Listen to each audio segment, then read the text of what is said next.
Hello everyone, and welcome back in Shadow of Truth Stories. I know many of you use this videos to fall asleep, so before you drift off, leave a comment letting me know where you are listening from. If you like these videos, please leave like and subscribe. Our next story takes us to Brazil in 1966, where a mysterious and bizarre incident left two men dead and a trail of unanswered questions, now known as the lead masks case. On August 20, 1966, two young men, Manuel Pereira da Cruz and Miguel José Viana, were found dead on the Morro do Vintum, a hill in Niterói, Brazil. Their discovery sparked a mystery that has baffled investigators and theorists alike for decades. The circumstances surrounding their deaths were strange, eerie, and seemingly unexplainable. Both men were dressed in matching suits and waterproof coats. Beside their bodies were two lead masks, typically used to shield against radiation, and a notebook containing cryptic instructions.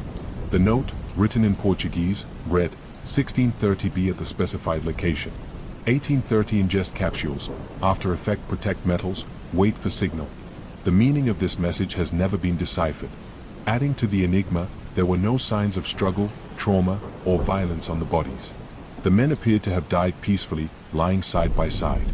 Their belongings included an empty water bottle, suggesting they had consumed something, and a small amount of cash. However, toxicology reports were inconclusive due to the advanced state of decomposition when their bodies were found. The investigation revealed that Manuel and Miguel were electronic technicians from Campos dos Goitacazes, a small town several hours away. Friends and family described them as intelligent and ambitious, but noted their growing interest in spiritualism and the occult. They had become particularly fascinated with the idea of contacting extraterrestrial beings, leading some to speculate that their deaths were linked to an attempt at alien communication. Witnesses reported seeing the two men on the hill in the hours before their deaths. A young man living nearby recalled seeing a bright orange light hovering over the area that night, a detail that fueled theories of UFO involvement. Others suggested the lead masks were intended to shield their eyes during an expected encounter with a blinding light. Another theory points to a spiritualist group the men were involved with, which reportedly experimented with hallucinogenic drugs and rituals. Some speculate that Manuel and Miguel ingested a psychedelic substance as part of a ritual, leading to their deaths. However, the precise nature of the capsules mentioned in the note remains unknown. Critics of the extraterrestrial and occult theories argue that the case may simply involve a failed scientific experiment. As electronic technicians, the men may have been testing a device or experiment involving radiation or electrical energy, using the lead masks for protection. If something went wrong, they might have succumbed to poisoning or other unforeseen effects. Despite extensive investigations, the lead masks case remains unsolved. The peculiar combination of circumstances, the cryptic note, the lead masks, and the apparent lack of foul play, has left even the most experienced investigators puzzled. Over the years, the story has inspired countless theories, from alien abduction and secret government experiments to botched rituals and accidental poisoning. The lack of definitive answers has only deepened the intrigue, making the lead masks case one of Brazil's most enduring mysteries. Whether the men were victims of their own curiosity, an experiment gone awry, or something far stranger, the case of Manuel Pereira da Cruz and Miguel José Viana serves as a haunting reminder of how little we understand about the world, and perhaps the universe, around us. In this chilling tale, we explore one of England's most perplexing mysteries, a gruesome discovery in an ancient tree that has haunted investigators for decades. On April 18, 1943, four boys were wandering through Hagley Woods near Birmingham, England, searching for bird nests. In the hollow of an old WYCH elm tree, they stumbled upon something horrifying, a human skull. Initially thinking it belonged to an animal, one of the boys soon noticed it had human teeth. Panicked, they fled the scene but eventually told their parents, who alerted the police. When investigators arrived, they discovered the partial skeleton of a woman stuffed into the hollow trunk of the tree. The remains were clothed in rags, and a piece of taffeta was found lodged in her mouth, suggesting she may have been suffocating. A hand was found buried nearby. Forensic analysis revealed that the woman had likely been dead for 18 months to 2 years, placing her death around 1941. She was estimated to be between 35 and 40 years old, about 5 feet tall, with irregular teeth and light brown hair. Despite extensive efforts, police were unable to identify the woman. The case became even more baffling when strange graffiti began appearing around the area. In white chalk, someone wrote, "Who put Bella in the WYCH elm?" The messages, often appearing in prominent locations, hinted that someone knew more than they were letting on. The name Bella became associated with the victim, though her true identity remains a mystery. As the investigation continued, several theories emerged, each more bizarre than the last. One of the most prominent theories suggested that Bella was a spy during World War II. According to this theory, she may have been killed after a mission went awry. This idea gained traction in 1953 when an informant claimed that a German spy ring had operated in the area during the war and that Bella was involved. Another theory pointed to witchcraft. The unusual positioning of the body within the tree and the presence of a hand buried separately led some to speculate that Bella's death was part of an occult ritual. In folklore, burying a body in a tree was believed to trap its spirit, and the location of the discovery, Hagley Woods, was rumored to have a history of pagan practices. Others have suggested that Bella may have been a victim of personal betrayal or revenge. Some accounts claim she was a prostitute who became involved with the wrong people, leading to her grisly fate. However, no evidence has surfaced to confirm these claims. Over the years, the case has captured the imagination of true crime enthusiasts, historians, and paranormal investigators. The mysterious graffiti continued to appear sporadically, keeping the story alive in public consciousness. However, no new evidence has come to light, and the identity of Bella and the circumstances of her death remain unknown. Today, the story of Bella in the WYCH Elm is a haunting reminder of how some mysteries endure, defying explanation and leaving behind only fragments of a life and a crime that may never be fully understood.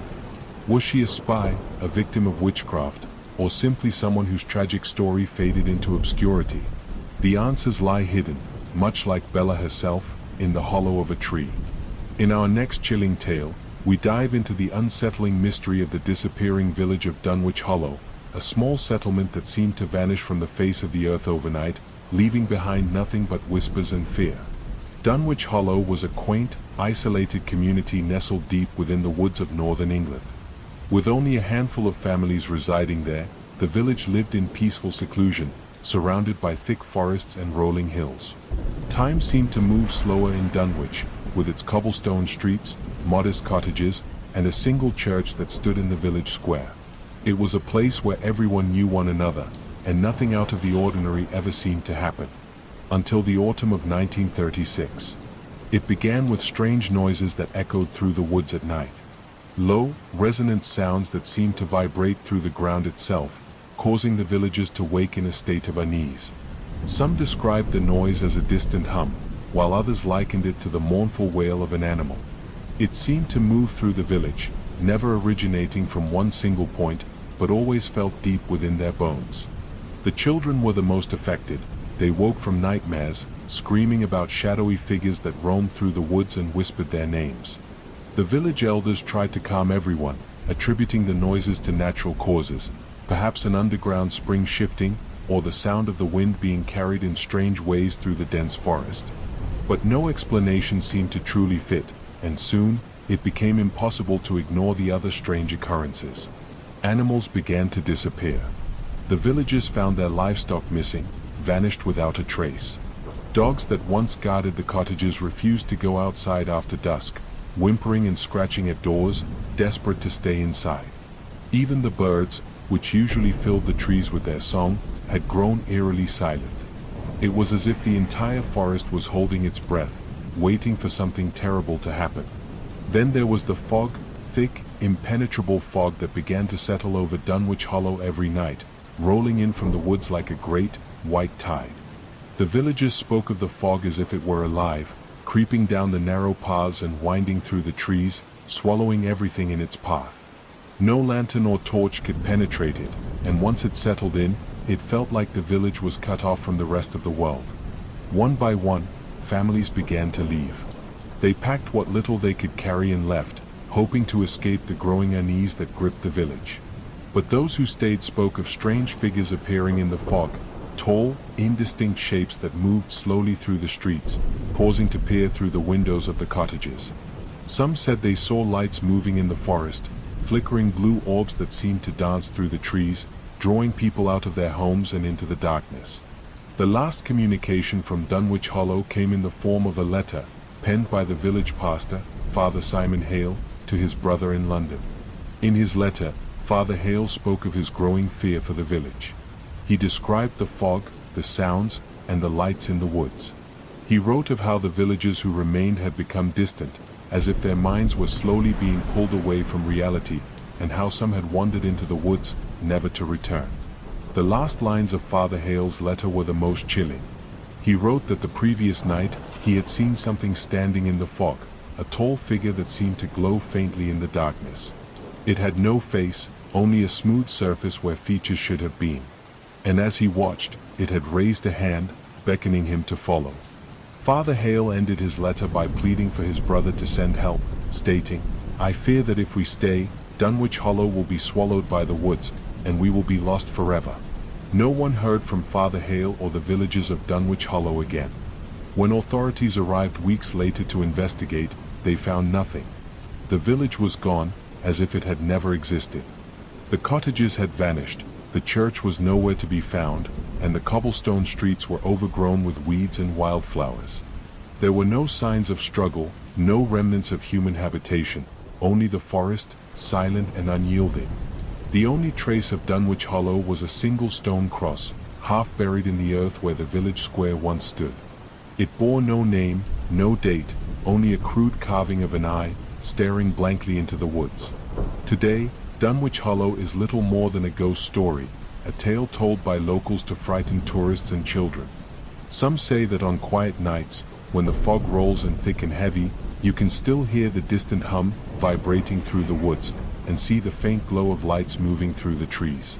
Others claim that those who venture too far into the forest have seen glimpses of the village, half hidden in the mist, with figures moving silently through the empty streets. What really happened to Dunwich Hollow? Was it the victim of some natural disaster, swallowed by the earth and reclaimed by the forest? Or was it something far darker, an ancient force, awakened by some forgotten trespass, that slowly drew the village into another realm, leaving nothing behind? The answers are lost to time, buried beneath layers of moss and forgotten memories. But the forest remains, silent and watchful, as if guarding the secrets of what once was. And sometimes, when the fog rolls in and the woods seem to come alive, you can almost hear the faint echo of the church bell, tolling one last time for the lost village of Dunwich Hollow. In this unsettling tale, we recount the mysterious disappearance of Brandon Swanson, a young man who vanished during a late-night phone call, leaving behind a trail of baffling clues but no answers. On the night of May 14, 2008, 19-year-old Brandon Swanson, a student at Minnesota West Community and Technical College, was celebrating the end of the school year with friends in Canby, Minnesota. After a night of socializing, Brandon decided to drive home to Marshall, a journey of roughly 30 miles. However, he never made it. At around 1:15 a.m., Brandon accidentally drove his car into a ditch along a rural gravel road. Unharmed but unable to free his car, he called his parents, Brian and Annette Swanson, to ask for help. He told them he believed he was near Lind, a small town about 10 minutes from their home. His parents immediately set out to pick him up. Brandon stayed on the phone with his father, guiding him toward what he believed was his location. However, when Brian arrived, there was no sign of Brandon or his car. Both father and son grew frustrated as they tried to figure out where Brandon was. Brandon decided to walk toward the lights of a nearby town, which he could see in the distance, while his parents followed in their car along nearby roads. At 2 a.m., still on the phone with his father, Brandon suddenly exclaimed, "Oh, shit," before the call abruptly ended. Panicked, Brian and Annette called Brandon back repeatedly, but he didn't answer. They drove around the area for hours, honking their horn and calling out his name, but there was no sign of him. At sunrise, they contacted the authorities, and a search began. Brandon's car was quickly located, but it was 25 miles away from where he had told his parents he thought he was. The car was near the town of Taunton, not Lind, suggesting he had become disoriented while driving. The area was remote, with little more than farmland and open fields. Investigators found no evidence of foul play at the scene, and the car appeared undamaged. Search teams, including police, volunteers, and search dogs, combed the area where Brandon's car was found. Dogs followed his scent to the edge of the Yellow Medicine River, a shallow but fast-moving body of water. Some believed Brandon may have fallen into the river and drowned, but no trace of him was ever found in the water or on its banks. One of the most perplexing aspects of the case is the lack of physical evidence. Despite extensive searches, there were no footprints, clothing, or personal items to suggest where Brandon might have gone after the phone call ended. If he had drowned in the river, his body or belongings would likely have surfaced over time, but none were ever recovered. Over the years, theories about Brandon's disappearance have proliferated. One possibility is that he became disoriented while walking in the dark and succumbed to hypothermia, a plausible outcome given the cool temperatures that night. However, this theory doesn't explain why no remains have ever been found, even after repeated searches. Another theory suggests Brandon may have fallen into an unmarked well, cistern, or sinkhole, which are common in rural areas and can be difficult to locate. Such an accident could explain the lack of evidence, as his body might be hidden beneath the ground. However, searches of the area have yet to uncover any such hazards. Some speculate that Brandon may have been the victim of foul play, though there is no evidence to support this. The remote location and lack of witnesses make this theory difficult to investigate, leaving it as pure conjecture. Brandon's disappearance has had a lasting impact on his family and community. His parents have become advocates for missing persons legislation, pushing for laws that improve search and rescue procedures. In 2009, the state of Minnesota passed Brandon's Law, requiring law enforcement to take immediate action when an adult is reported missing, even if there is no evidence of foul play. More than 15 years later, Brandon Swanson's fate remains a mystery. His case is a haunting reminder of how easily someone can vanish, even in the modern age. What happened that night along the gravel roads of rural Minnesota? Did Brandon fall victim to an accident, or is there something more sinister behind his disappearance? The truth remains elusive, leaving his family and the world to wonder. Let's move to our last story. The wind howled through the desolate forest as Clara tightened her coat around her shivering frame. The last golden rays of the sun melted into the horizon, leaving an oppressive, murky twilight. The villagers had warned her about wandering near Blackwood Forest after dark, but Clara had always scoffed at superstition. She was a journalist, bound by facts and logic, not whispers and fear. Still, as she stood at the edge of the forest, staring into its gnarled depths, a shiver prickled her skin that had nothing to do with the cold. The story had been too tempting. Children vanishing without a trace, a century-old legend of a malevolent presence haunting the woods, and the chilling coincidence of the disappearances aligning with the blood moon, set to rise that very night. She had come prepared, a flashlight, a digital recorder, and a notebook. What she wasn't prepared for was the suffocating silence that enveloped her the moment she stepped beneath the canopy of twisted trees. No chirping crickets, no rustling leaves, just an oppressive stillness, as though the forest itself were holding its breath. The deeper Clara ventured, the darker it became. Her flashlight beam cut through the gloom, illuminating skeletal branches that reached out like grasping hands. Every so often, she thought she heard faint whispers, but when she paused to listen, the sound disappeared. Just the wind, she muttered, trying to reassure herself. But doubt gnawed at the edges of her mind. After an hour of trudging through the thick undergrowth, Clara stumbled upon a clearing. At its center stood a decrepit cabin, leaning precariously to one side as if the earth itself was trying to swallow it. The windows were jagged voids, the door hung loosely on rusted hinges, and the air reeked of decay. Her instincts screamed at her to turn back, but the rational part of her mind urged her forward. This was the heart of the story, the place where the legend began.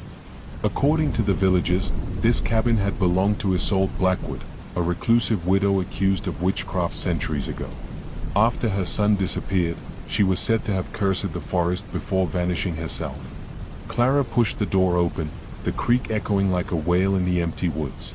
The interior was worse than she had imagined. Rotting furniture, broken glass, and dark stains on the floorboards. She snapped photos, her camera's flash momentarily lighting up the gloom.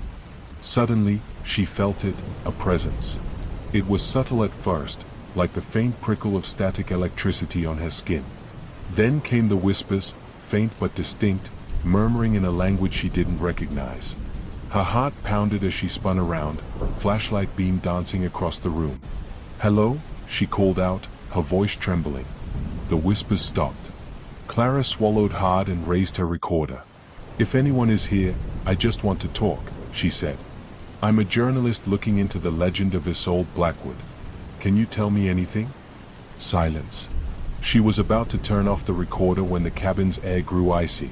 Her breath misted in the beam of her flashlight, and the whispers returned, louder this time, overlapping in an eerie cacophony. Clara's flashlight flickered, and in the brief strobe of light, she saw something move in the shadows. "Who's there?" she demanded, panic creeping into her voice. The whispers stopped again, replaced by a single, guttural voice that growled, "Leave." Clara stumbled backward, nearly dropping her flashlight. The growl reverberated through her bones, and for the first time, she felt genuine terror. But her stubborn curiosity kept her rooted to the spot. "Who are you?" she asked, her voice barely a whisper. The shadows seemed to coalesce, pooling into a dense, writhing mass in the corner of the room. Two pinpricks of crimson light appeared, staring at her with malevolent intent. Clara froze, paralyzed by the sheer wrongness of the entity before her. It wasn't human. It wasn't even alive in the way she understood life. The thing moved toward her, an unnatural glide that defied the laws of physics. As it neared, Clara was overwhelmed by a crushing sense of dread, as though the air itself were pressing down on her chest. She wanted to scream, to run, but her body refused to obey. The entity stopped inches from her, its form shifting and writhing like smoke caught in a vortex. Then it whispered, in a voice that seemed to come from everywhere at once, "You shouldn't have come." Clara's flashlight died completely, plunging her into absolute darkness. Panic surged through her as she groped for the door, her breaths coming in ragged gasps. But the cabin seemed to shift around her, the walls stretching and twisting, trapping her in a labyrinth of shadows. She fumbled for her phone, hoping to use its flashlight, but before she could turn it on, she felt a cold, bony hand grip her wrist. She screamed, the sound swallowed by the oppressive silence. The whispers returned, louder and more insistent, drilling into her skull. Clara's vision blurred, and she felt herself being dragged, pulled toward something in the darkness. Desperation gave her strength, and she lashed out, her fist connecting with empty air. The grip loosened, and she stumbled backward, slamming into the wall. She clawed at the door, finally wrenching it open, and bolted into the forest. The whispers followed her, chasing her through the trees, their voices rising to an ear-splitting crescendo. Branches tore at her clothes and skin, but she didn't stop running until she burst out of the forest and collapsed onto the village road. The villagers found her the next morning, curled into a fetal position and muttering incoherently. She couldn't remember how she'd gotten out, nor could she explain the deep gashes on her arms that looked eerily like claw marks. Clara never wrote the story. She left the village the next day and never spoke of what happened in Blackwood Forest. But the whispers stayed with her, haunting her dreams and sometimes even echoing in the stillness of her apartment at night. And on the next blood moon, another child vanished near the forest, leaving behind only a single, chilling clue, a notebook filled with frantic scribbles of shadowy figures and crimson eyes. The legend lived on. And so did the darkness. In this next chilling tale, we uncover the mystery of the Dybbuk box, a seemingly cursed object tied to paranormal activity and unexplained misfortune. The story of the Dybbuk box began in 2001 when an antique dealer named Kevin Mannies purchased an old wine cabinet at an estate sale in Portland, Oregon. The cabinet had belonged to a Holocaust survivor named Havela, who had emigrated to the United States after World War II. According to the seller's family, Havela had always warned them never to open the box, claiming it contained a Dybbuk, a restless spirit from Jewish folklore capable of possessing the living. Curious about the cabinet's mysterious reputation, Mannies decided to bring it to his shop. Strange occurrences began almost immediately. Mannies reported that the shop was filled with a strange, overpowering smell of cat urine, even though no animals were present. Lights flickered uncontrollably, and the cabinet's doors seemed to open on their own. Soon after, Mannies had a terrifying dream in which he was attacked by a demonic figure, and upon waking, he found mysterious bruises and scratches on his body. Despite these eerie events, Manny's decided to gift the box to his mother as a birthday present. On the same day she received the gift, Manny's mother suffered a severe stroke. Convinced the cabinet was cursed, Manny's retrieved it and tried to sell it to another buyer. However, each subsequent owner reported a series of strange and disturbing experiences. Jason Haxton, a curator at a medical museum in Missouri, eventually acquired the Dybbuk box. Haxton, a skeptic by nature, initially dismissed the stories as superstition. However, he soon began experiencing severe health problems, including sudden rashes, coughing fits, and a sense of suffocation. He also claimed to witness shadowy figures in his home and have vivid nightmares of an old, terrifying woman. Haxton, desperate to rid himself of the box, reached out to rabbis and paranormal experts for advice. They recommended sealing the box and burying it in a remote location. Haxton complied, but not before documenting his experiences and writing a book about the ordeal. The Dybbuk box gained widespread attention and became a focal point of paranormal discussions. In 2012, the box was featured on the TV show Paranormal Witness, and its legend grew. It later inspired the 2012 horror film The Possession, which dramatized the story of a cursed Jewish relic wreaking havoc on its owners. By this point, the Dybbuk box had become infamous in the world of haunted objects. The current owner of the Dybbuk box is Zach Bagans, host of the show Ghost Adventures. Bagans purchased the box and placed it in his haunted museum in Las Vegas.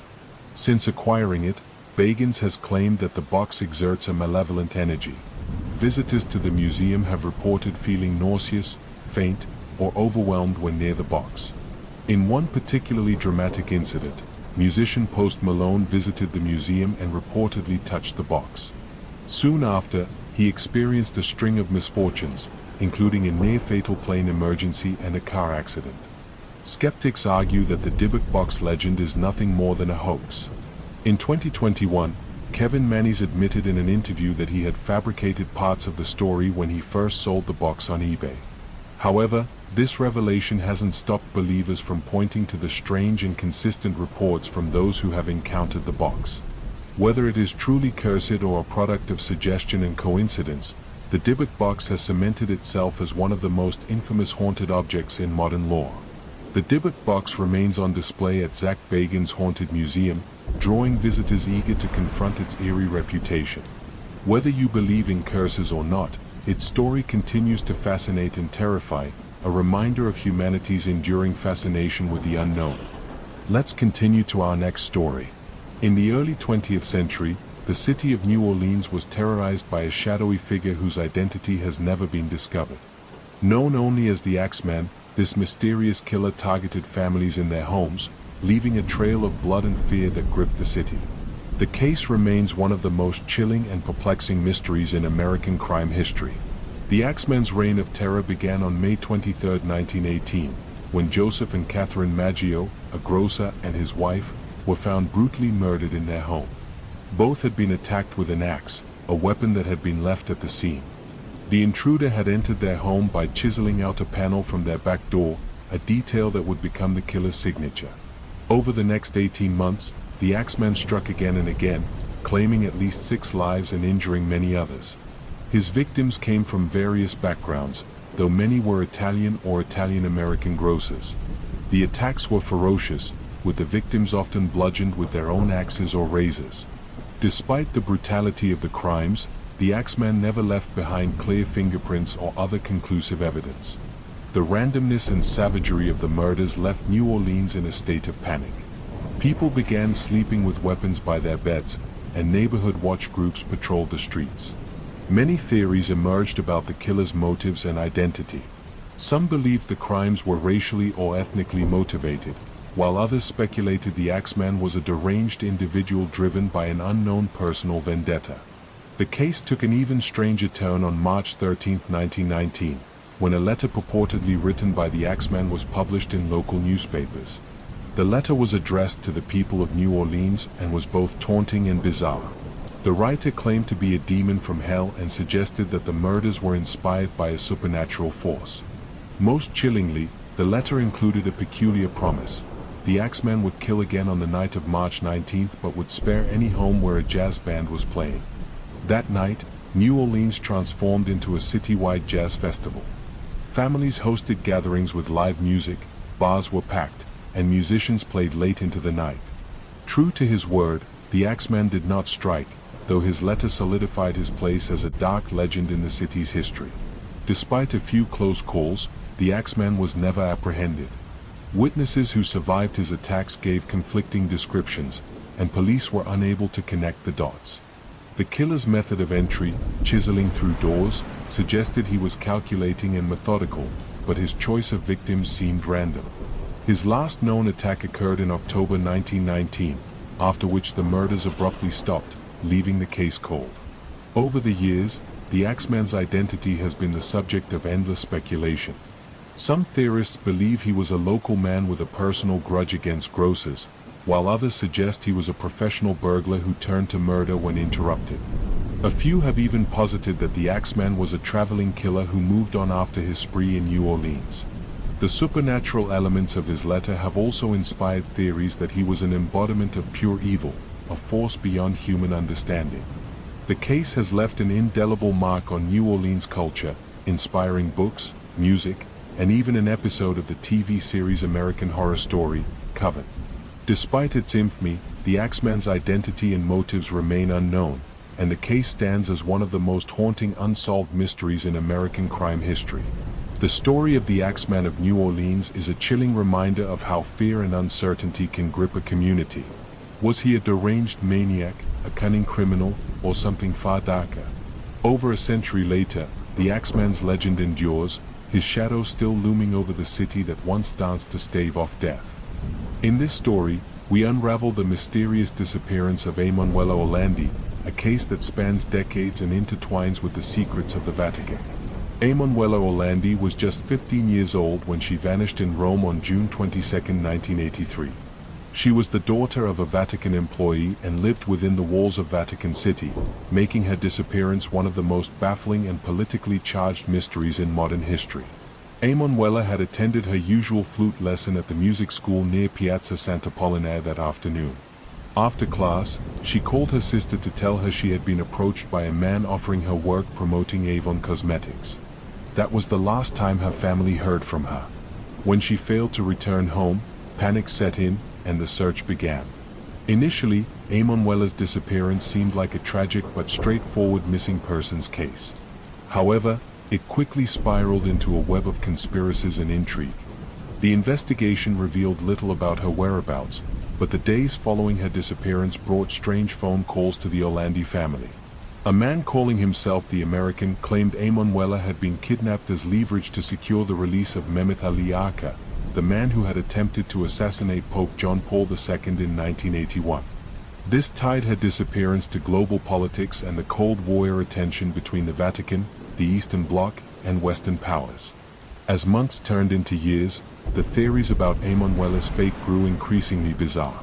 Some believed she had been abducted as part of a plot involving the Italian mafia, who allegedly had ties to the Vatican Bank and used her as a pawn to pressure the church into repaying debts. Others suggested she had been trafficked into slavery by shadowy figures operating within the Vatican itself. In 2005, a chilling new lead emerged. During a televised interview, an exorcist, Father Gabriel Amorth, claimed that Emanuela had been kidnapped for a sex ring involving high-ranking members of the church and foreign diplomats. This statement was never corroborated, but it fueled public outrage and distrust in Vatican transparency. The case took another turn in 2012 when the tomb of Enrico de Pettis, a notorious mob boss, was opened in connection with the investigation. De Pettis, who had been inexplicably buried in a prestigious basilica, was rumored to have links to Emanuela's disappearance. However, no evidence tying him to the case was found. In 2019, the Orlandi family received a tip that Emanuela's remains might be buried in the Vatican's Teutonic Cemetery. The Vatican granted permission to open 2 tombs, but the search yielded nothing. Instead, investigators discovered bones in an ossuary nearby, but testing revealed they predated Emanuela's disappearance. Emanuela's family has never given up their search for answers. Her brother, Pietro Orlandi, continues to campaign for justice, criticizing the Vatican for what he believes is a deliberate cover-up.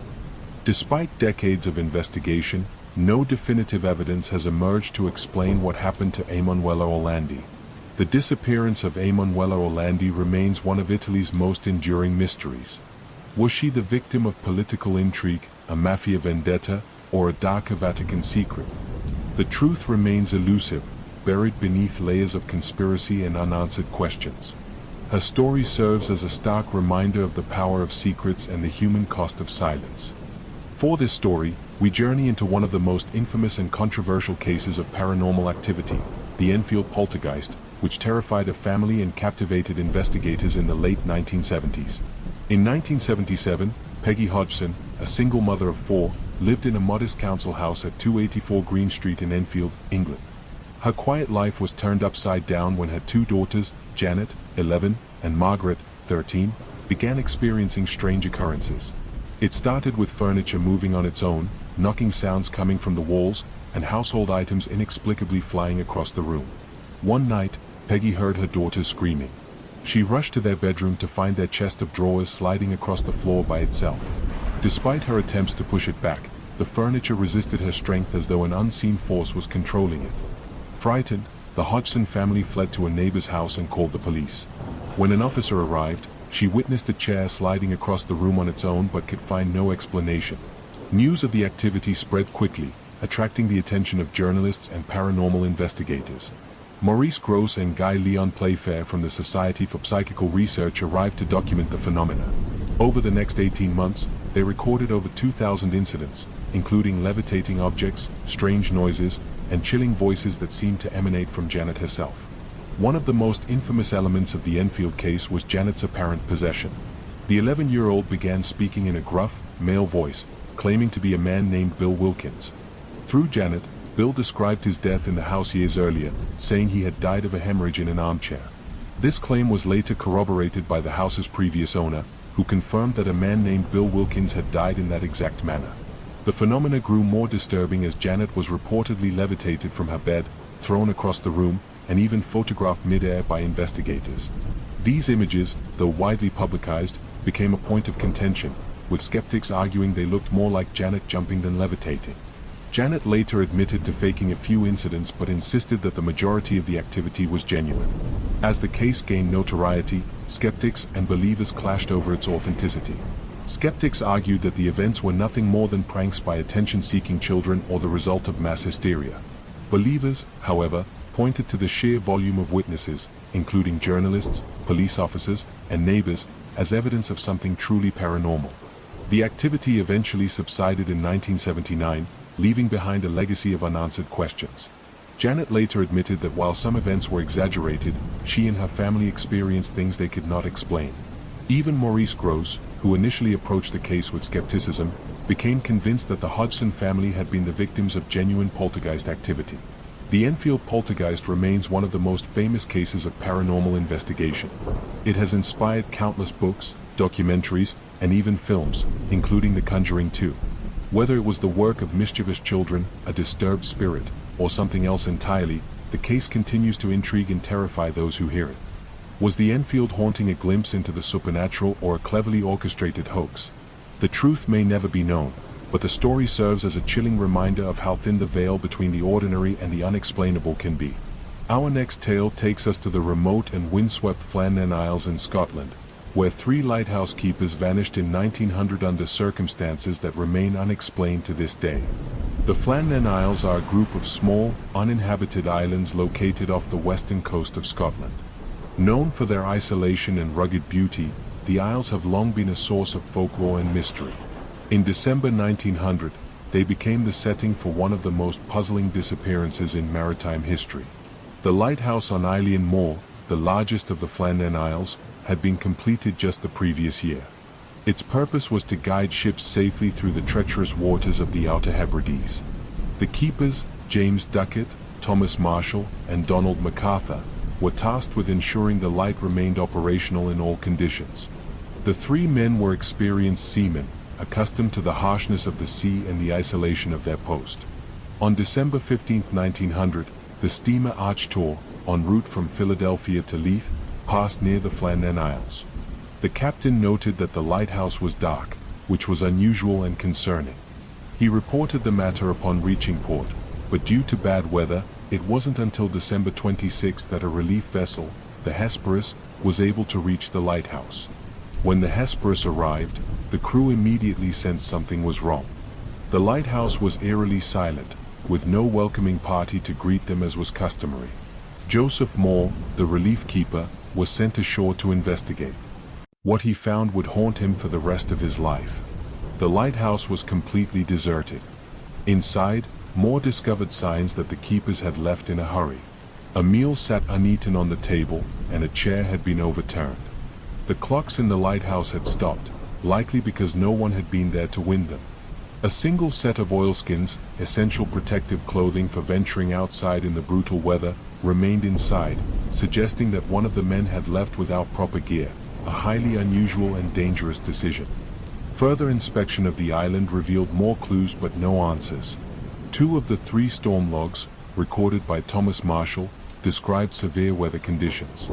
The final entry, dated December 15, mentioned a storm of such ferocity that the men had been praying for deliverance, despite their reputation as stoic and resilient. The logs also noted that Donald MacArthur, known for his toughness, had been weeping, an uncharacteristic and unsettling detail. However, no storms had been reported in the region on the dates noted in the logbooks, leading to speculation that the keepers had either misrecorded the events or experienced something entirely different.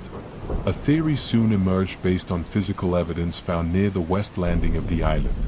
A large section of turf had been ripped from the ground, and the ropes from a supply box, typically secured high up on a rock, were scattered near the base of the cliff.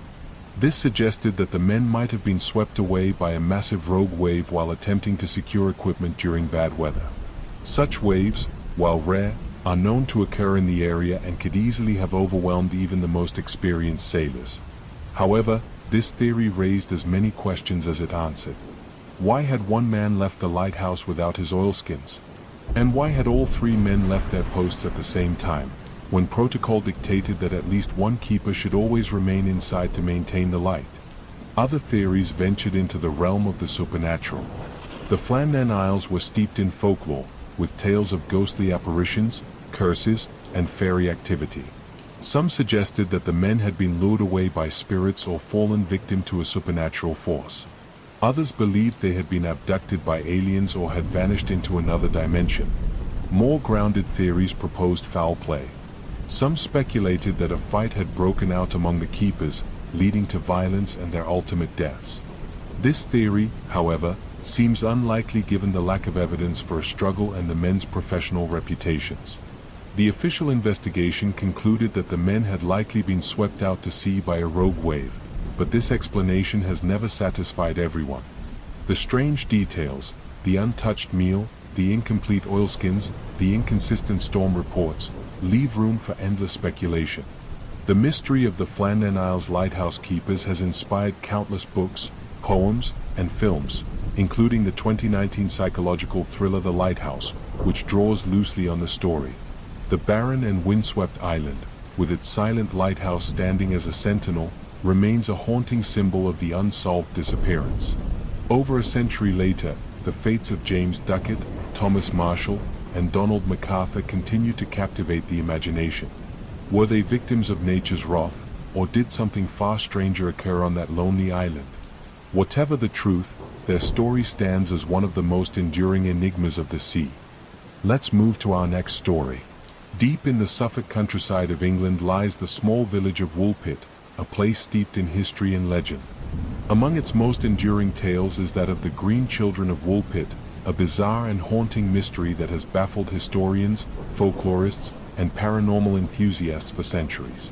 The story begins in the 12th century during the reign of King Stephen.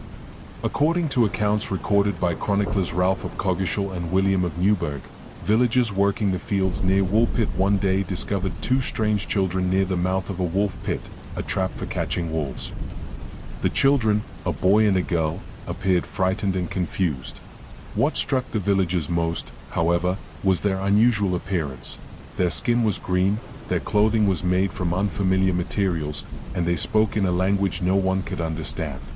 The villagers took the children to the home of a local landowner, Sir Richard de Calney, where they were offered food. To everyone's surprise, the children refused to eat anything except raw green beans, which they devoured ravenously. Over time, the villagers introduced them to other foods, and the children began to adapt to their new surroundings. As they ate a more varied diet, their green complexion slowly faded.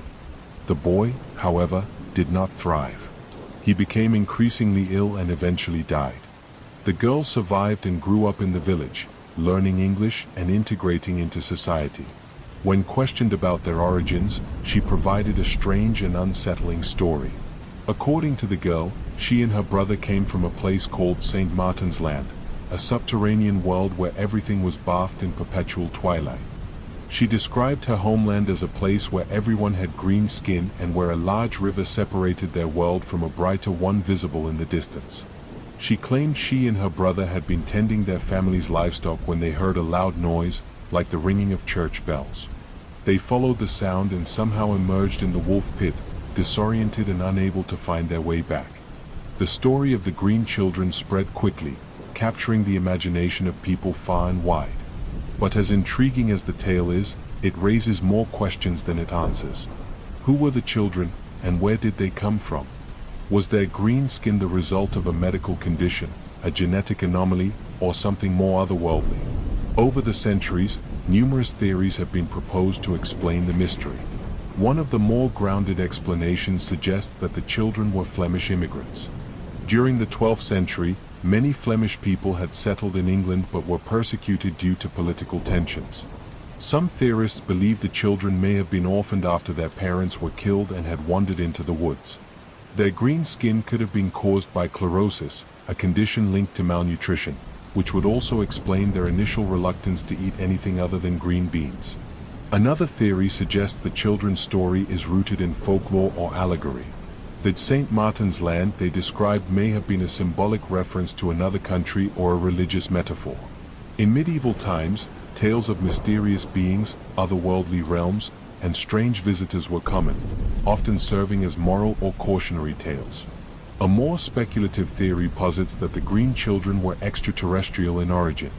Advocates of this idea point to the description of St. Martin's Land as a dimly lit world, interpreting it as a possible alien planet or parallel dimension.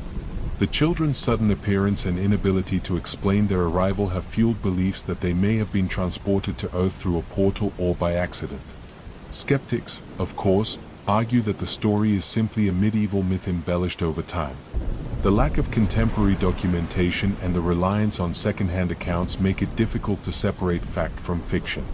Despite centuries of speculation, the green children of Woolpit remain an enduring enigma. Their tale continues to captivate those drawn to the strange and unexplained, serving as a reminder of how even the most outlandish stories can leave a lasting mark on our collective imagination. Were they refugees from another land, visitors from another world, or merely the product of creative storytelling? The truth may never be known, but the mystery lives on, haunting the village of Woolpit and all who hear its tale. On the morning of February 14, 2000, 9-year-old Asha Degree vanished from her family home in Shelby, North Carolina, under circumstances that continue to baffle investigators and her family. Her disappearance has become one of the most haunting and perplexing mysteries in modern history, as the trail of clues leads only to more questions. Asha was a bright, happy child who excelled in school and loved sports. She lived with her parents, Harold and Aquila Degree, and her older brother, O'Brien, in a close-knit family. The Degrees were protective, ensuring their children were safe and well cared for. Nothing about their lives suggested that tragedy would strike. On the evening of February 13th, Asha attended church with her family and later went to bed around 8 p.m. A storm passed through the area that night, and the house lost power briefly. Around 2:30 a.m., O'Brien heard Asha stirring in her bed, but thought nothing of it and went back to sleep. By the time their parents awoke at 6:30 a.m., Asha was gone. Her bed was empty, and there were no signs of forced entry or a struggle. Asha's book bag and some of her clothes were also missing, suggesting she had packed and left willingly. Panic set in, and the Degrees contacted the police, launching a search that would grow to involve hundreds of volunteers, law enforcement officials, and even the FBI. As the investigation unfolded, witnesses came forward claiming to have seen Asha walking along Highway 18, about a mile from her home, between 3:30 and 4:15 a.m. She was described as wearing a white shirt and dark pants, carrying her book bag. One driver said they turned around to check on her, but she darted into the woods, disappearing from sight. This was the last confirmed sighting of Asha. Search teams combed the area near Highway 18 but found little evidence. A few days later, however, a major clue surfaced. Asha's pencil, marker, and Mickey Mouse hair bow were discovered in a shed along the highway. The shed belonged to a local business, and investigators believed Asha may have stopped there for shelter. Despite this, there was no further sign of her. 4 years, the case remained cold. Then, in August 2001, Asha's book bag was found buried in a plastic bag in Burke County, about 26 miles from her home. The bag contained clothes and personal items that were confirmed to belong to her. The discovery reignited the investigation, but no new leads emerged, leaving her family in agonizing limbo. Theories about Asha's disappearance have ranged widely. One theory suggests that Asha was lured away by someone she trusted, perhaps through communication that her parents were unaware of. Another posits that Asha ran away, though her family insists this was entirely out of character for the shy and cautious girl. Some believe she may have been abducted after leaving her home voluntarily, though no evidence of foul play has been found. The circumstances of her departure remain deeply puzzling. What would compel a 9-year-old to leave her home in the middle of the night, during a storm, on foot, and without telling anyone? Investigators and psychologists have speculated that Asha may have been influenced by something she read or saw, perhaps believing she was embarking on an adventure. However, no definitive triggers have been identified. Over the years, Asha's case has attracted national attention, appearing on programs like America's Most Wanted and The Oprah Winfrey Show. The Degree family has kept her memory alive through vigils, interviews, and community outreach, refusing to give up hope. They established the Asha Degree Foundation to support the search for missing children and raise awareness about her case. In 2015, the FBI and the Cleveland County Sheriff's Office announced they were re-examining the case with fresh eyes. In 2020, a potential lead emerged when investigators revealed they were seeking information about 2 individuals associated with a vehicle, a dark green early 1970s Ford Thunderbird or Lincoln Mark IV, seen near where Asha was last spotted. However, this lead has yet to yield any breakthroughs. To this day, Asha Degree's disappearance remains one of the most unsettling and mysterious cases in modern history. Her family continues to hold out hope that she is alive and that someone, somewhere, knows the truth. Was Asha the victim of a calculated abduction, a tragic accident, or something even more sinister? Over 2 decades later, her story endures as a chilling reminder of how quickly and inexplicably a life can vanish, leaving behind only fragments of a mystery that may never be solved. Amy Lynn Bradley, a 23-year-old woman with a bright future and a loving family, disappeared under mysterious circumstances while vacationing on a cruise ship in 1998. Her case, filled with unsettling clues and chilling possibilities, has remained one of the most baffling missing persons mysteries to date. Amy was an outgoing and athletic young woman who had recently graduated from Longwood University in Virginia. To celebrate her accomplishments, her family, her parents, Ron and Eva, and her brother, Brad, decided to take a Caribbean cruise aboard the Royal Caribbean ship Rhapsody of the Seas. The vacation was meant to be a relaxing and joyous time, but it would turn into a nightmare. The Bradleys boarded the ship on March 21, 1998, and Amy seemed to enjoy the first couple of days of the cruise. However, things took a dark turn in the early morning hours of March 24th. Amy and her brother Brad had been at the ship's nightclub, partying and enjoying the live band. Amy was last seen around 5:30 a.m., sitting on the balcony of their cabin. Her father, Ron, woke up a short time later and noticed Amy was gone. At first, Ron assumed Amy had simply gone for a walk or to grab breakfast. But as time passed and there was no sign of her, panic set in. The ship was about to dock in Curacao, and the Bradleys begged the crew to delay disembarking passengers to conduct a thorough search. However, the crew refused, arguing that Amy had likely gone overboard and allowed passengers to leave the ship. This critical decision may have sealed Amy's fate. An initial search of the ship found no evidence that Amy had fallen overboard. She was a strong swimmer, and no one believed she would have wandered too close to the edge or jumped voluntarily. Her family began to suspect foul play. Over the following days, weeks, and years, disturbing clues emerged, suggesting Amy might have been abducted. Several witnesses claimed to have seen her after her disappearance. In 1999, a Canadian tourist reported seeing a woman resembling Amy on a beach in Curacao. The woman allegedly approached him, looking frightened and begging for help, before being whisked away by two men. Another sighting came from a U.S. Navy officer who said he saw Amy in a brothel in Curacao, where she told him she was being held against her will. Adding to the mystery, photographs of a woman resembling Amy appeared on a website advertising escorts. The family hired private investigators and even enlisted the help of organizations specializing in human trafficking cases. Despite these efforts, none of the leads ever resulted in concrete answers. The cruise ship staff and passengers also came under scrutiny. Amy had been approached by members of the ship's band, who had been seen talking to her the night before her disappearance. One band member, in particular, expressed unusual interest in Amy, and her brother later recalled seeing him acting suspiciously. However, no evidence was ever found linking the band or any other staff to her disappearance. The Bradley family has never stopped searching for Amy. They have worked tirelessly to keep her case in the public eye, appearing on national television shows and offering a substantial reward for information leading to her safe return. Despite their efforts, Amy's fate remains a haunting mystery. To this day, the disappearance of Amy Lynn Bradley is a chilling reminder of how quickly and completely someone can vanish, even in the seemingly safe environment of a family vacation.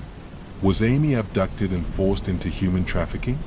Or did something else entirely happen aboard the Rhapsody of the Seas that morning? The answers remain elusive, leaving behind a trail of questions that continues to disturb and captivate those who hear her story.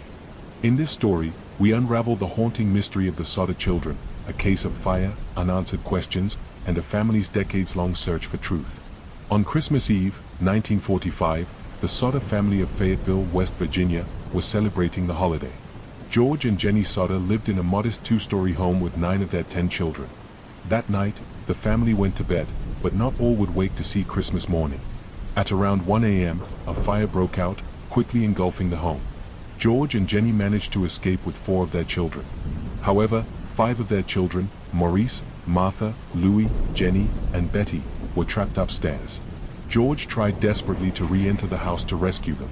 He broke a window, cutting his arm in the process, but was met with flames too intense to penetrate. In a panic, he attempted to retrieve a ladder to climb to the second floor, but it was missing. He then tried to start his trucks to drive closer to the house and climb on top, but inexplicably, neither vehicle would start.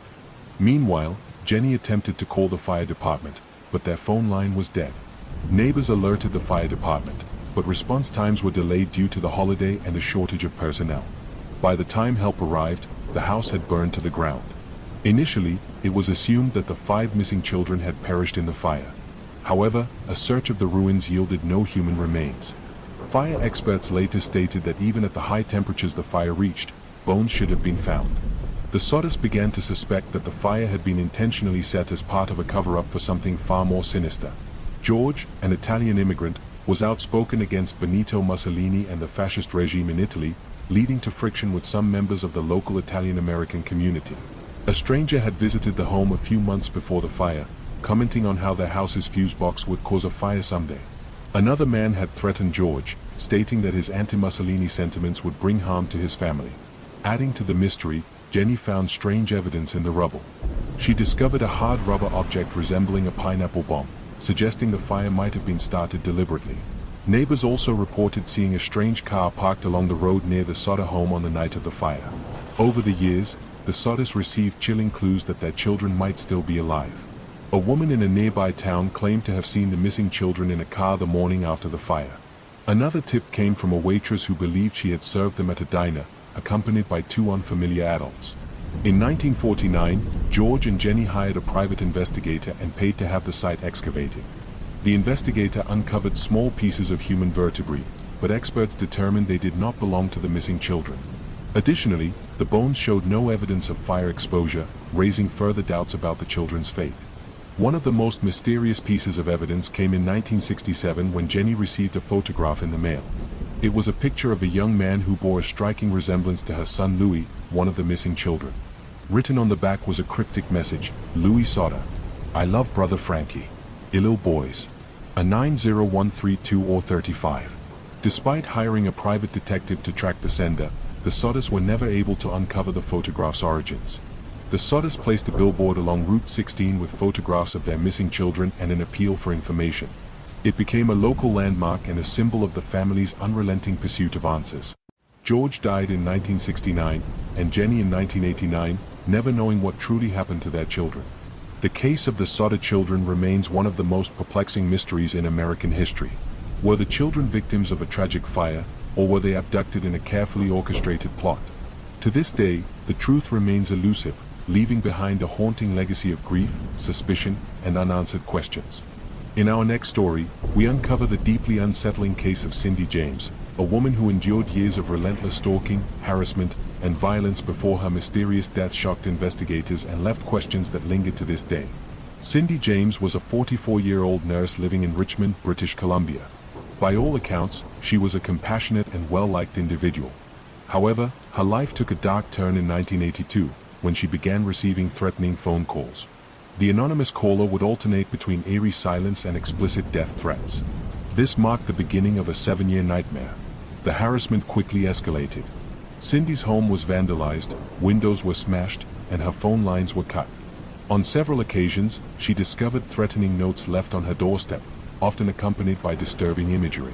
Despite her growing fear, Cindy reported the incidents to the police, who launched an investigation but found no leads. The attacks became more violent over time. Cindy was physically assaulted on multiple occasions. Once, she was discovered unconscious in her garage, with a nylon stocking tied tightly around her neck. Cindy claimed that she had been attacked from behind but could not identify her assailant.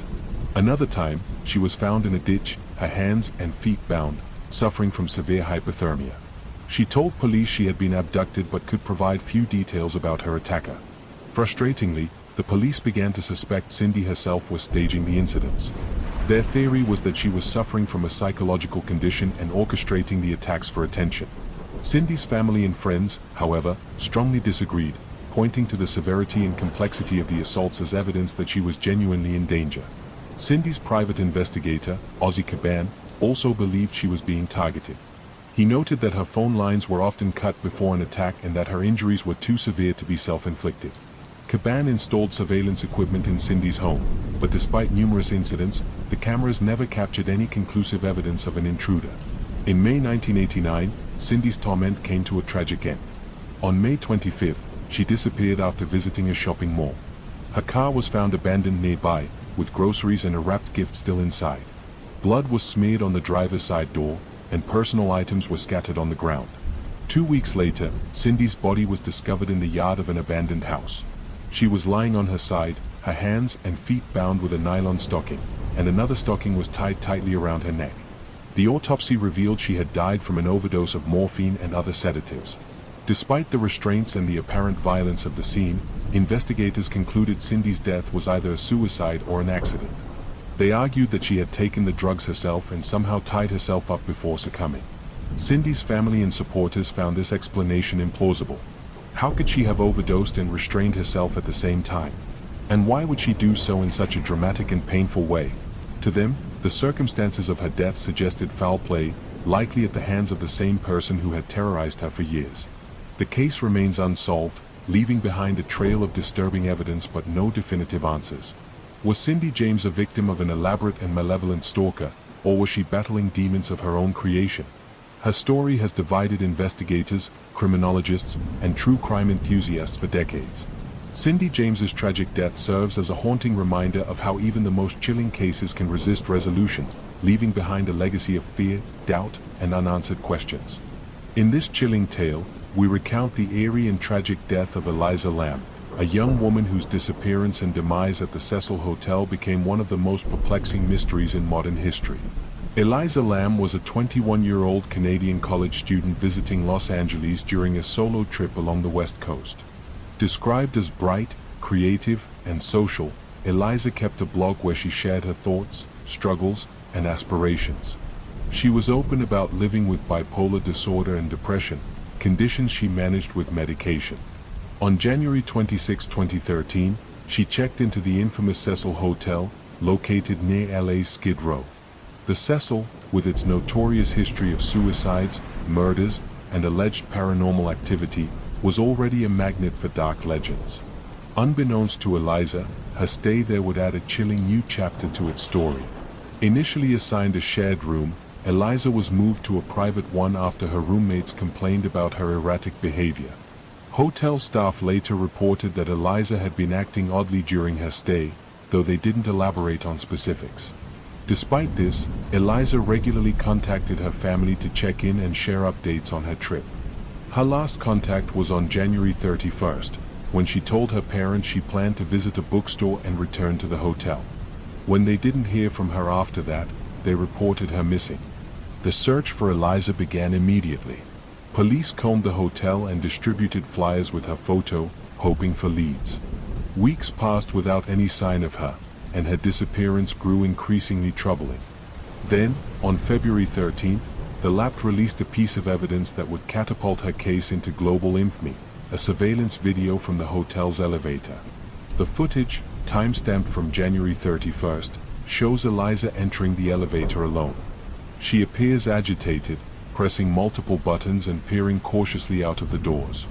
At times, she steps out, looks around, and gestures as if speaking to someone unseen. Her movements are erratic and disjointed, and the elevator doors remain inexplicably open throughout the video. The haunting footage quickly went viral, sparking widespread speculation about what could have happened to her. On February 19th, after weeks of searching, the mystery took a gruesome turn. Guests at the hotel had complained about low water pressure and a foul taste in the tap water. A maintenance worker climbed to the rooftop to inspect the water tanks and made a horrifying discovery. Eliza's body was floating in one of the tanks, naked and partially decomposed. Her clothes and belongings were found at the bottom of the tank. The lid, heavy and difficult to move, was closed, leaving investigators baffled as to how Eliza had ended up inside. The autopsy report ruled Eliza's death an accidental drowning. There were no signs of trauma or foul play. Toxicology tests detected traces of her prescription medications, but not at the levels expected if she had been taking them as prescribed. The report suggested that a possible manic episode could have contributed to her actions, but this explanation raised more questions than it answered. How had Eliza accessed the rooftop, which required navigating locked doors and an alarmed staircase? Why was her behavior in the elevator so erratic, and why had she pressed all those buttons? Most importantly, how had she managed to climb into the water tank, given its height and the difficulty of opening the lid? The lack of conclusive answers left room for endless theories. Some believe Eliza's death was a tragic accident, the result of a mental health crisis that led her to the rooftop. Her erratic behavior in the elevator could align with the disorientation and paranoia often associated with untreated bipolar episodes.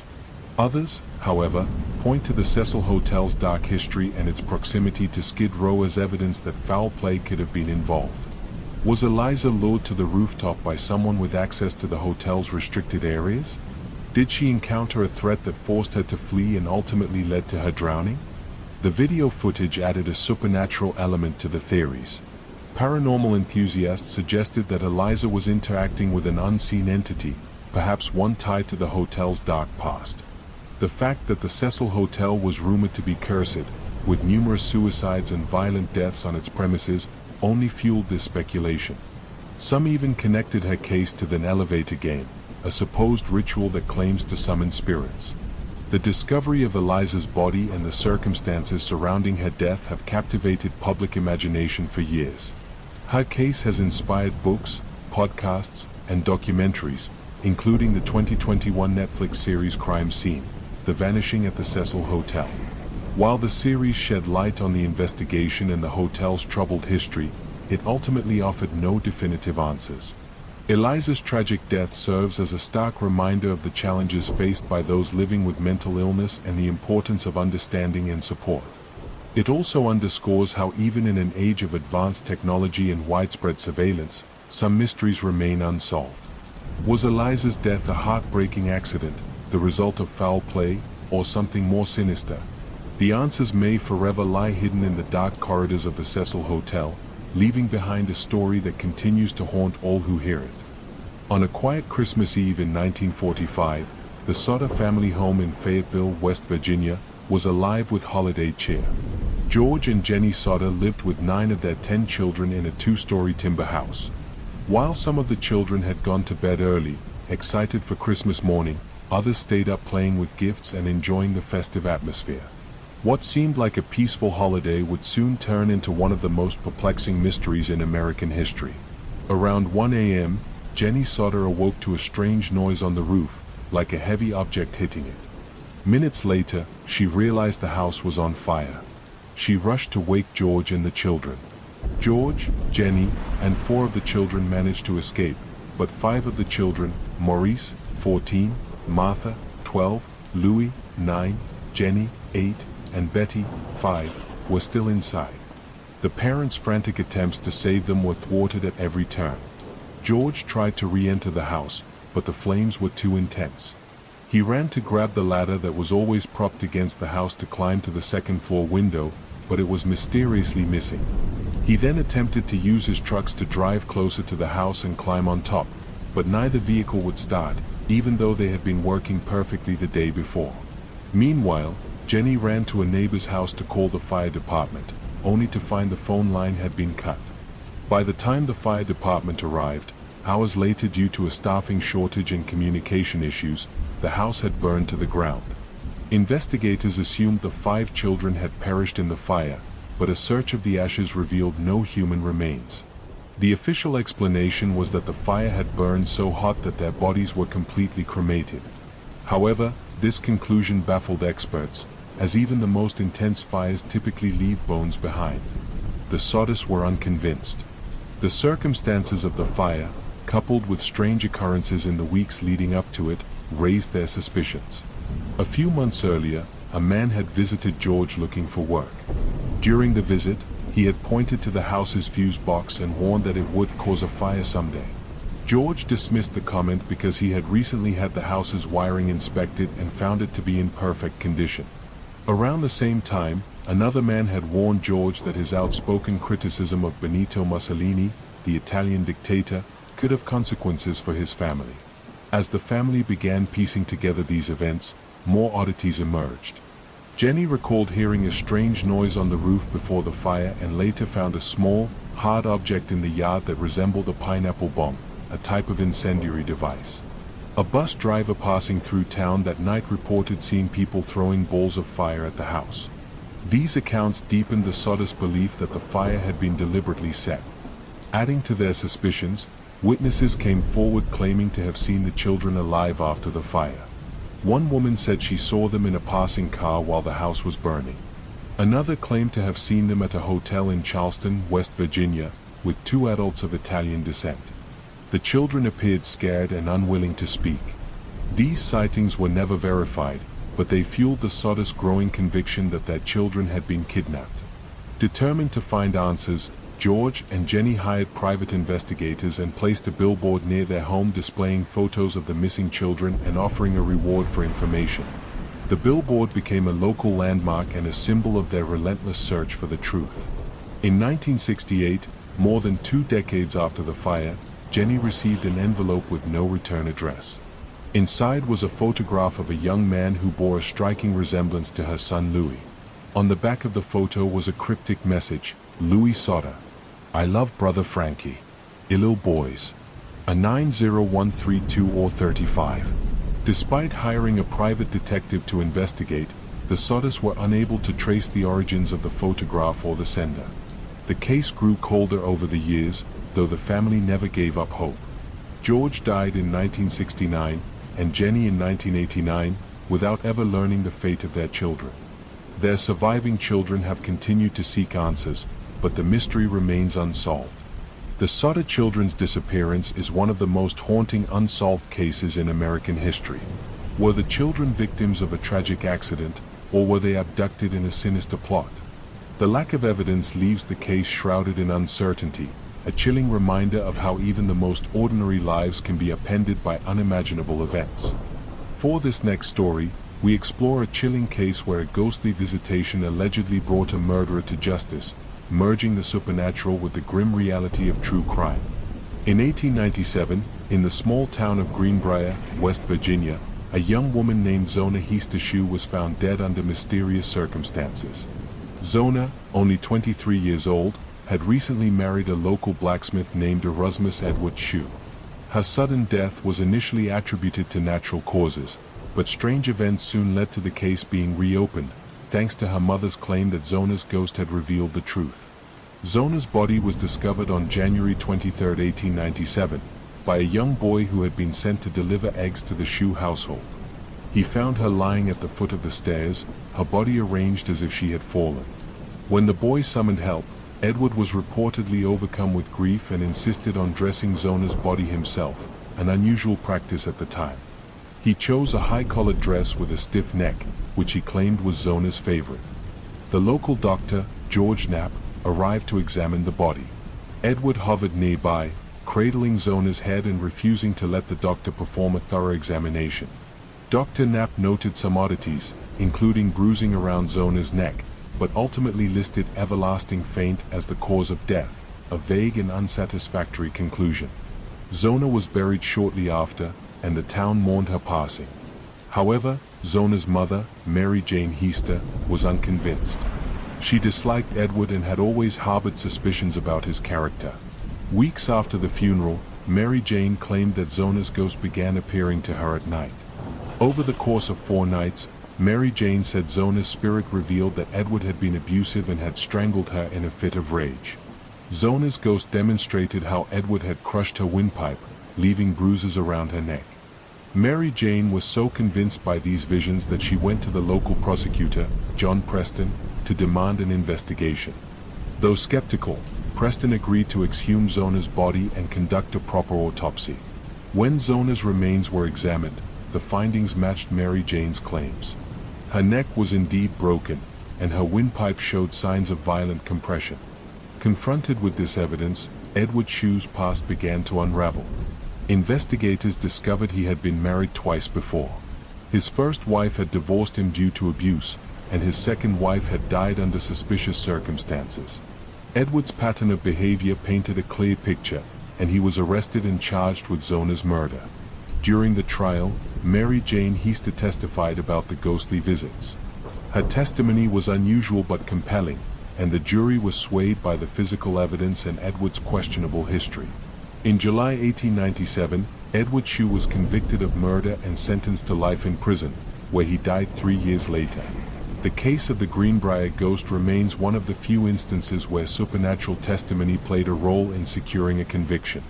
While skeptics argue that Mary Jane's visions were simply the result of grief and intuition, others believe that Zona's spirit truly reached out from beyond the grave to ensure her killer faced justice. Zona's story has since become a part of West Virginia folklore, blending tragedy, mystery, and the supernatural. A historical marker now stands in Greenbrier County, commemorating the unique case and the ghostly legend that surrounds it. Whether you believe in spirits or not, the tale of the Greenbrier ghost is a haunting reminder that some mysteries refuse to remain buried. Our next story unravels the baffling and controversial case of Tamla Horsford, a woman who died under mysterious circumstances during what was supposed to be a friendly gathering. On the evening of November 3, 2018, Tamla Horsford, a 40-year-old mother of 5, attended an overnight party at the home of Jean Mayers in Forsyth County, Georgia. The gathering was a football mom's party, intended to celebrate friendships formed through their children's sports activities. Tamla was the only black woman in attendance, a detail that would later become a point of controversy. The party was light-hearted, filled with drinks, games, and camaraderie.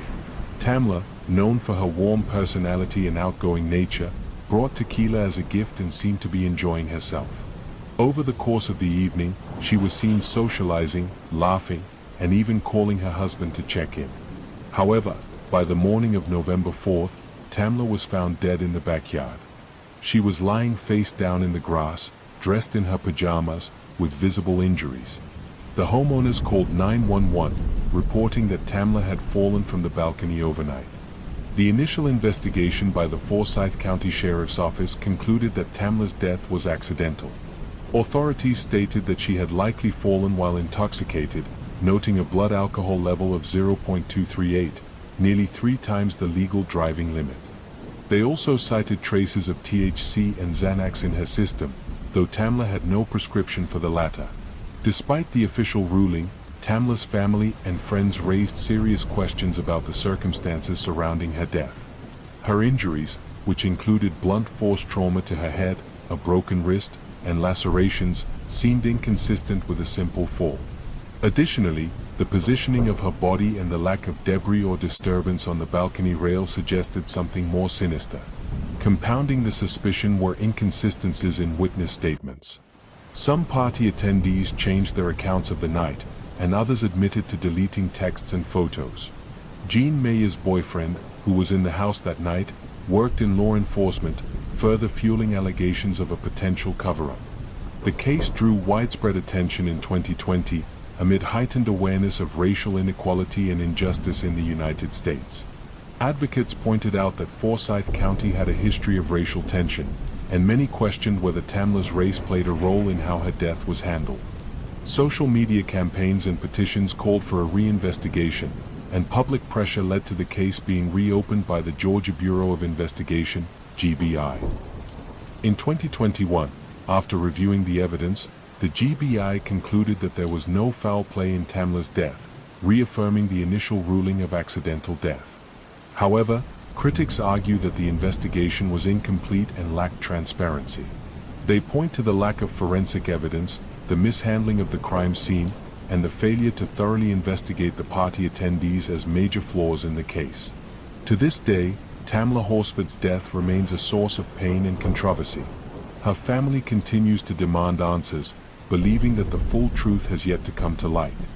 The case serves as a sobering reminder of the need for accountability and justice, particularly when societal biases and systemic flaws may be at play. Whether Tamla's death was a tragic accident or something more sinister, her story has left an indelible mark, sparking conversations about race, justice, and the value of a thorough investigation. It remains a haunting mystery that continues to resonate with those seeking the truth. On the afternoon of August 20, 1966, a young man and his nephew were flying a kite on Morro do Vintum, a hilly area in Niterói, Brazil. Their carefree day took a dark turn when they stumbled upon 2 lifeless bodies. The discovery would ignite one of the most bizarre and unsettling mysteries in Brazil's history, now known as the lead masks case. The bodies were those of 2 men, later identified as Manuel Pereira da Cruz and Miguel José Viana, both electronic technicians from Campos dos Goitacazes, a city hours away. They were found lying side by side, dressed in matching suits and waterproof raincoats. Most curiously, each man wore a homemade lead mask, the kind used to protect against radiation. Beside them lay an empty water bottle, 2 wet towels, and a notebook containing cryptic instructions: 1630B at the specified location. 1830 ingest capsules. After effect protect metals, wait for signal. There were no signs of trauma or struggle, and the scene puzzled investigators. The immediate question was, what had killed them? An autopsy revealed no clear cause of death.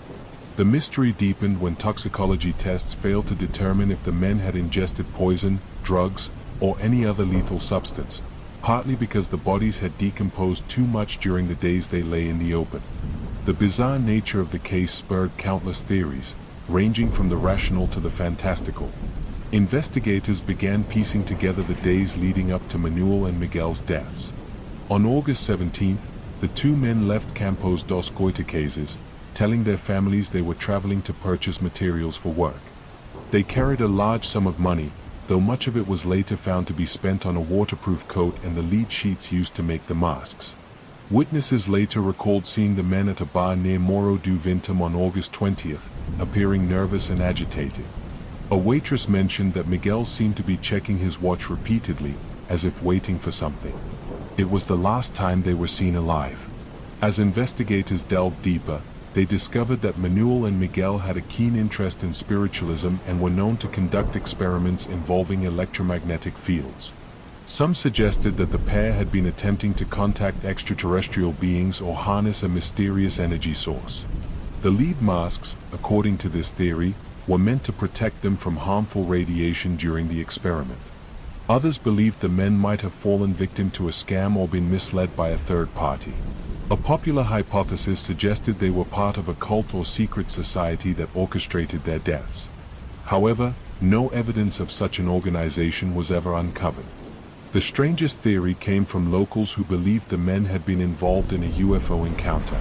In the weeks before their deaths, residents in the area reported seeing bright lights in the sky near Morro do Vento. Some speculated that Manuel and Miguel had been trying to communicate with extraterrestrial beings and had died as a result of their contact. Despite these theories, the case remained unsolved, and the families of the men were left with more questions than answers. Who, or what, had they been waiting for on that hill? What was the purpose of the lead masks? And what had caused their sudden deaths? Over the years, the lead masks case has become a symbol of unsolved mysteries, inspiring books, documentaries, and discussions among true crime enthusiasts and paranormal researchers. Its strange combination of cryptic instructions, unexplained deaths, and the eerie setting of Morro do Vento ensures its place among the world's most perplexing enigmas. To this day, the deaths of Manuel Pereira da Cruz and Miguel José Viana remain unexplained, their final moments shrouded in secrecy. Was it a failed experiment, a tragic misunderstanding, or something far more mysterious? The truth may never be known, leaving the lead masks case as an enduring puzzle that continues to fascinate and unsettle. In this haunting tale, we explore the mysterious disappearance of Tara Calico, a bright young woman whose case has puzzled investigators and sparked disturbing theories for over 3 decades. On the morning of September 20, 1988, 19-year-old Tara Calico left her home in Belen, New Mexico, to go on her daily bike ride. An active and outgoing college student, Tara was known for her routine, often riding along Highway 47 with her Walkman in hand. That morning, she told her mother, Patty Dull, to come looking for her if she wasn't back by noon. Tara never returned. When Patty went to search for her daughter, she found no sign of Tara or her pink Huffy bike. The only clue was a broken piece of Tara's Walkman lying along the side of the road. Further down the highway, tire marks and another piece of her Walkman were discovered, suggesting a struggle might have occurred. Authorities suspected foul play and launched a search, but no significant leads emerged. Months turned into years, and Tara's disappearance became a cold case. Then, in June 1989, a chilling photograph was discovered in a convenience store parking lot in Port St. Joe, Florida, nearly 1,500 miles away from where Tara disappeared. The Polaroid showed a young woman and a boy, both bound and gagged, lying in the back of what appeared to be a van. The woman bore a striking resemblance to Tara, and the boy's identity remains unknown to this day. The photograph sparked national attention and renewed interest in Tara's case. Experts analyzed the image and determined that the woman could indeed be Tara based on her physical features and a scar on her leg that matched one Tara had from a previous injury. The boy, however, remained unidentified, and no missing persons reports from the area matched his description. Despite the photo's discovery, investigators were unable to track down the van or confirm the identities of the people in the image. The man who found the photograph claimed he had seen the van in the parking lot, driven by a man with a mustache, but the lead went cold. Over the years, several theories have emerged about Tara's fate. One of the most prominent theories involves local boys who may have accidentally hit Tara with their truck while she was biking. According to this theory, they panicked and decided to cover up the accident, disposing of her body. This explanation is bolstered by rumors that the boys' families had ties to local law enforcement, potentially leading to a cover-up.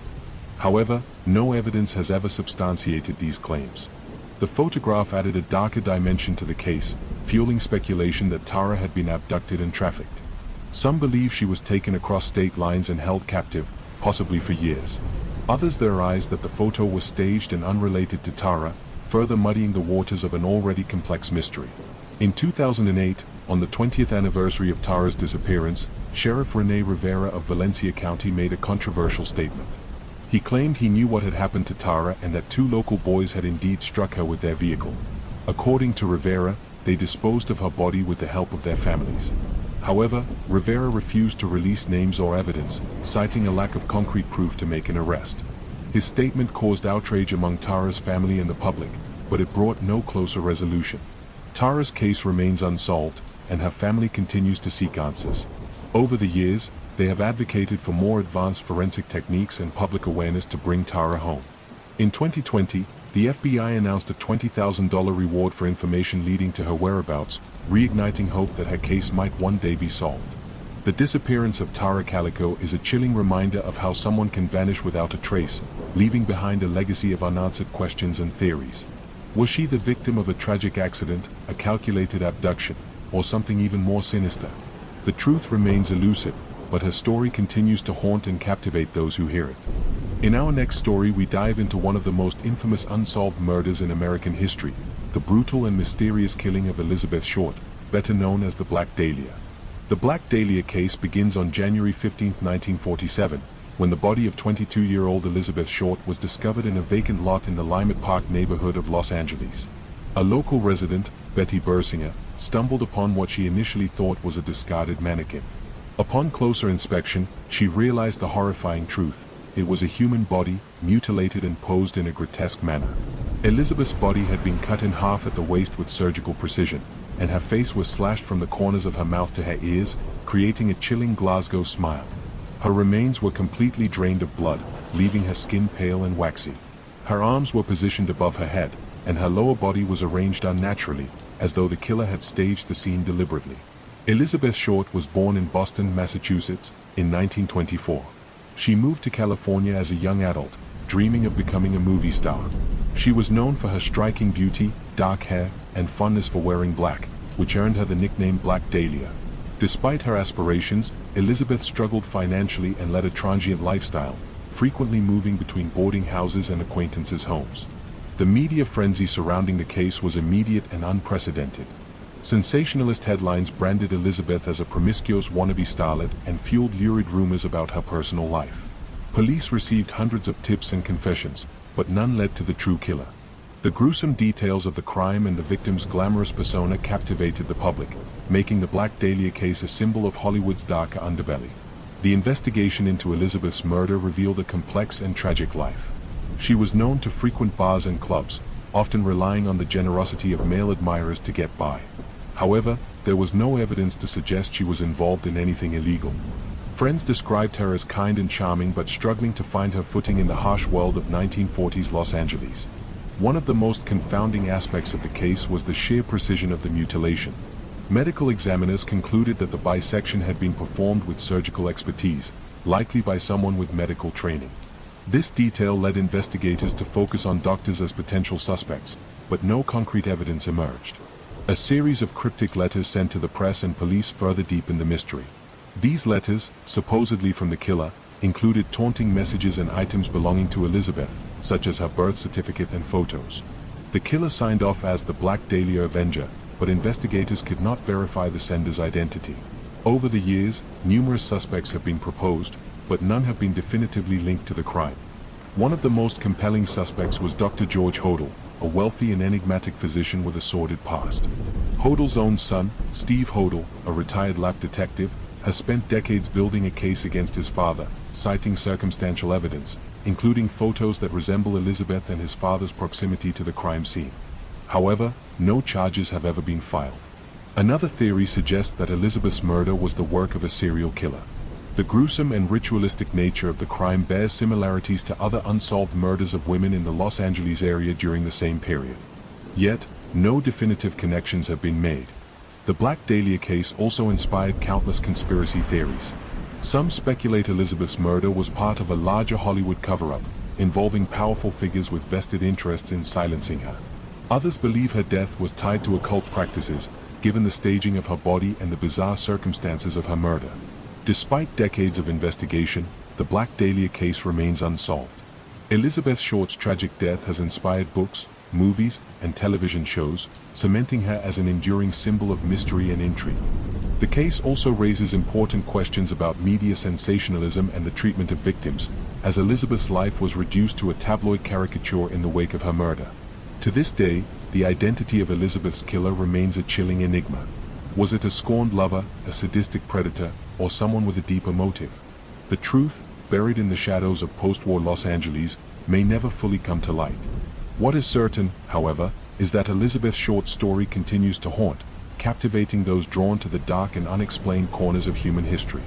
Our next story delves into the chilling mystery of the Mary Celeste, a ship found adrift in the Atlantic Ocean in 1872. Its crew vanished without a trace. On December 5, 1872, the British brigantine Dei Gratia was sailing through the Atlantic when its crew spotted a ship drifting aimlessly.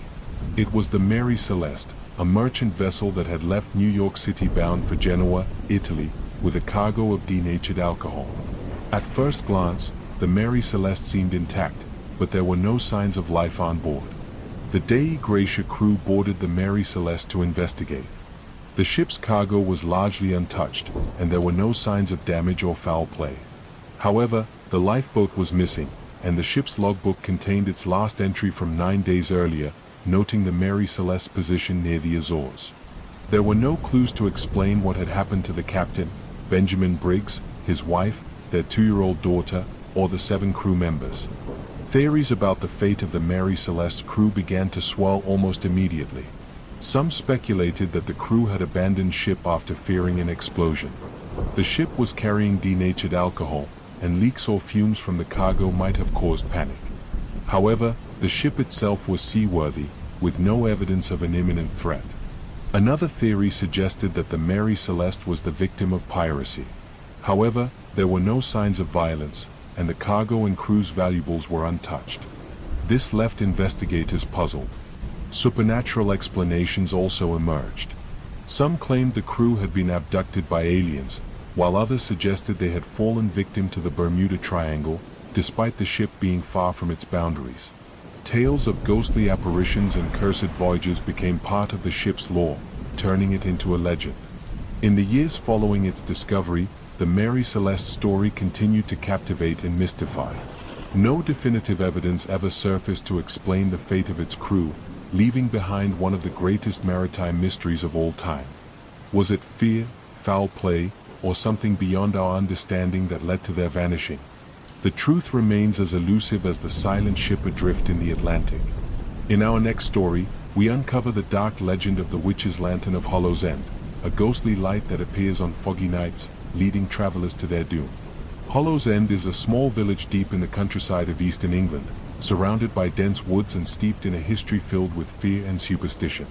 For centuries, the residents of Hollow's End have shared the chilling tale of the witch whose curse still lingers over the village, warning all who dare to wander at night to beware the flickering light that lures those unfortunate enough to follow it. The legend dates back to the 1600s, during the height of the witch trials.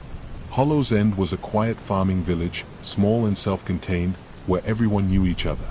It was in these times of fear and suspicion that Eleanor Blythe, a reclusive woman who lived on the outskirts of the village, became the target of dark accusations. Eleanor was a healer, known for her herbal remedies and her uncanny ability to cure ailments that had baffled others. But her talents, once appreciated, became a source of mistrust as hysteria spread across the land. It started when the village headman's daughter fell ill with a sickness that seemed to defy all known cures. Eleanor was called upon, and she tried everything within her power, but the girl grew worse. When she died, the townspeople turned on Eleanor. They accused her of witchcraft, blaming her for bringing the illness upon the girl. They claimed that she had cursed her out of spite, that her knowledge of herbs and potions came from a pact with the devil himself. The villagers dragged Eleanor from her small cottage and brought her to the village square, where she was put on trial. There was no defense, no one to speak on her behalf. In their fear and grief, the townspeople condemned her, tying her to a stake and setting the pyre ablaze. As the flames rose around her, Eleanor spoke her final words, a curse upon the village, upon all who had turned against her. With her dying breath, she swore that a lantern would burn in the darkness, and that any who dared follow its light would be lost forever. The villagers, shaken by her words but resolute in their actions, watched as the fire consumed her. They buried her ashes at the crossroads outside the village, hoping that would be enough to keep her spirit at bay. But it wasn't. Not long after Eleanor's death, strange things began to happen. On misty nights, a flickering light could be seen moving through the woods near the village, a small, glowing lantern that seemed to bob and sway as if carried by an unseen hand. At first, the villagers dismissed it as nothing more than a trick of the light, the reflection of the moon in the mist. But then people began to disappear. The first was a farmer, returning home late one night after visiting a neighboring village. His wife waited by the door, watching the fog roll in as the lantern light flickered in the distance. She saw her husband turn off the road, following the light into the woods, his silhouette swallowed by the mist. He never came home. The villagers searched the woods for days, but there was no trace of him, no footprints, no signs of a struggle. It was as if he had simply vanished. The story spread quickly. People claimed that the light was Eleanor's lantern, her spirit seeking revenge against those who had wronged her. They spoke of how the light would call to those who wandered alone at night, leading them deeper into the woods, into the bogs where the earth was soft and the mist hung thick. Once you saw the light, they said, it was impossible to look away. It would draw you in, step by step, until you were lost forever. Despite the warnings, more villagers went missing. A young boy, drawn by curiosity, strayed too far from home and was never seen again. A peddler, unfamiliar with the local stories, disappeared on his way through Hollow's End, his cart found overturned at the edge of the woods. Each time, the lantern was seen, flickering just beyond reach, moving deeper into the forest, as if it were taunting those who dared to follow. As the years passed, the legend of the witch's lantern became an ingrained part of life in Hollow's End. Parents warned their children never to stray far from home after dark, never to follow strange lights, no matter how tempting. Travelers were cautioned to avoid the woods, especially when the fog rolled in. Those who lived in the village avoided the crossroads where Eleanor's ashes were buried, speaking her name only in whispers, fearful of drawing her attention. But the witch's lantern was not content with staying in the woods. On stormy nights, it was said that the light could be seen wandering through the village itself, passing along the narrow lanes, pausing outside the cottages as if looking for someone. People claimed to hear footsteps outside their windows, slow and deliberate, and see the glow of the lantern through the curtains, its light casting long shadows across the walls. The air would grow cold, and the unmistakable scent of smoke would fill the room, as though the fire that had consumed Eleanor still burned. One particularly chilling account came from the village blacksmith, a man named Thomas Wright. He awoke one night to find the lantern light shining outside his window, its glow faint but unmistakable. Despite his fear, he felt compelled to follow it, his feet moving of their own accord. He walked through the door, out into the fog, the cold air biting at his skin. The light moved ahead of him, always just beyond reach, leading him towards the edge of the woods. It was only the cries of his wife, frantic and desperate, that broke the spell. She had seen him leaving and ran after him, grabbing his arm and pulling him back just as he reached the tree line. Thomas spoke of the overpowering sense of dread that filled him as he looked into the woods, of the whispering voices that seemed to rise from the darkness, urging him to step forward, to join them. He never spoke of it again, and from that day on, he refused to leave his house after dark. Today, Hollow's End is a quiet, almost forgotten place, its population dwindling as younger generations move away, seeking lives beyond the shadow of the woods. But the legend of the witch's lantern endures. On misty nights, when the fog rolls in thick and heavy, the light can still be seen flickering through the trees, moving slowly, deliberately, as if searching for something, or someone. The villagers know better than to follow it, to heed its silent call. They know that Eleanor's curse is still very much alive, that her spirit still wanders the woods, her lantern burning bright, leading the lost to their doom. And if you ever find yourself near Hollow's End, if you see a light flickering in the distance on a foggy night, remember the fate of those who came before. Turn away, close your eyes, and whatever you do, do not follow the witch's lantern, for those who do are never seen again, their souls forever bound to the darkness of Hollow's End, wandering alongside the vengeful spirit of Eleanor Blythe.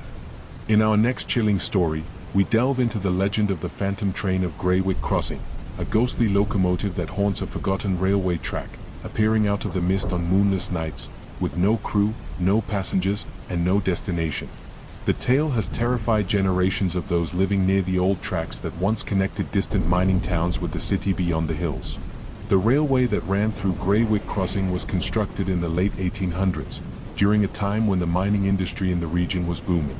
Trains carried coal, iron, and workers between the mines and the factories, fueling the growth of the town.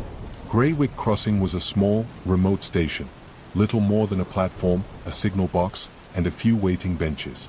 It served as a rest point for train crews who worked the long, grueling shifts bringing their precious cargo from the hills to the sprawling industrial cities. It was in the winter of 1895 that the story began. A heavy storm had rolled in from the west, blanketing the hills in a thick layer of snow. On that fateful night, Train 451, a heavy freight locomotive hauling coal, left the mining camp with a small crew of 5. They were seasoned railway workers, accustomed to the dangers of winter travel. The train was scheduled to pass through Greywick Crossing at approximately 11:30 p.m. before heading on to the city. That night, as the storm raged on, something went terribly wrong. The signalman stationed at Greywick Crossing, an elderly man named Thomas Willoughby, was the last known person to have seen Train 451. Thomas recalled seeing the lights of the locomotive approaching through the swirling snow, its whistle echoing mournfully through the night air. As the train approached the crossing, Thomas raised his lantern in greeting, but the train did not slow down. Instead, it barreled through the crossing at a speed far too dangerous for the stormy conditions. The cars rattled, sparks flew from the wheels, and the windows of the engine cab were dark. Thomas caught a glimpse of the engineer's face, pale, eyes wide with terror, as though he had lost all control. As the train sped into the darkness, its whistle wailed again, a long, eerie sound that faded slowly into the night. The next day, when the storm had finally subsided, the alarm was raised. Train 451 had never arrived at its destination, and no one could contact the crew. Search teams were sent out, scouring the length of the track. They found no sign of the train, no wreckage, no tracks in the snow, and no evidence that it had ever left the railway. It was as if Train 451 and its entire crew had simply vanished into thin air. The disappearance baffled investigators. How could an entire train vanish without a trace, without leaving behind even a single twisted rail or splintered carriage? Some claimed that the train must have derailed somewhere in the remote hills, buried beneath an avalanche or lost in a hidden valley, but no trace was ever found. The mystery haunted Greywick Crossing, and the railway workers grew fearful of traveling those tracks at night.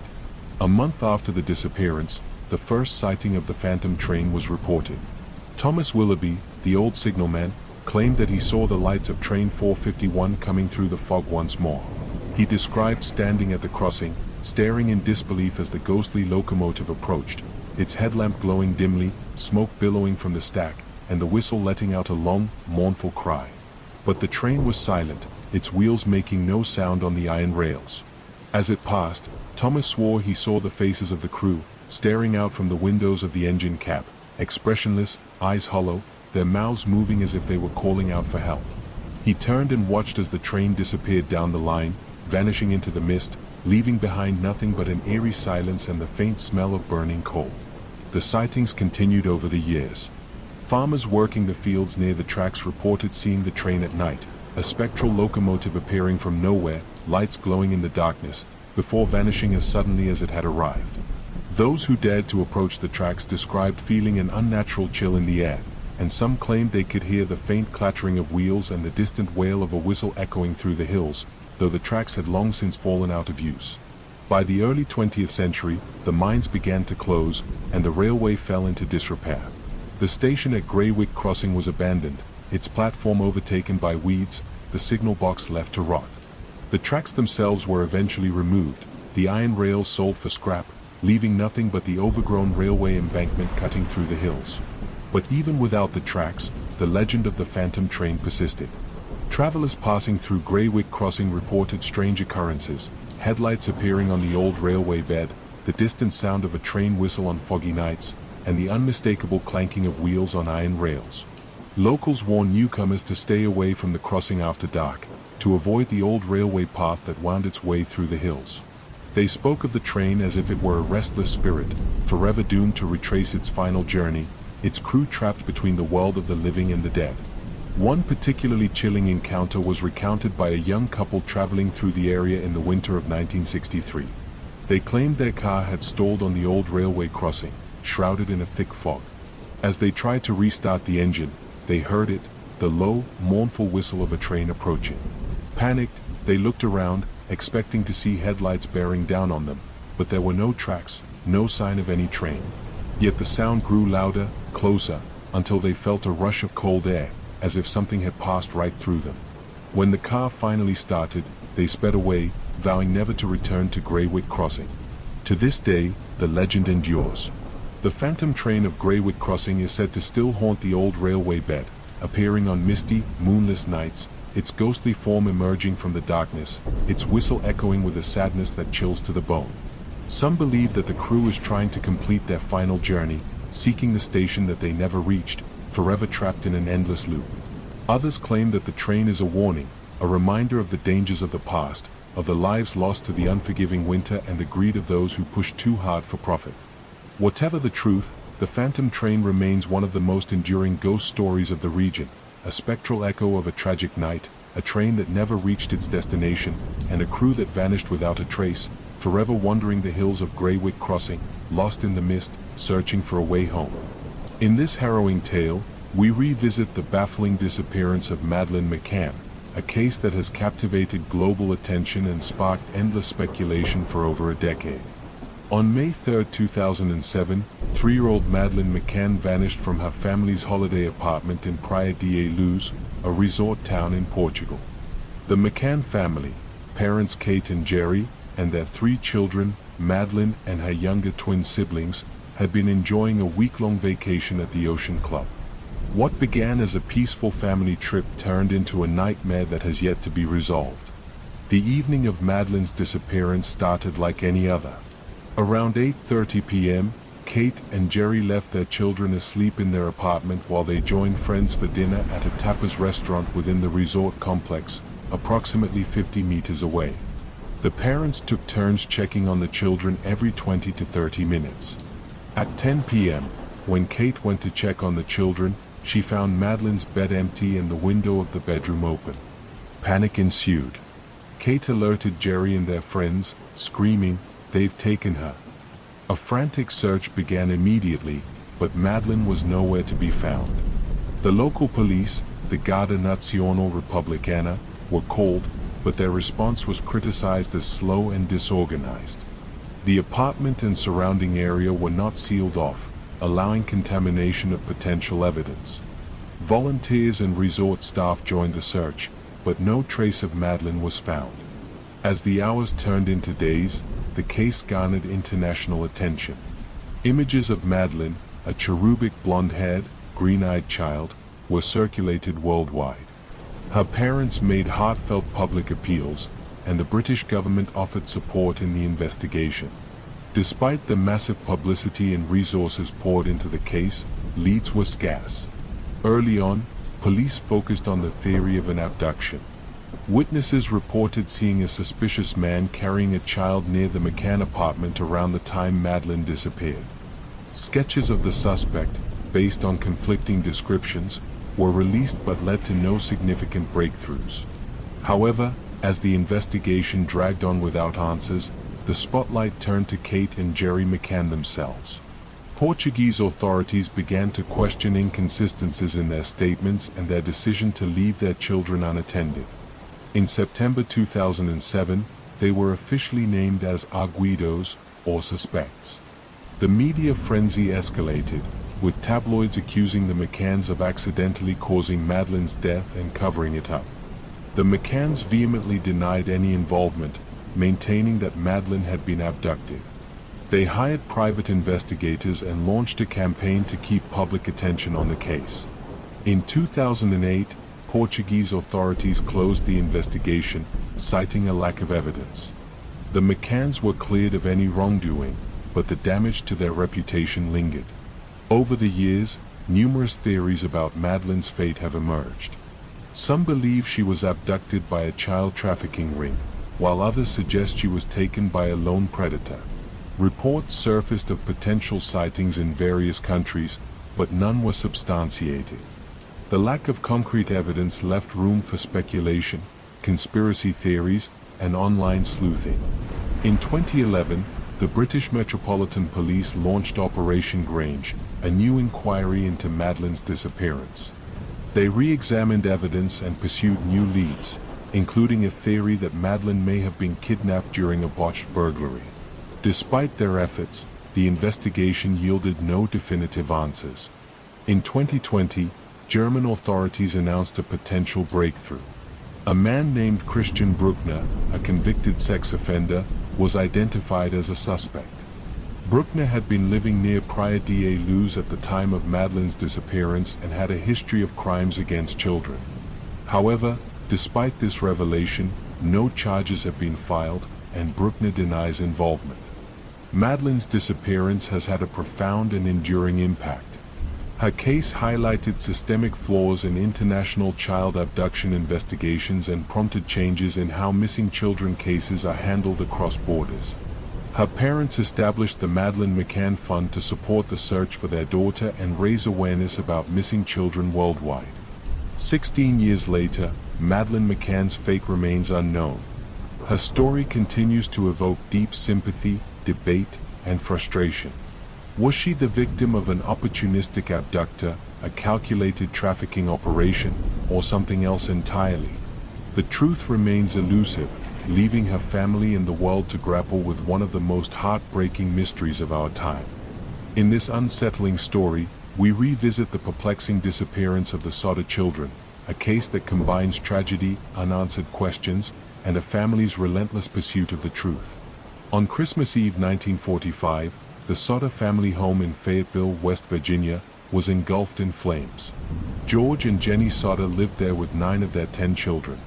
As the fire raged, George, Jenny, and 4 of their children managed to escape, but 5 children, Maurice, 14, Martha, 12, Louis, 9, Jenny, 8, and Betty, 5, were believed to have perished in the blaze.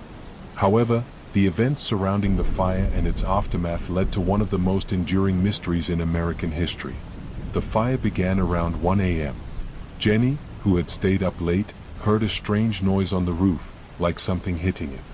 Shortly afterward, she noticed smoke pouring into the house. George tried to save his trapped children, but his efforts were thwarted. The ladder that was always propped against the house was missing, his trucks failed to start despite working earlier that day, and the phone lines had been cut. The fire burned the house to the ground in less than an hour. Authorities quickly attributed the tragedy to faulty wiring and declared the 5 children dead. However, a search of the ashes revealed no human remains. The fire chief claimed the blaze had burned so hot that it completely cremated the children's bodies, an assertion that fire experts later disputed. Even at extreme temperatures, bones should have remained. The Sodas began to suspect foul play. They recalled a series of strange incidents in the months leading up to the fire. A man had visited George, seeking work, and commented that the house's wiring would cause a fire someday. George, who had recently had the house rewired, dismissed the comment. Another visitor, angered by George's outspoken criticism of Italian dictator Benito Mussolini, warned that his family would face repercussions. The Sodas also received anonymous phone calls threatening their family. In the years following the fire, the Sodas collected a series of clues that deepened the mystery. A bus driver passing through Fayetteville on Christmas Eve claimed to have seen people throwing balls of fire onto the Soda property, which Jenny believed explained the strange noise she had heard before the fire started. A family member later found a small, hard object in the yard that resembled a hand grenade or an incendiary device. Sightings of the missing children were reported in the months and years after the fire.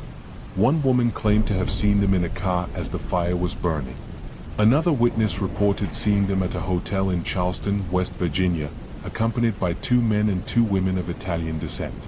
The children appeared to be under duress and spoke little. The Sodas were convinced their children had been kidnapped and set out on a decades-long quest for answers. They hired private investigators and even wrote to the FBI, which declined to take on the case, citing jurisdictional issues. In 1949, they arranged for an excavation of the site, but no human remains were found. One of the most haunting developments came in 1968, when Jenny received a photograph in the mail. The photo depicted a young man who bore a striking resemblance to Louis, one of the missing children, with a note on the back that read, "Louis Soda. I love brother Frankie. Ill boys. A 90132 or 35. Despite hiring a private investigator to track the origins of the photo, the family never uncovered its source. Desperate to keep the case in the public eye, the Sodas erected a billboard along Route 16 with photos of the missing children and an appeal for information. The sign became a local landmark and a symbol of their relentless hope. George Soda died in 1969, and Jenny passed away in 1989, never knowing the truth about their children's fate. The remaining Sodder siblings have continued to seek answers, but the case remains unsolved. The disappearance of the Sodder children is a chilling reminder of how easily tragedy can turn into mystery. Were the children victims of a terrible accident, or were they abducted in a sinister plot? The lack of definitive answers leaves the case shrouded in uncertainty, haunting both the family and those who continue to explore its many twists and turns. Our next story takes us to the secluded and sinister Blackwood Manor, a place shrouded in mystery and ghostly tales that have terrified the local community for decades. Situated deep within the dense forested hills of northern England, the grand, sprawling manor had stood abandoned for years, its dark windows staring out blankly over the surrounding landscape. The few locals who dared speak of it would tell chilling stories of strange lights and ghostly figures moving through the halls, and of the doomed family that once called Blackwood Manor their home. Blackwood Manor was built in 1867 by the wealthy Blackwood family, an old and respected lineage known for their fortune amassed through the coal mines of the region. The patriarch, Lord Albert Blackwood, moved into the manor with his wife, Lady Eleanor, and their two children, Edward and Catherine. It was said that the family led a life of grandeur, hosting lavish parties attended by aristocrats and prominent figures from across the country. Yet, despite the wealth and prosperity, something dark seemed to linger in the shadowy corners of Blackwood Manor. The trouble began in the winter of 1871. Lady Eleanor, once known for her warmth and beauty, began to suffer from inexplicable bouts of paranoia. She would wander the halls at night, muttering about shadows and unseen figures. Servants spoke of how she refused to enter certain rooms, particularly the East Wing, claiming that they were watching her from the darkness. She grew pale, withdrawn, and eventually confined herself to her chambers, refusing to see even her own children. Lord Blackwood, desperate to help his wife, consulted doctors, spiritualists, and even occultists, hoping for a cure to her madness. Despite his efforts, Lady Eleanor's condition worsened, and she took her own life one stormy night, throwing herself from the third-floor balcony. Her body was found in the garden below, her eyes wide with terror, as if she had seen something horrifying just before her death. After Eleanor's passing, Lord Blackwood fell into a deep depression, and the once lively manor turned cold and quiet. The servants left one by one, unable to bear the oppressive atmosphere that seemed to permeate every room. Those who stayed claimed to hear Lady Eleanor's footsteps echoing through the halls late at night, her sobs carried on the wind through the empty corridors. A year later, tragedy struck again.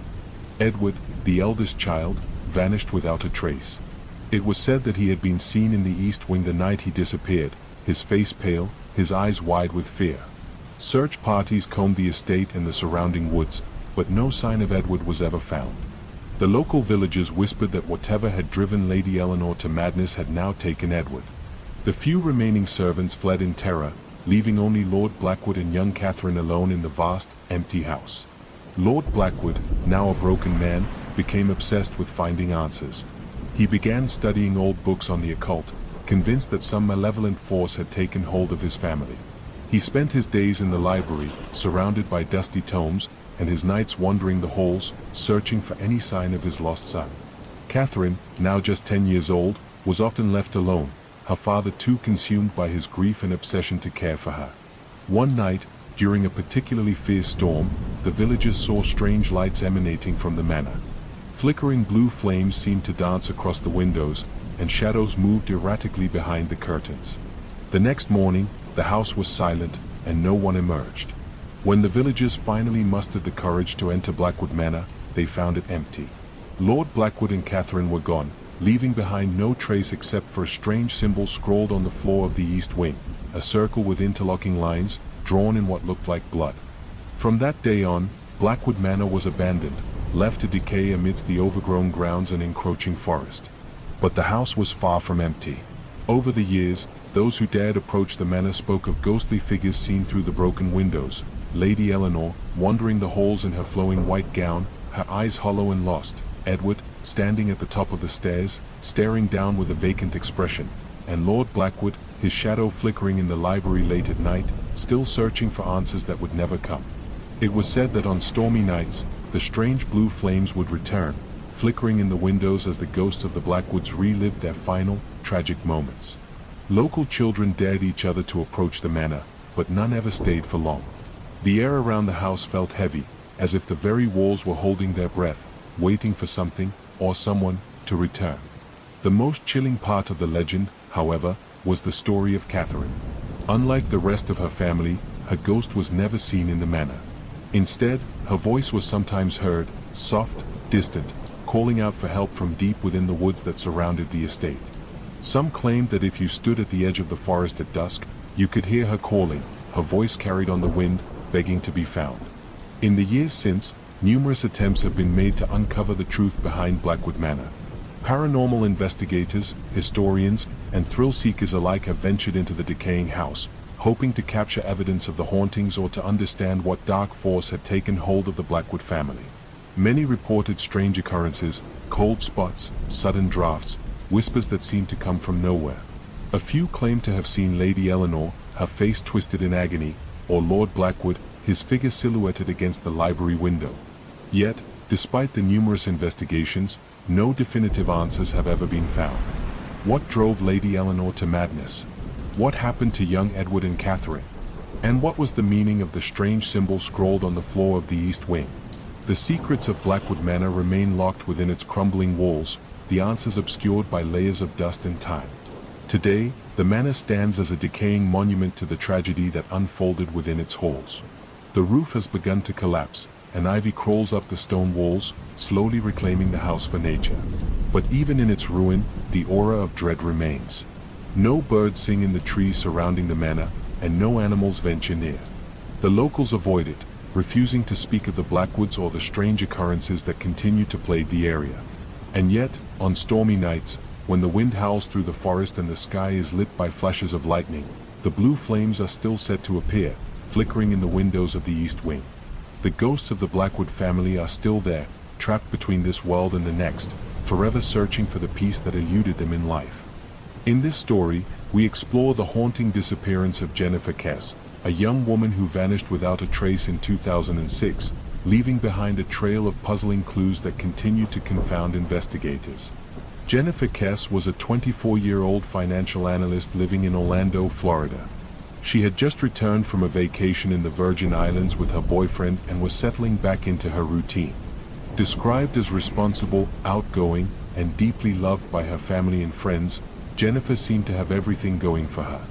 On the morning of January 24, 2006, Jennifer failed to show up for work. This was entirely out of character, and her employer contacted her family when they couldn't reach her. Jennifer's parents, Drew and Joyce Kess, immediately drove to her condo. Inside, they found no signs of a struggle. Her bed was made, her towel was still damp from a recent shower, and her phone, purse, and keys were missing. It appeared that Jennifer had left for work as usual but never made it there. 2 days later, a break in the case seemed to come when Jennifer's black Chevy Malibu was discovered abandoned at an apartment complex about a mile from her home. Investigators found the car parked in a visitor's spot, and upon inspection, they found nothing out of the ordinary, no fingerprints, no signs of a struggle, and no trace of Jennifer. Security footage from the complex revealed a grainy, black and white video of a person parking Jennifer's car and walking away. Frustratingly, the footage was obscured by a fence post, and the person's face was never captured. The individual has since been dubbed the person of interest. The video was one of the only concrete pieces of evidence in Jennifer's case, but it raised more questions than answers. Was this person her abductor, someone trying to cover up a crime, or an unrelated individual who stumbled upon the car? The lack of clarity left investigators grasping at straws. Attention soon turned to the mosaic at Millennia, the upscale condo complex where Jennifer lived. The area had been under heavy construction at the time, and Jennifer had mentioned feeling uneasy about the construction workers who loitered around the property. Some of the workers were undocumented immigrants, making it difficult to track their identities or verify their whereabouts. A theory emerged that Jennifer may have been abducted while walking to her car in the early morning hours. However, no witnesses came forward to corroborate this. Another theory suggested that someone might have been lying in wait for her, but there was no physical evidence to support this. Jennifer's family tirelessly pursued every lead. They distributed thousands of flyers, appeared on national news programs, and hired private investigators to comb through the evidence. Despite their efforts, the case grew colder with each passing year. In 2018, the Orlando Police Department turned over Jennifer's case files to her family, a rare move that highlighted the lack of progress. Drew and Joyce Kess have since led their own investigation, hiring experts and analyzing the available evidence in hopes of finding new leads. Several theories continue to dominate discussions about Jennifer's disappearance. Some believe she was abducted by someone she knew, perhaps a co-worker or someone in her social circle. Others point to the transient workers at her condo complex, theorizing that one of them may have attacked her in a crime of opportunity.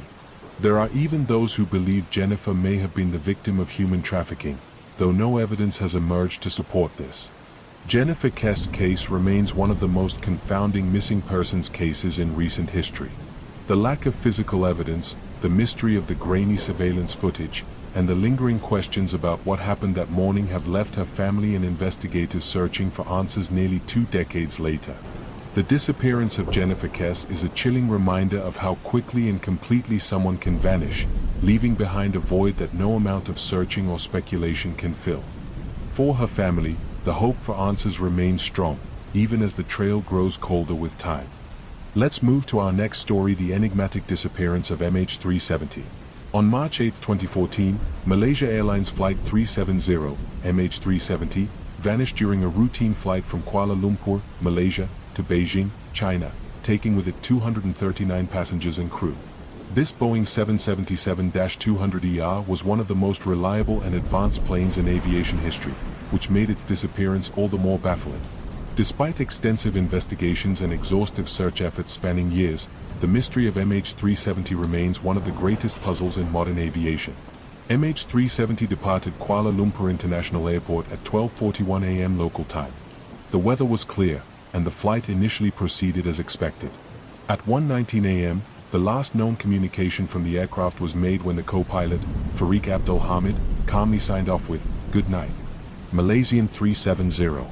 Moments later, the aircraft's transponder, which provides tracking data to radar systems, was switched off.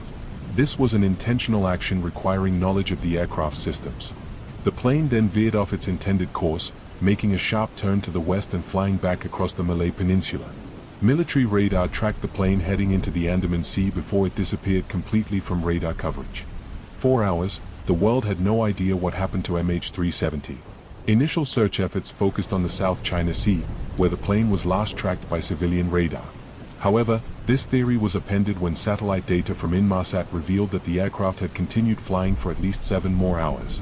These signals, known as handshakes, were emitted periodically as the plane communicated with a satellite overhead. By analyzing the Doppler shifts in these signals, investigators determined that MH370 flew deep into the remote southern Indian Ocean, far from any landmass.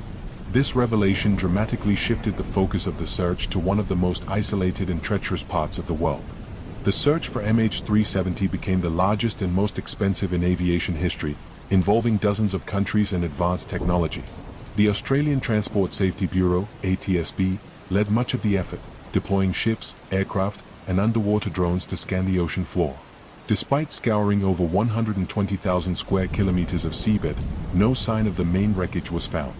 The official search was suspended in January 2017, leaving families and the world with few answers. Some debris, however, began washing ashore on islands in the Indian Ocean and along the eastern coast of Africa. The first confirmed piece of MH370 was a flaperon, discovered on Réunion Island in July 2015.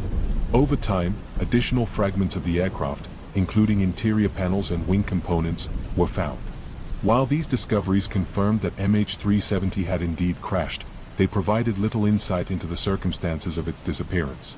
In the absence of concrete evidence, theories about what happened to MH370 have proliferated, ranging from plausible explanations to speculative conspiracy theories.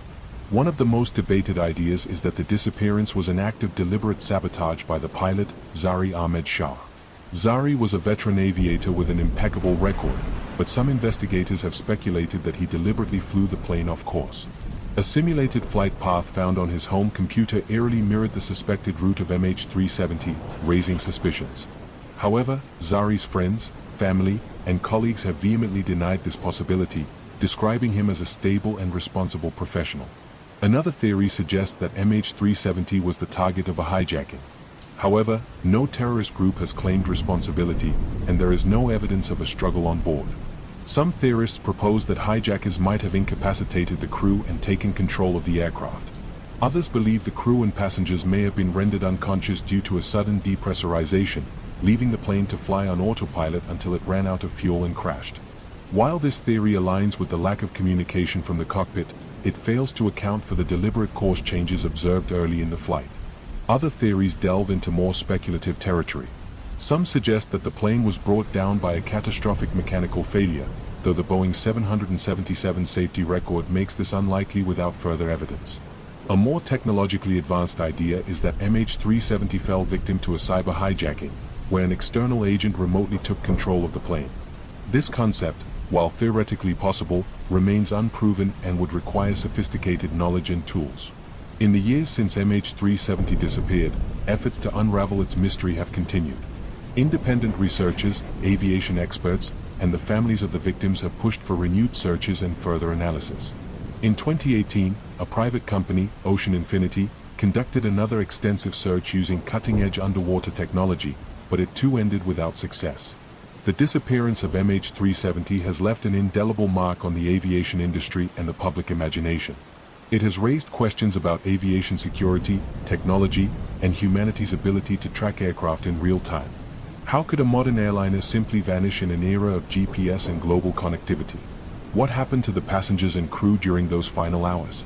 Nearly a decade later, the mystery of MH370 remains unsolved. Was it a deliberate act, a catastrophic accident, or something beyond our current understanding? The families of those lost continue to seek closure, and the world continues to wonder about the fate of one of the most haunting and enigmatic cases in aviation history. For our next eerie story, we head to Crimson Lake, a place shrouded in mystery, tragedy, and whispers of an ancient curse. Set deep in the wilds of northern Canada, Crimson Lake is infamous for its blood-red hue during certain times of the year and for the unsettling tales of those who have vanished around its shores. Generations of locals have passed down chilling tales of strange happenings by the lake, stories of haunting apparitions, restless spirits, and a curse that has kept visitors at bay for decades. The lake's name, Crimson, comes from the deep red color that appears across its surface on late autumn nights. Scientists have tried to explain the phenomenon, suggesting it could be due to unique algae blooms or minerals stirred up from the lakebed. Yet none of these explanations seem to account for the terror that has followed this lake for over a century. The legend began with the Cree people, who have long lived in the forests surrounding Crimson Lake. According to their oral histories, Crimson Lake was once a sacred place, a site of deep spiritual power. The Cree spoke of spirits that dwelled within the lake, spirits that protected it but also demanded respect. One story tells of a chieftain's son who defied tradition, taking from the lake without permission, leading to his sudden and mysterious death. After this event, the lake was considered cursed, and people only approached it with the utmost reverence, or not at all. But as European settlers moved in during the late 1800s, they paid little heed to such stories. They were drawn to the lake for its beauty and its plentiful fish. It didn't take long before a small settlement grew along its shores, with cabins scattered amongst the thick pines that surrounded the water. For a time, it seemed as though the curse was little more than superstition. The settlers lived off the land, and life, though hard, was peaceful. Everything changed in 1893, during a particularly harsh autumn. The lake turned red earlier than usual, staining the water in a deep crimson hue that seemed darker and more vivid than before. One night, a young woman named Eliza Garrett disappeared. She had gone to fetch water from the lake, lantern in hand, and never returned. Her fiancé found her bucket at the water's edge, the lantern still flickering beside it, but there was no trace of Eliza. The lake's surface was eerily calm, as if it held its breath, and when he looked into the depths, he swore he saw something moving beneath the water, something pale, reaching upwards. The settlers searched for days, dragging the lake and scouring the surrounding woods, but Eliza was gone. A week later, another villager vanished, a fisherman who had taken his boat out onto the lake at dawn. His boat was found drifting near the center of the lake, empty, his fishing line cast but untouched. Panic began to spread through the settlement. People spoke of strange sounds at night, of wailing cries carried on the wind, of whispers rising from the lake's edge that seemed to call them by name. One night, The entire settlement gathered at the small chapel that had been built on the hill overlooking the lake. As they debated what to do, a heavy fog rolled in, blanketing the lake and the settlement in a thick, unnatural mist. From within the fog came the unmistakable sound of splashing, footsteps in the shallow water, slowly approaching the shore. The villagers rushed to the windows, peering into the fog, and saw figures emerging from the lake, tall, pale shapes, their eyes dark and empty, water streaming from their clothes. Eliza was among them, her face expressionless, her eyes hollow. The settlers watched in horror as the figures moved silently through the fog, walking up towards the cabins, their feet leaving no marks on the ground. The villagers barricaded themselves in the chapel, the walls echoing with their prayers and cries. Through the windows, they saw the apparitions move between the cabins, their heads turning as if searching for someone, their mouths opening as if to speak, though no sound came out. By morning, the fog had lifted, and the figures were gone. The village, however, was no longer the same. The people were gripped by fear, too terrified to approach the lake, too scared to remain in a place where spirits seemed to walk freely. Within a few days, the entire settlement packed their belongings and left, abandoning their cabins and the lake to the wilderness. 4 years, the abandoned village stood empty, slowly decaying, the forest reclaiming what had once been cleared. Hunters and trappers passing through the area spoke of strange sights, of lights moving through the fog above the lake, of voices whispering in the stillness of the forest, of figures standing at the water's edge, their faces obscured by mist. They warned others to avoid the lake, to stay away from the crimson-stained waters, especially in autumn when the lake turned red. The legend of Crimson Lake grew, and those who dared to visit it were few.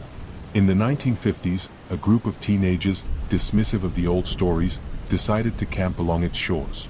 They laughed off the warnings of the locals, setting up their tents near the water. On the second night, as they sat around the campfire, the lake began to glow, a deep, unnatural red that seemed to pulse beneath the surface. One of the boys claimed he saw someone standing on the far shore, a figure in a white dress, her hair hanging loose, her face turned towards them. Despite his friend's disbelief, he stood up and began walking towards the water, as if in a trance. The others watched, calling after him, but he ignored their cries, stepping into the shallow water, moving deeper and deeper until he disappeared beneath the crimson surface. Panicked, his friends ran, abandoning their camp, fleeing into the night. When they returned with help the next morning, there was no sign of the boy, only the ripples on the lake, slowly fading into stillness. Today, Crimson Lake remains a place of fear and superstition. Few dare to go near it, and those who do never stay long. The cabins have long since collapsed, their remnants hidden beneath moss and vines, but the lake itself remains unchanged, a dark, foreboding presence at the heart of the forest. The Cree people still speak of the spirits that dwell within the lake, spirits that demand respect and claim those who are foolish enough to ignore the warnings. When the lake turns red in autumn, it is said that the spirits are closest, that the barrier between the living and the dead grows thin. Those who hear the whispers, who see the figures moving through the mist, know better than to follow, for Crimson Lake does not give up its dead. It keeps them, forever bound to its crimson waters, forever calling out to the living, urging them to join the lost souls beneath the surface. On September 8, 2017, 19-year-old Kanika Jenkins attended a party with friends at the Crown Plaza Hotel in Rosemont, Illinois, a suburb of Chicago. The night was meant to be a celebration, but it ended in tragedy when Kanika's body was discovered in a hotel freezer the following day. Her death, filled with strange details and unanswered questions, has left her family, investigators, and the public searching for the truth. Kanika was described as a bright, outgoing young woman with a close-knit group of friends and a promising future ahead. That evening, she and her friends arrived at the hotel around 11:30 p.m. to attend a party in one of the guest rooms. The party was lively, with loud music, alcohol, and social media posts documenting the festivities. Witnesses later reported that Kanika appeared to be drinking, though it's unclear how much she consumed. Around 1:30 a.m., Kanika's friends realized she was missing. They initially thought she had wandered off and began searching for her in the hotel. At some point, her phone and keys were discovered in the room, but Kanika herself was nowhere to be found. Her friends eventually called her mother, Teresa Martin, who arrived at the hotel around 5 a.m. to help look for her daughter. Teresa immediately demanded that hotel staff review surveillance footage, but her request was denied. Frustrated and panicked, she called the police, who initially treated Kanika's disappearance as a case of a missing person who had simply wandered off after a night of drinking. After hours of searching, hotel staff finally agreed to check the surveillance tapes. On the evening of September 9th, Kanika's body was found inside a walk-in freezer in a vacant area of the hotel's kitchen.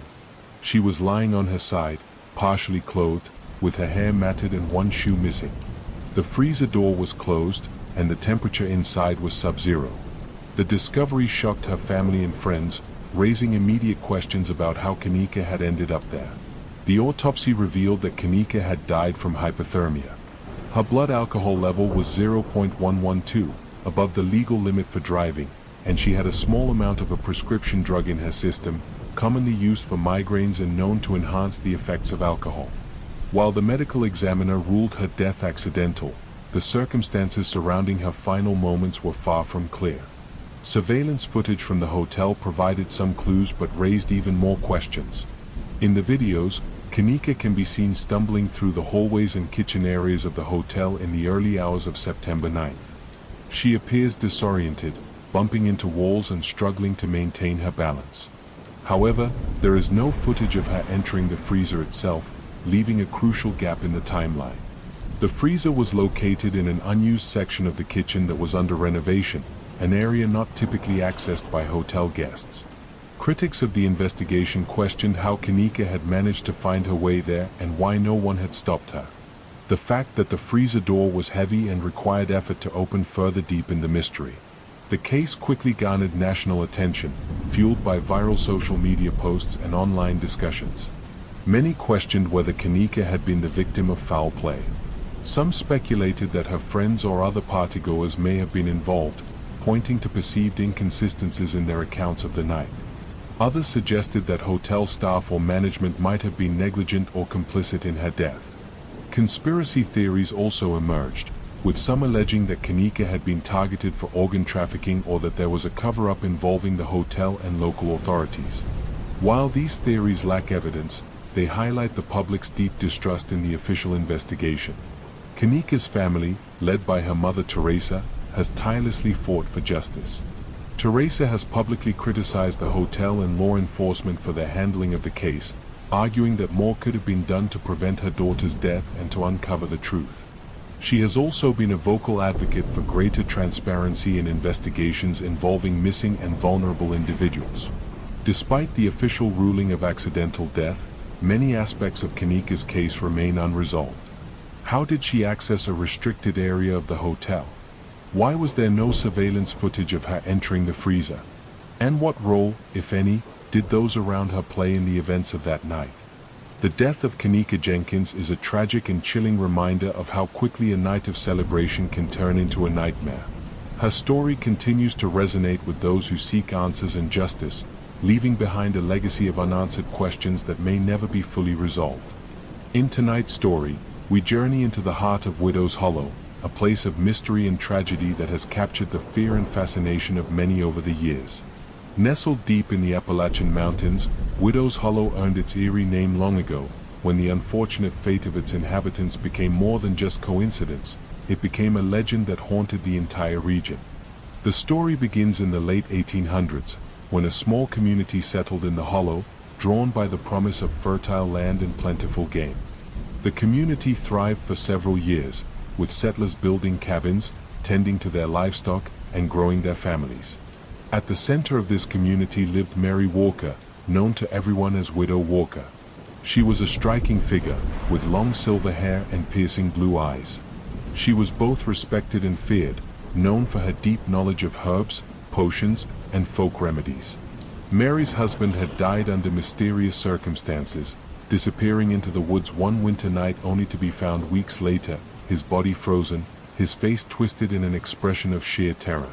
After that, the villagers began to whisper about Mary, wondering if there was something unnatural about her, something that had driven her husband to such a gruesome fate.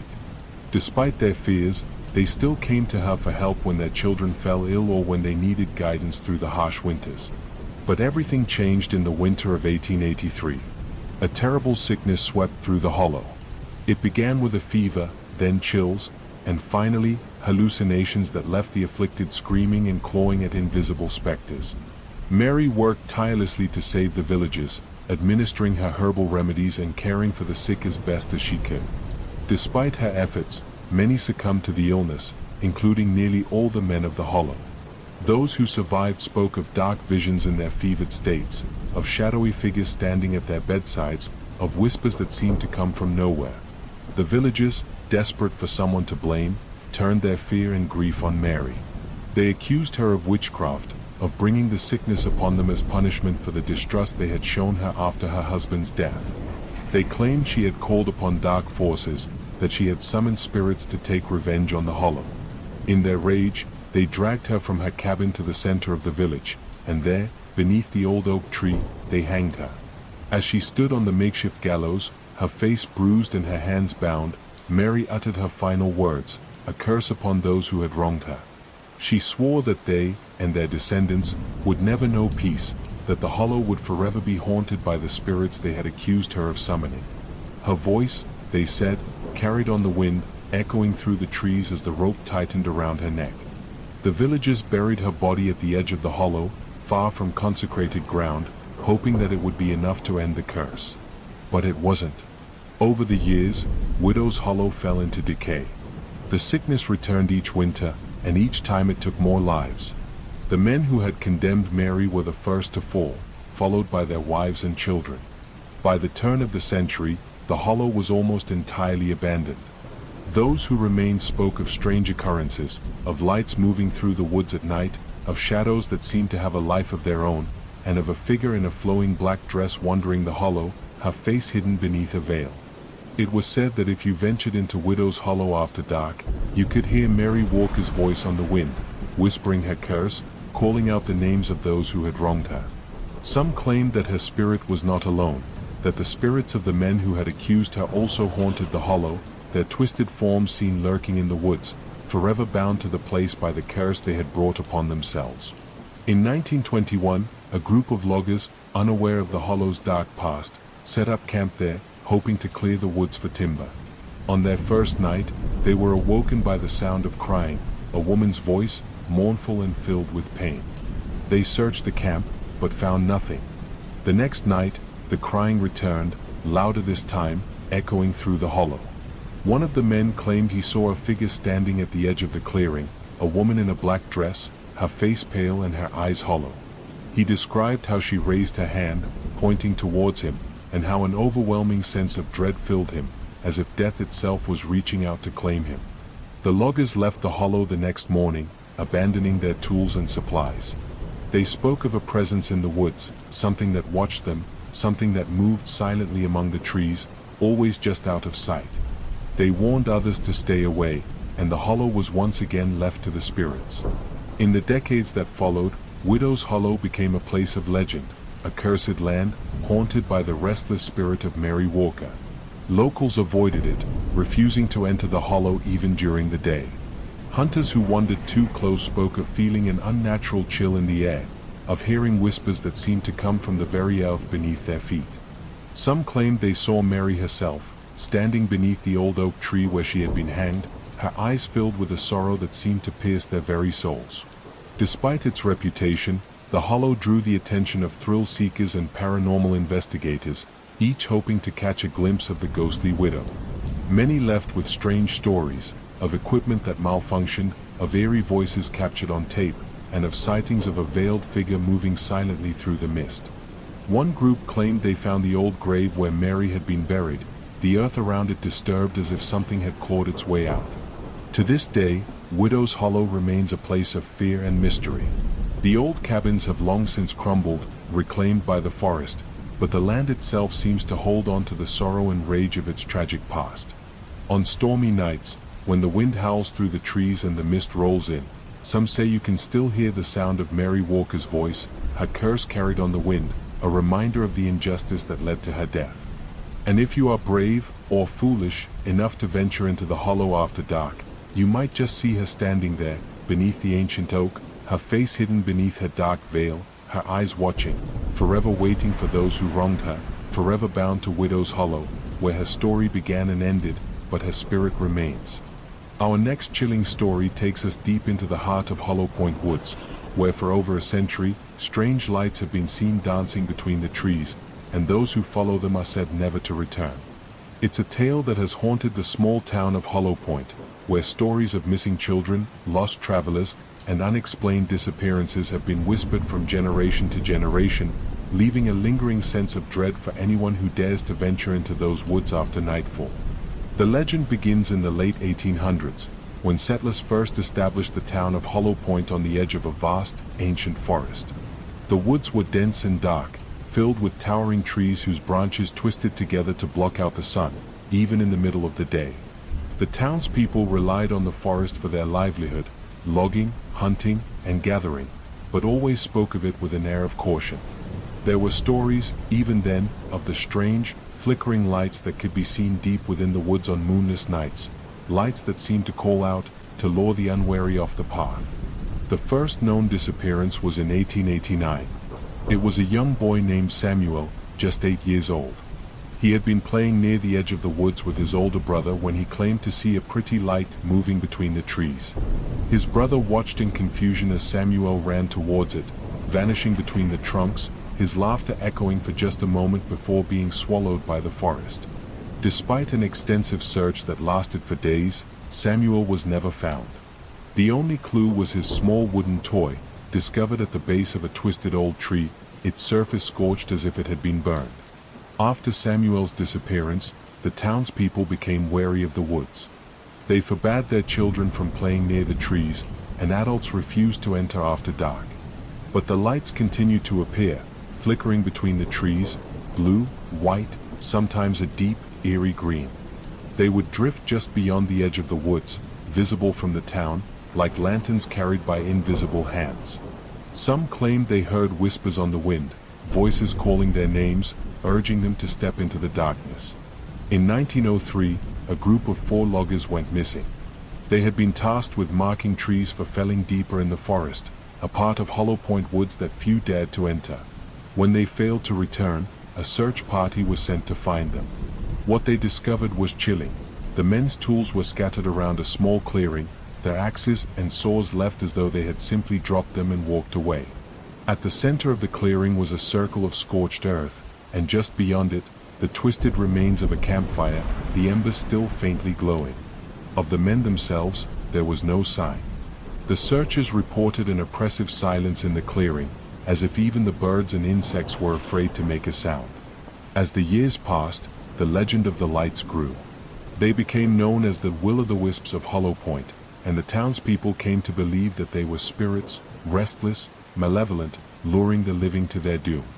Parents warned their children never to stray too close to the woods, especially after dusk, and travelers passing through were cautioned not to camp near the forest's edge. But despite the warnings, people continued to vanish. In 1937, a young school teacher named Margaret Reynolds went missing.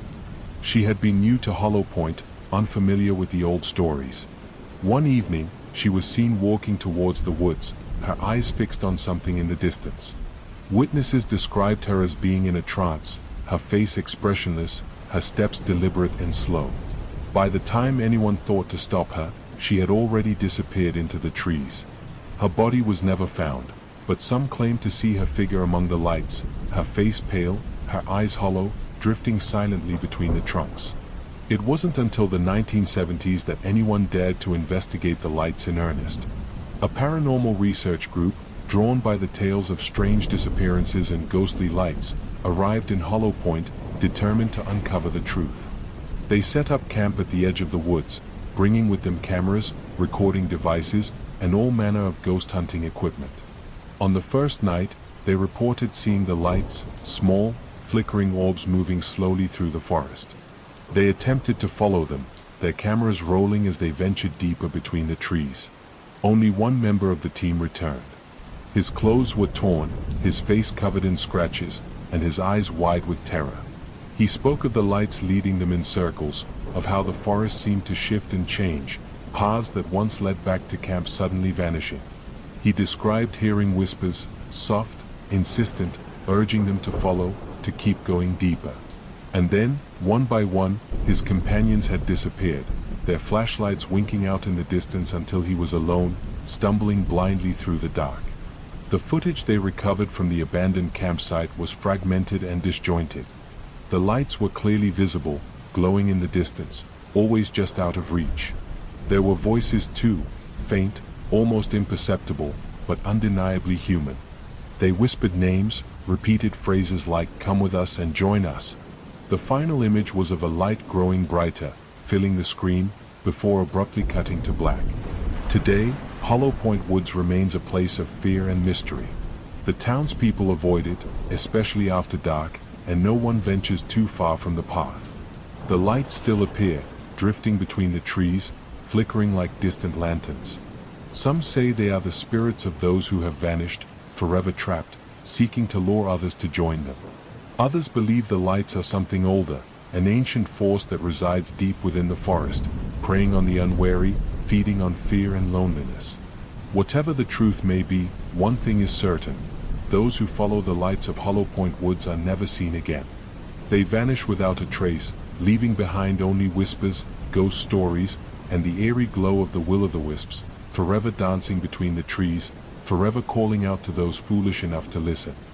For generations, the small town of Ravens Hollow had been cloaked in an air of mystery. Nestled deep in the Appalachian Mountains, its residents whispered tales of the Whispering Woods, an expanse of gnarled trees and fog-shrouded paths that lay just beyond the town's outskirts. Children were warned not to venture too close, and even the bravest adults avoided the woods after sunset. Over the years, more than a dozen people had disappeared within its shadowy confines, their bodies never found. The forest, they said, was cursed. In the fall of 1993, journalist Amy Calloway arrived in Ravens Hollow with a simple assignment: investigate the string of missing persons cases linked to the Whispering Woods. It was meant to be a piece for the small but respected True Crime Digest. Amy had built a reputation for her tenacity and sharp instincts, and she relished the opportunity to dig into the town's dark lore. What she didn't know was that this story would be her last. Amy's first few days in Ravens Hollow were uneventful. The locals, while polite, were reluctant to talk about the woods. "Some things are better left alone," the town librarian muttered when Amy asked about the disappearances. Even the town's sheriff, a grizzled man named Hank Torrance, was tight-lipped. "People get lost, accidents happen," he said, though his eyes betrayed unease. "I'd advise you to stay away from those woods." Despite the warnings, Amy pressed on. She pored over old newspaper clippings and police reports, piecing together the timeline of disappearances. The cases spanned decades: a hiker in 1967, a teenage couple in 1974, a local farmer in 1980. All vanished without a trace. A common thread began to emerge. Each disappearance occurred during the fall, and witnesses often reported hearing strange sounds, whispers, some claimed, coming from the woods before the victims vanished. Intrigued, Amy decided to explore the forest herself. Armed with a flashlight, a tape recorder, and her notepad, she ventured into the Whispering Woods on a crisp October afternoon. The air was heavy with the scent of damp earth and decaying leaves. As she walked, the trees seemed to close in around her, their twisted branches forming a canopy that blocked out the sun. She felt a chill that wasn't just from the autumn breeze. At first, the woods were silent except for the crunch of her boots on the forest floor. But as she ventured deeper, she began to hear faint noises, a low rustling, like someone, or something, moving just out of sight. Then came the whispers. They were faint, barely audible, but unmistakable. Amy stopped in her tracks, straining to hear. The whispers grew louder, more insistent, though she couldn't make out the words. Her pulse quickened. She turned on her tape recorder, aiming to capture the eerie sounds. "This is Amy Calloway," she whispered, her voice trembling. "I'm in the Whispering Woods, and I'm hearing voices. It's coming from ahead. I'm going to investigate." As she moved toward the source of the whispers, she stumbled upon something that made her blood run cold. A small clearing littered with objects, a rusted pocket knife, a broken compass, a torn piece of fabric. She recognized some of the items from photos in the missing persons files. A sense of dread settled over her. This was no ordinary forest. Suddenly, the whispers ceased, replaced by an oppressive silence. The air grew thick, making it hard to breathe. Amy's flashlight flickered and went out, plunging her into darkness. Panic set in. She fumbled to turn the light back on, but it was no use. She was engulfed in shadow. Then came the laughter. Low, guttural, and inhuman. It echoed through the trees, sending a jolt of terror through her. She turned to run, but the ground seemed to shift beneath her feet. She stumbled and fell, her knees scraping against the rough terrain. Desperately, she crawled toward the direction she thought she had come from, but the forest seemed to stretch endlessly in every direction. Amy? Her name, spoken in a rasping voice, froze her in place. She whipped around, her flashlight miraculously sputtering back to life. In its weak beam, she saw a figure standing at the edge of the clearing. It was tall and gaunt, its face obscured by shadow. Its eyes, or what passed for eyes, glowed faintly, like embers in the dark. Amy screamed and scrambled to her feet, running as fast as her legs would carry her. The whispers returned, louder and more chaotic, as if the forest itself was alive and mocking her. Branches clawed at her clothes and skin, but she didn't stop. She ran until her lungs burned and her legs gave out beneath her. Days later, a search party was organized when Amy failed to return to her motel. Sheriff Torrance led the effort, but no trace of her was found. Her tape recorder was discovered near the clearing, its cassette still intact. When the sheriff played the tape, he heard her terrified voice narrating her journey into the woods. Then came the whispers, followed by the laughter, and finally, her blood-curdling scream. The tape ended abruptly. Amy Calloway became another name on the growing list of Ravens Hollow's missing. Her disappearance reignited fear and speculation in the town. Some claimed she had been taken by the same malevolent force that haunted the woods. Others believed the forest was a portal to another realm, a place where the lost could never return. Years later, hikers discovered a small makeshift memorial deep within the Whispering Woods. It consisted of a rusted flashlight, a torn notepad, and a cassette tape, carefully arranged around a weathered plaque that read, "For those who ventured too far." Our next story delves into the chilling mystery of the Mary Celeste, a ship found adrift in the Atlantic Ocean in 1872. Its crew vanished without a trace. On December 5, 1872, the British brigantine Dei Gratia was sailing through the Atlantic when its crew spotted a ship drifting aimlessly. It was the Mary Celeste, a merchant vessel that had left New York City bound for Genoa, Italy, with a cargo of denatured alcohol. At first glance, the Mary Celeste seemed intact, but there were no signs of life on board. The Dei Gratia crew boarded the Mary Celeste to investigate. The ship's cargo was largely untouched, and there were no signs of damage or foul play. However, the lifeboat was missing, and the ship's logbook contained its last entry from 9 days earlier, noting the Mary Celeste's position near the Azores. There were no clues to explain what had happened to the captain, Benjamin Briggs, his wife, their 2-year-old daughter, or the 7 crew members. Theories about the fate of the Mary Celeste's crew began to swell almost immediately. Some speculated that the crew had abandoned ship after fearing an explosion. The ship was carrying denatured alcohol, and leaks or fumes from the cargo might have caused panic. However, the ship itself was seaworthy, with no evidence of an imminent threat. Another theory suggested that the Mary Celeste was the victim of piracy. However, there were no signs of violence, and the cargo and crew's valuables were untouched. This left investigators puzzled. Supernatural explanations also emerged. Some claimed the crew had been abducted by aliens, while others suggested they had fallen victim to the Bermuda Triangle, despite the ship being far from its boundaries. Tales of ghostly apparitions and cursed voyages became part of the ship's lore, turning it into a legend. In the years following its discovery, the Mary Celeste's story continued to captivate and mystify. No definitive evidence ever surfaced to explain the fate of its crew, leaving behind one of the greatest maritime mysteries of all time. Was it fear, foul play, or something beyond our understanding that led to their vanishing? The truth remains as elusive as the silent ship adrift in the Atlantic. In this next tale of maritime mystery, we uncover the chilling story of the Mary Celeste, a ship discovered adrift in the Atlantic Ocean with no crew aboard and no clear explanation for their disappearance. The Mary Celeste was a brigantine merchant ship that set sail from New York on November 7, 1872, bound for Genoa, Italy. On board were Captain Benjamin Briggs, his wife Sarah, their 2-year-old daughter Sophia, and 7 experienced crew members. The ship carried a cargo of denatured alcohol, a hazardous but valuable substance. Captain Briggs was a well-respected sailor, known for his meticulous nature and steady temperament. A month into the voyage, on December 5, 1872, the British ship Dei Gratia spotted the Mary Celeste drifting aimlessly in the Atlantic, about 400 miles off the Azores.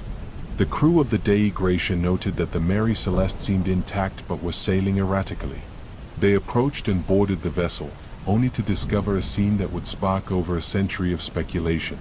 The Mary Celeste was completely deserted. The lifeboat was missing, but the ship itself was in good condition, with no signs of violence or struggle. The cargo of alcohol was undisturbed, and the crew's personal belongings, including valuables, were still aboard. Even more puzzling, 6 months' worth of food and water remained untouched.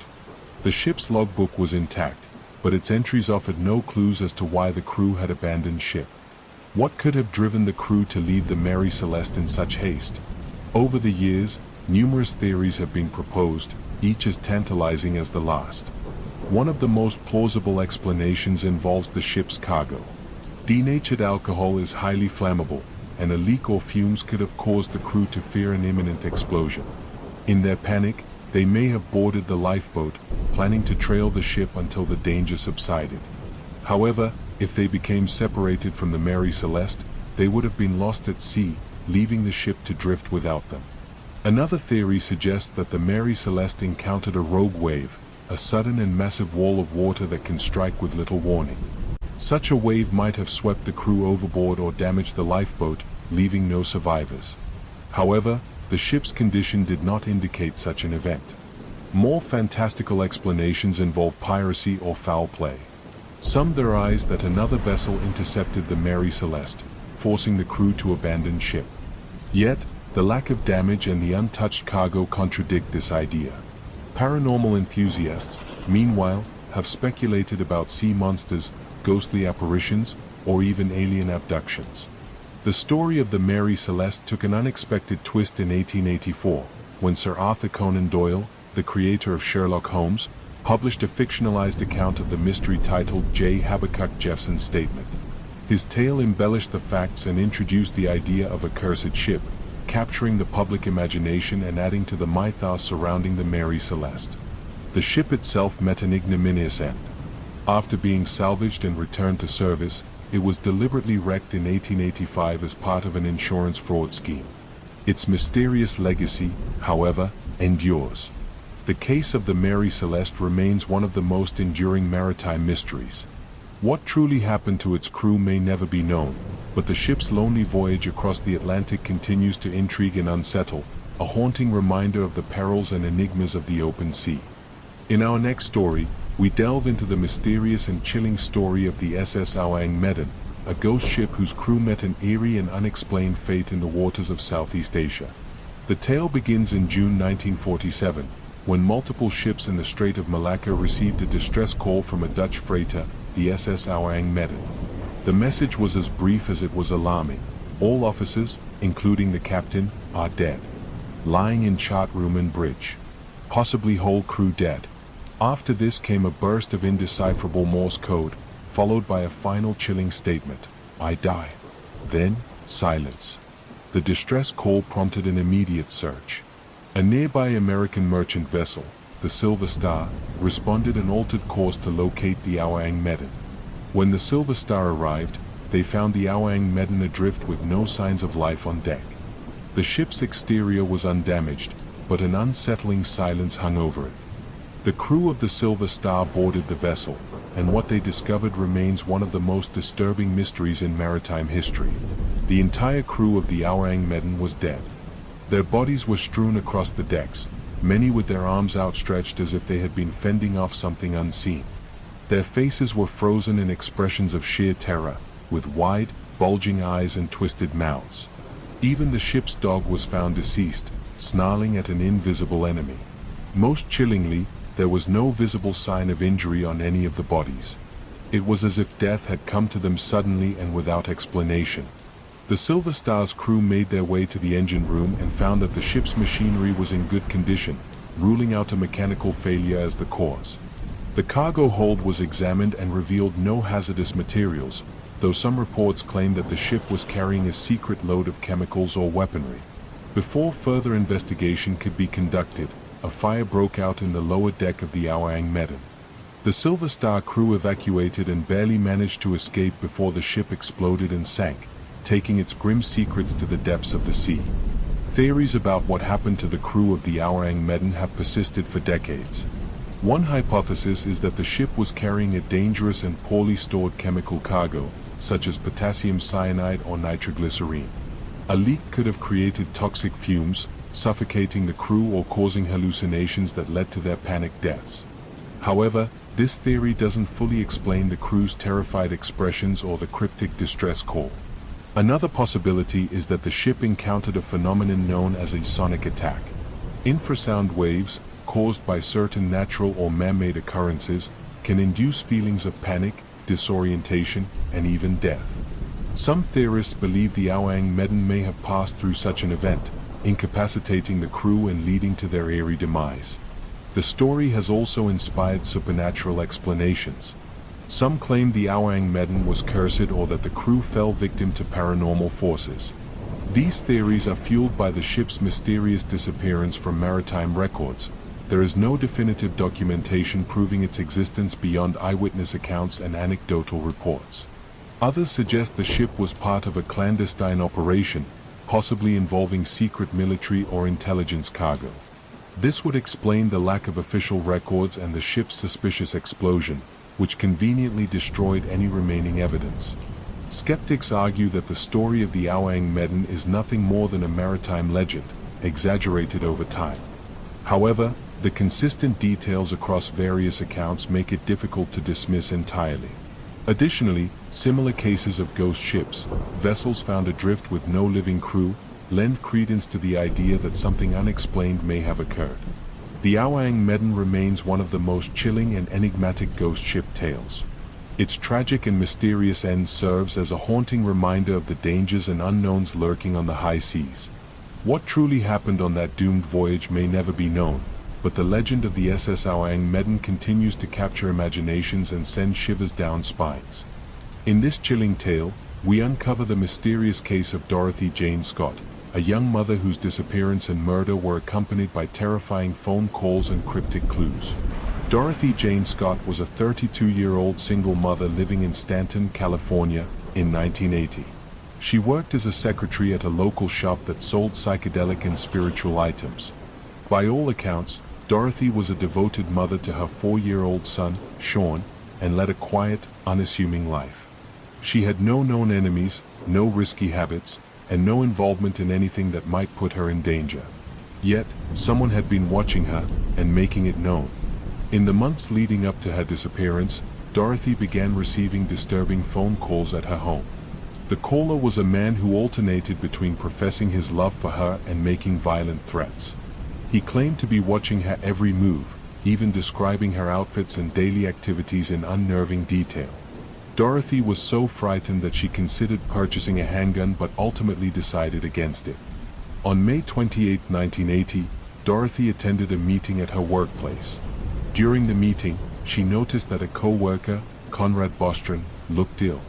Concerned for his health, Dorothy and another colleague, Pam Head, took Conrad to the emergency room. While waiting at the hospital, Dorothy decided to retrieve her car from the parking lot so they could leave as soon as Conrad was discharged. Pam later reported that Dorothy never returned. Hospital staff later confirmed that Conrad had been discharged, but Dorothy was nowhere to be found. Hours later, her white Toyota station wagon was discovered about 10 miles away in an alleyway in Santa Ana. The car was on fire, and there was no sign of Dorothy. The investigation into Dorothy's disappearance yielded few leads. Friends and family were unable to identify anyone who might have wished her harm.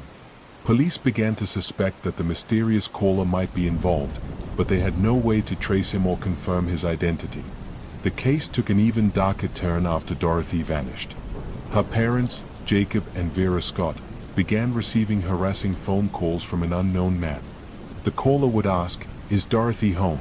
before hanging up or saying chilling things like, "I've got her." These calls came regularly, often while Vera was home alone. The man never stayed on the line long enough for the police to trace the calls, and his identity remained a mystery. 4 years after Dorothy's disappearance, on August 6, 1984, a construction worker discovered human remains in the brush along a remote road in Anaheim. The skeletal remains were identified as Dorothy's through dental records. Nearby, investigators found a turquoise ring and a wristwatch, which her parents confirmed belonged to her. The condition of the remains made it impossible to determine a cause of death, leaving more questions than answers. Even after Dorothy's remains were discovered, the harassing calls continued. The man taunted her family with cryptic messages, suggesting he had been responsible for her death. Despite their efforts, police were never able to identify the caller or connect him to Dorothy's murder. Over the years, several theories have emerged about Dorothy's fate. Some speculate that the caller was an obsessed stalker who fixated on Dorothy and eventually acted on his violent fantasies. Others believe the perpetrator might have been someone Dorothy knew but whose connection to her was never uncovered. To this day, the murder of Dorothy Jane Scott remains unsolved. The identity of the mysterious caller and the circumstances surrounding her disappearance and death continue to haunt her family and those who have studied her case. Dorothy's story serves as a chilling reminder of how an ordinary life can be upended by an unseen menace, leaving behind a legacy of fear, loss, and unanswered questions. In this next unsettling tale, we explore the haunting case of the Isdal woman, whose death in the icy wilderness of Norway has remained one of the most enigmatic unsolved mysteries in modern history. On November 29, 1970, a professor and his 2 daughters were hiking through Isdalen, a remote and rugged valley near Bergen, Norway, known locally as Death Valley due to its history of suicides and hiking accidents. During their trek, they stumbled upon the charred remains of a woman lying among the rocks. She was partially burned, and the scene was both gruesome and bizarre. The woman's body was found surrounded by an array of strange items, a packed lunch, a few empty bottles, and traces of a sleeping pill known as phenobarbital. Most perplexing were the lack of identification documents and the labels meticulously removed from her clothing. A pair of rubber boots, a broken umbrella, and some jewelry lay nearby, placed almost ritualistically. The autopsy revealed even more disturbing details. The woman had consumed 50 to 70 sleeping pills, and soot was found in her lungs, indicating she was alive when set on fire. Her death was officially ruled a probable suicide, but the evidence pointed to a far more complex and sinister story. Investigators discovered 2 suitcases belonging to the woman at a train station in Bergen. Inside were wigs, cosmetics, and more clothing with the labels removed, as well as a notepad with indecipherable codes. These codes were later determined to be travel logs, detailing her movements across several European cities. Witnesses reported seeing her check into multiple hotels under various aliases, including Genevieve Lancia and Claudia Tielt, often speaking multiple languages fluently. The investigation revealed that the Isdal woman had been traveling under at least 9 false identities. She frequently changed her appearance, using wigs and makeup to disguise herself. Hotel staff recalled her behavior as cautious and secretive, avoiding eye contact and keeping to herself. These details sparked numerous theories. Some speculated that the woman was a Cold War spy, working for an intelligence agency and possibly assassinated by rivals. Her travel patterns and multiple aliases seemed consistent with espionage. Others suggested she might have been involved in illegal activities, such as smuggling or forgery, and was killed to silence her. One chilling theory posits that she was lured to her death by someone she trusted. The ritualistic arrangement of her belongings and the circumstances of her death suggest a level of premeditation that goes beyond suicide. The presence of sedatives and the burning of her body could have been an attempt to cover up a murder or obscure her identity. Despite decades of investigation, the Isdal woman's true identity and the circumstances of her death remain unknown. In recent years, advances in forensic science have offered new insights. Isotope analysis of her teeth suggested she grew up in Eastern or Central Europe, possibly near the France-Germany border. However, even this clue has failed to lead to definitive answers. The Isdal woman has captured the imagination of true crime enthusiasts and conspiracy theorists worldwide. Her story has inspired books, documentaries, and podcasts, all attempting to piece together the fragments of her mysterious life. But for every answer, new questions arise, deepening the enigma. Who was the Isdal woman? Was she a spy, a victim of foul play, or a tragic figure fleeing from a past she couldn't escape? Her case remains a haunting reminder of the secrets people can carry and the mysteries that may never be solved. In our next story, we will talk about Black Dahlia murder. On the morning of January 15, 1947, a woman and her young child were walking in a quiet neighborhood of Los Angeles when they stumbled upon a gruesome sight. What initially appeared to be a discarded mannequin was, in fact, the mutilated body of 22-year-old Elizabeth Short. Her murder, soon to be known as the Black Dahlia case, would become one of the most infamous and haunting unsolved crimes in American history. Elizabeth Short, born on July 29, 1924, in Boston, Massachusetts, was a young woman who dreamed of making it big in Hollywood. She was described as a strikingly beautiful and charismatic individual, often seen wearing tailored black clothing that earned her the nickname Black Dahlia, inspired by a film noir of the time, The Blue Dahlia. Like many young women of her era, Elizabeth moved to Los Angeles in pursuit of stardom, but her life there was fraught with financial struggles and instability. She drifted between jobs, boyfriends, and living arrangements, all while hoping to break into the film industry. Her dreams were cut short in the most horrifying way imaginable. Elizabeth's body was discovered in a vacant lot in the Limit Park area of Los Angeles. She had been bisected at the waist, a procedure that suggested her killer had surgical knowledge. Her face was grotesquely mutilated with a Glasgow smile, deep slashes that extended from the corners of her mouth to her ears. The killer had drained her body of blood, and there was no evidence of blood at the scene, indicating that she had been murdered elsewhere and her body moved. Her corpse was carefully posed, with her arms above her head and her legs spread apart, as if the killer wanted to create a macabre spectacle. The brutality and precision of the crime shocked both the public and law enforcement.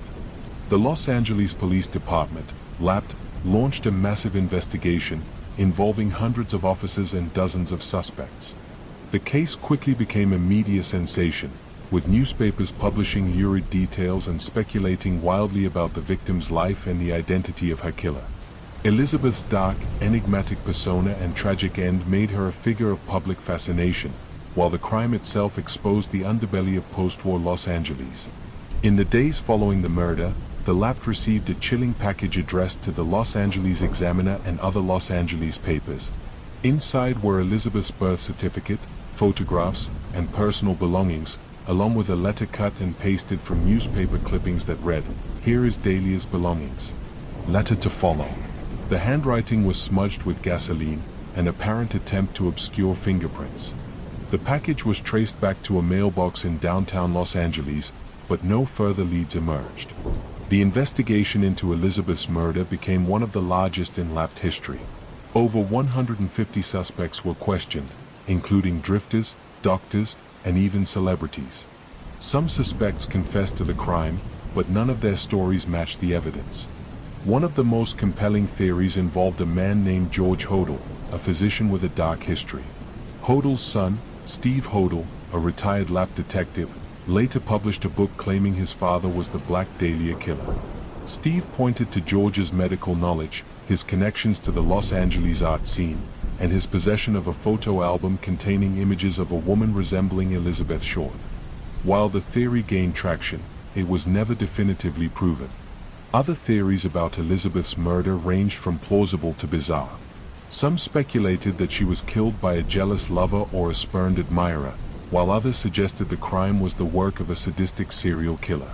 The gruesome nature of the murder and the precise dissection of her body led some to believe the killer had medical training or a fascination with human anatomy. Others linked her death to the seedy underworld of Los Angeles, involving corruption, organized crime, and the exploitation of vulnerable young women. The media's portrayal of Elizabeth Short added another layer of complexity to the case. Sensationalist newspapers painted her as a femme fatale, a shadowy figure who lived a dangerous and scandalous life. In reality, Elizabeth was a young woman struggling to find her place in the world. Friends and acquaintances described her as kind and reserved, a stark contrast to the salacious image crafted by the press. As the years passed, the Black Dahlia case grew colder, and the trail of clues became increasingly faint. New suspects emerged occasionally, but none were definitively linked to the crime. Advances in forensic technology, including DNA testing, have offered hope of solving the case, but the degradation of evidence over time has posed significant challenges. Elizabeth Short's murder continues to haunt the collective consciousness. The juxtaposition of her beauty and youthful ambition with the brutality of her death has turned her into an icon of unsolved crime. Her case has inspired countless books, films, and documentaries, each attempting to unravel the mystery of who killed the Black Dahlia and why. Yet, despite decades of speculation and investigation, the truth remains elusive. The Black Dahlia case serves as a chilling reminder of the darker side of human nature and the fragility of dreams in the face of violence and exploitation. Elizabeth's story, though tragic, endures as a symbol of resilience and the search for justice. As long as her case remains unsolved, the question of who killed the Black Dahlia will continue to cast a shadow over Los Angeles, drawing in those who seek to piece together the puzzle of her life and death. Let's continue with another story. On a cold February night in 1959, 9 experienced hikers embarked on a journey through the remote Ural Mountains in Soviet Russia. Their trek was intended to be a challenging yet routine adventure. However, what unfolded remains one of the most baffling and terrifying mysteries of the 20th century, the Dyatlov Pass incident. The group, led by 23-year-old Igor Dyatlov, consisted of skilled and seasoned mountaineers, all eager to conquer the treacherous slopes of Kholat Syakhl, a name that ominously translates to Dead Mountain in the local Monsi language. The hikers, including 7 men and 2 women, set out on January 27, 1959, with plans to return by February 12. When no communication was received by February 20th, a search party was launched. On February 26th, rescuers found the hikers' campsite. The scene was unsettling. Their tent was discovered on a snowy slope, partially buried and inexplicably torn open from the inside. Footprints led away from the tent into the surrounding wilderness, some barefoot or in socks, despite the sub-zero temperatures. It appeared that the hikers had fled the tent in a panic, abandoning their shoes, clothing, and gear. Over the next few weeks, searchers uncovered the bodies. The first 2 victims, Yuri Krivonyshenko and Yuri Doroshenko, were found near the edge of the forest, close to a makeshift fire. Both were barefoot and dressed inadequately for the freezing conditions. Nearby branches had been torn from trees, suggesting a desperate attempt to climb for safety or warmth. 3 more bodies, including Dyatlov's, were discovered between the tent and the fire, as if they were trying to return to the campsite. They, too, were inadequately dressed, and their deaths were attributed to hypothermia. However, it was the discovery of the remaining 4 hikers in May that deepened the mystery. Found in a ravine 75 meters from the fire, their injuries were far more severe. Ludmila Dubinina and Semyon Zolotaryov suffered massive chest fractures, described by experts as being comparable to a car crash. Alexander Kolevatov had a fractured skull, and Dubinina was missing her tongue and parts of her lips. Despite the gruesome injuries, there were no external wounds to suggest an attack. Adding to the enigma, traces of radiation were found on some of their clothing, and some victims' skin appeared to have an orange hue. The investigation concluded that the group had perished due to an unknown compelling force, a vague explanation that fueled decades of speculation. Theories about what happened to the Dyatlov group range from plausible to fantastical. One of the most common explanations is an avalanche. Proponents of this theory suggest that the hikers fled their tent after hearing the telltale signs of an impending snow slide. However, no evidence of an avalanche was found at the site, and the injuries sustained by some of the victims do not align with what one would expect from such an event. Another theory involves infrasound, low-frequency vibrations caused by wind interacting with the mountain's topography. This phenomenon could have induced panic and disorientation among the hikers, causing them to flee the tent irrationally. However, This explanation fails to account for the severe injuries of some victims. Some believe the group was attacked by local Monsi tribes people, angered by the hikers' intrusion onto sacred land. Yet, there was no evidence of a struggle or other footprints near the scene to support this claim. Others suggest foul play by the Soviet military, pointing to the radiation, the orange skin, and reports of strange lights in the sky on the night of the incident. Could the hikers have stumbled into a secret weapons test or been exposed to hazardous materials? Perhaps the most chilling theory involves extraterrestrial intervention. Witnesses reported seeing glowing orbs in the sky above the mountains around the time of the hikers' deaths, leading some to believe that the group encountered something beyond our understanding. Despite numerous investigations and advancements in forensic technology, the Dyatlov Pass incident remains unsolved. In 2020, a new Russian investigation concluded that an avalanche was the most likely explanation, though this finding was met with skepticism from experts and the public alike. The Dyatlov Pass incident is a story of terror, resilience, and unanswered questions. What caused 9 experienced hikers to abandon their tent in such haste? What force inflicted such bizarre and horrific injuries? Decades later, the mystery endures, haunting the imaginations of those who seek to unravel the truth about what happened on that desolate, snow-covered mountain. In this next story, we explore a baffling case of a young man who seemingly vanished into thin air, leaving behind a trail of questions but no answers. On the night of March 31, 2006, Brian Schaffer, a 27-year-old medical student at Ohio State University, decided to celebrate the beginning of spring break with his friends. Brian, described as charismatic and ambitious, was close to his family and had a promising future ahead of him. But what began as a night of fun ended in one of the most perplexing disappearances in modern history. Brian and his friend Clint Florence started the evening by bar hopping in Columbus, Ohio. They eventually ended up at the Ugly Tuna Se Leona, a popular college hangout near the OSU campus. Surveillance footage from the bar captured Brian around 1:55 a.m., chatting and smiling with 2 women near the escalator leading to the bar's entrance. Moments later, he walked out of the camera's view. This would be the last confirmed sighting of Brian Schaffer. As the night wound down, Clint and another friend, Meredith Reed, searched for Brian to head home, but he was nowhere to be found. They assumed he had left on his own or found another way home.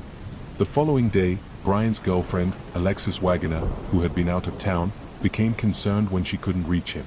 Brian had been planning to propose to Alexis on a trip to Miami just days later, making his silence all the more unusual. When Brian failed to show up for his flight, his family and friends knew something was wrong. Police began an extensive search, combing through surveillance footage, questioning patrons and staff, and even using search dogs to trace his scent. Yet, there was no sign of Brian. The most puzzling aspect of the case was the surveillance footage from the Ugly Tuna Se Leona. While cameras clearly showed Brian entering the bar, there was no footage of him leaving. The bar's only 2 exits were under constant surveillance, and Brian's image never appeared on the tapes again. It was as if he had simply vanished. Investigators considered several theories. One possibility was that Brian had exited the bar through a back service door, which led to a construction site. If Brian had wandered into the site, he might have fallen or become trapped.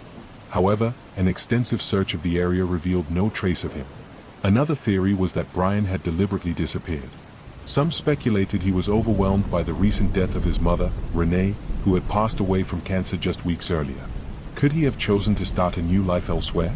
His loved ones found this theory hard to believe, given his plans with Alexis and his otherwise stable life. Foul play was also considered. Brian was a healthy and fit young man, but could he have been abducted or harmed after leaving the bar?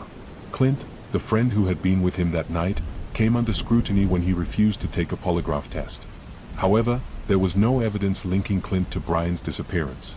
Over the years, sightings of Brian have been reported in various locations, from Georgia to Sweden, but none have been confirmed.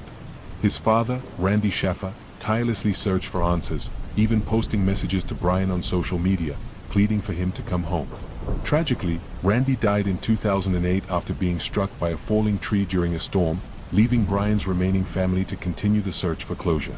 In 2020, police released an age-progressed image of what Brian might look like, reigniting public interest in the case. Despite ongoing efforts, Brian Schaffer's fate remains a mystery. Was he the victim of a tragic accident, foul play, or something else entirely? The disappearance of Brian Schaffer is a haunting reminder of how someone can vanish without a trace, even in a crowded, public place. It's a story that leaves behind more questions than answers and continues to perplex investigators, friends, and family to this day. On the morning of December 1, 1948, a body was discovered on Somerton Beach near Adelaide, South Australia. The man, dressed in a neatly pressed suit and polished shoes, lay slumped against the seawall. He appeared to be resting, but closer inspection revealed that he was dead. The discovery would become one of the most perplexing cold cases in history, filled with cryptic clues, unanswered questions, and a trail that seemed to lead nowhere. The man had no identification on him, and all the labels had been carefully removed from his clothing. His pockets contained an array of ordinary items, including a pack of cigarettes, matches, a bus ticket, and a comb. One unusual detail stood out: a small scrap of paper tucked into a hidden pocket in his waistband. The paper bore the words Tamam Shid, meaning finished or ended in Persian. This cryptic phrase would become the case's hallmark. The coroner's report found no clear cause of death. There were no signs of violence, and toxicology tests revealed no obvious poisons. However, investigators noted that the man's internal organs showed signs of acute congestion, suggesting poisoning or asphyxiation, though no trace of toxins was found. The coroner concluded that the man's death was likely not natural, but the exact cause remained a mystery. As police searched for answers, they discovered a suitcase left at the Adelaide railway station, believed to belong to the man. Inside were items such as a pair of scissors, a sewing kit, and stenciling tools, but nothing that could identify him. A tie and a coat were found with labels matching his clothes, but like the rest of his attire, their tags had been removed. The most tantalizing clue came when police traced the phrase Tamam Shid to a rare book of poetry, the Rubaiyat of Omar Khayyam. A man came forward claiming to have found a copy of the book in the backseat of his car near Somerton Beach around the time of the death. In this particular copy, the final page containing the words Tamam Shid had been torn out. Even more intriguingly, the book contained a series of scribbled letters resembling a code, along with a phone number. The phone number belonged to a local nurse named Jessica Thompson. When questioned, Jessica denied knowing the man or having any connection to the case. However, her behavior struck investigators as unusual. She seemed visibly shaken when shown a cast of the man's face. She later insisted she had no further information. The supposed code in the book only deepened the mystery. Cryptographers analyzed it extensively, but no one could definitively decode its meaning. Some believed it was a cipher used in espionage, while others thought it might be a random series of letters with no significance. Over the years, theories about the Somerton man's identity and death have ranged from the mundane to the extraordinary. One of the most popular ideas is that he was a spy during the early days of the Cold War. The strange code, the missing labels on his clothing, and the cryptic connection to the Rubaiyat all suggest a clandestine life, though no solid evidence of espionage has ever been found. Other theories propose that the man was involved in a failed romantic relationship with Jessica Thompson. Some speculate he had traveled to Adelaide to see her and may have taken his own life after being rejected. However, no direct link between them has ever been proven. In recent years, DNA analysis has offered new insights into the case. Researchers have extracted DNA from the man's hair, preserved in a plaster death mask made after his body was discovered. Early results suggest that he had European ancestry, with connections to the United States and Australia. While this information narrows the possibilities, it has yet to yield a definitive identity. The Somerton man's case remains one of Australia's greatest mysteries. Was he a spy, a scorned lover, or an ordinary man caught up in extraordinary circumstances? The cryptic clues and eerie details continue to captivate true crime enthusiasts and investigators alike, leaving behind a legacy of intrigue that refuses to fade.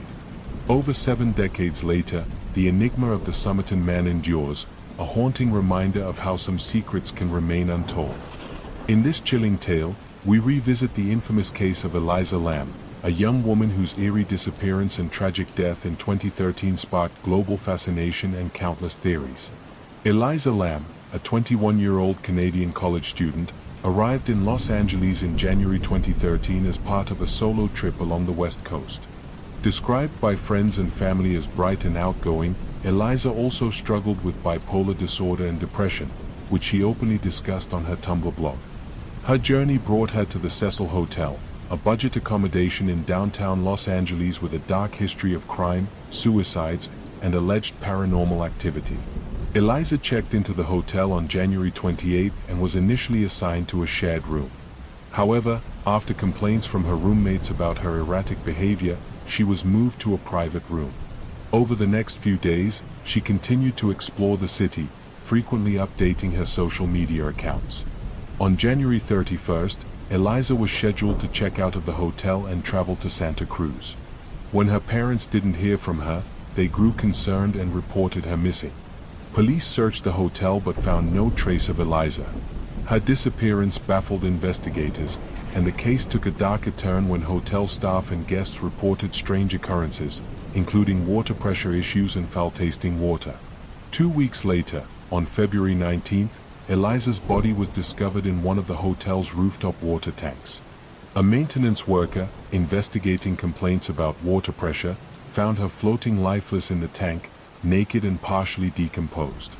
Her clothes and personal items were found at the bottom of the tank, but the circumstances of her death raised more questions than answers. The hotel security footage added an eerie dimension to the case. The last known video of Eliza, taken on January 31st, shows her in the hotel elevator behaving erratically. She presses multiple buttons, peers cautiously out of the elevator, steps back in, and gestures as if speaking to someone unseen. Her movements are disjointed and unsettling, sparking widespread speculation about what might have been happening. The autopsy report ruled Eliza's death as accidental, citing drowning as the cause. The report also noted that her bipolar disorder may have contributed to her behavior. However, toxicology tests showed no signs of illegal drugs or alcohol, though traces of her prescribed medications were present, suggesting she may not have been taking them as directed. The rooftop itself posed another mystery. Access to the water tanks required navigating through locked doors and an alarmed stairway, which would have alerted hotel staff if Eliza had attempted to enter. The tanks were also difficult to climb into, making it unclear how Eliza managed to access them alone. Theories about Eliza's death range from tragic accident to foul play to paranormal intervention. Some believe she may have been experiencing a manic episode, leading her to climb into the tank in a state of confusion. Others suspect that she was the victim of foul play, pointing to the hotel's history of violence and its reputation as a haven for transient residents. Paranormal enthusiasts suggest Eliza may have been influenced by malevolent forces within the hotel, drawing parallels to its dark history and its alleged connection to serial killer Richard Ramirez, who had stayed there in the 1980s. The release of the Netflix documentary Crime Scene, The Vanishing at the Cecil Hotel in 2021 reignited public interest in the case. The documentary explored the hotel's history, Eliza's mental health, and the viral nature of the elevator footage, offering a deeper but still inconclusive look at the mystery. Eliza Lamb's death continues to captivate and unsettle, a tragic story that raises as many questions as it answers. Was she a victim of her own mind, or was there something more sinister at play? The case serves as a haunting reminder of the thin line between reality and the unknown, leaving behind a legacy that continues to spark debate and fascination. Let's continue with another story. On February 9, 2004, 21-year-old Maura Murray, a nursing student at the University of Massachusetts Amherst, vanished after a car crash on a rural road in Haverhill, New Hampshire. Her disappearance has since become one of the most perplexing and widely debated missing persons cases in modern history, spawning countless theories but no definitive answers. Maura was a bright and athletic young woman with a promising future. However, her life in the weeks leading up to her disappearance was fraught with personal struggles. She had recently been involved in a car accident that caused significant damage to her father's vehicle, and there were hints of trouble in her relationship with her boyfriend, Billy Roche. Despite this, no one in Maura's life could have predicted the events that unfolded. On the morning of February 9th, Maura emailed her professors and employer, informing them of a fabricated family emergency that would require her to leave campus for a few days. She packed her belongings, including personal items and school books, and withdrew $280 from an ATM. Maura also purchased alcohol, including a box of wine and several bottles of liquor. She then set off in her black satin sedan, heading north into New Hampshire. At around 7:30 p.m., Maura's car skidded off Route 112 and crashed into a snowbank near the small town of Haverhill. A nearby resident, a school bus driver named Butch Atwood, noticed the crash and offered to help. Maura declined, saying she had already called for roadside assistance, though phone records later revealed she had made no such call. Atwood, concerned for her safety, returned home and contacted the police. By the time authorities arrived about 10 minutes later, Maura was gone. The scene left behind was puzzling. Maura's car was locked, and the windshield was cracked.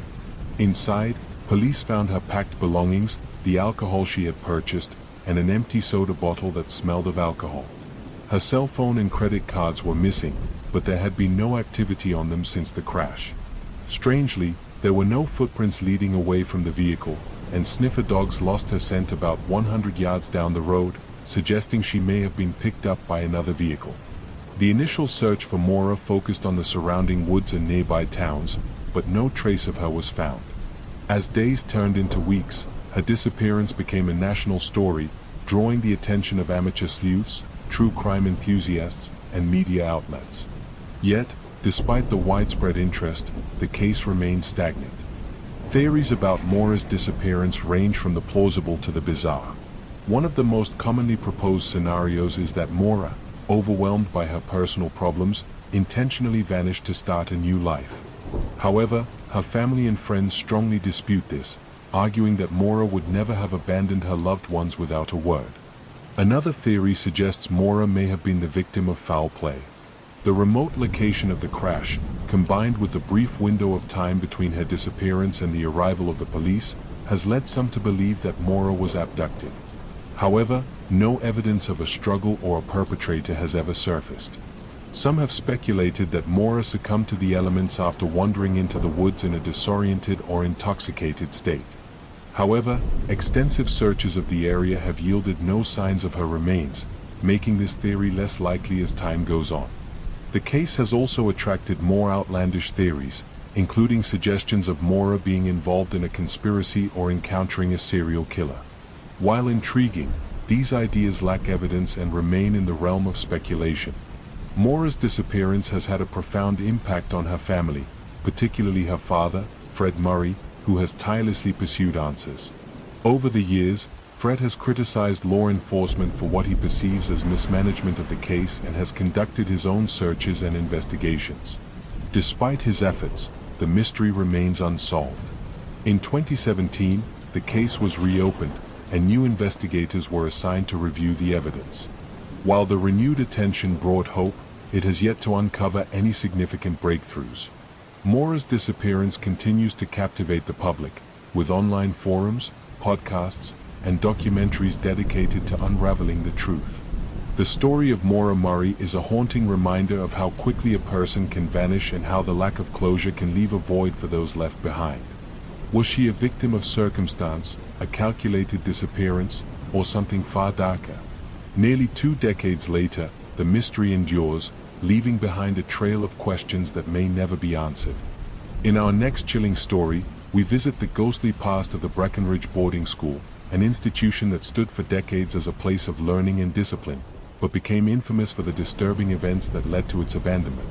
Hidden deep in the misty moors of northern Scotland, the school was once an esteemed place, shaping the young minds of those sent there, but the tragic events that unfolded within its walls turned it into a place of dark legends and unanswered mysteries. Breckenridge Boarding School was built in the late 19th century, originally founded by the wealthy Rutherford family to provide a strict, high-class education for young boys. With its towering stone walls, narrow windows, and Gothic spires, Breckenridge seemed imposing even on the brightest of days, but it was the kind of place where discipline and structure were seen as virtues. Boys were sent there to be molded into men, doctors, lawyers, and officers of the crown. The headmaster, Sir Reginald Pritchard, was known for his stern demeanor and unyielding standards. He was both respected and feared by his students and staff, a man who commanded order and discipline above all else. Beneath the rigid facade, though, dark rumors began to circulate, rumors of strange punishments, of students disappearing, and of cries echoing through the corridors late at night. The true horror began in the winter of 1927. It started with a student named William Hargrave, a quiet and reserved boy, known for his keen intellect but also for his shy, solitary nature. William began telling his classmates that he saw the pale man watching him from the end of the hallway at night. At first, the other boys laughed, teasing him about ghosts and playing pranks to scare him further. But as the weeks went by, William's demeanor changed drastically. He became withdrawn, his eyes hollow, dark circles forming under them as if he hadn't slept in days. He stopped eating, muttering to himself about the man in the shadows who watched him from the corners of the dormitory. When he spoke to the headmaster about it, Pritchard dismissed his claims, attributing them to an overactive imagination or a plea for attention. One stormy night in late January, William vanished. The students woke to find his bed empty, the covers thrown aside, and the dormitory door wide open. A search was conducted across the entire estate, but no trace of William was ever found. It was as if he had simply walked out into the storm and disappeared into the moors. The school attempted to continue as normal, dismissing William's disappearance as a tragic accident, perhaps a runaway who had gotten lost in the treacherous winter landscape.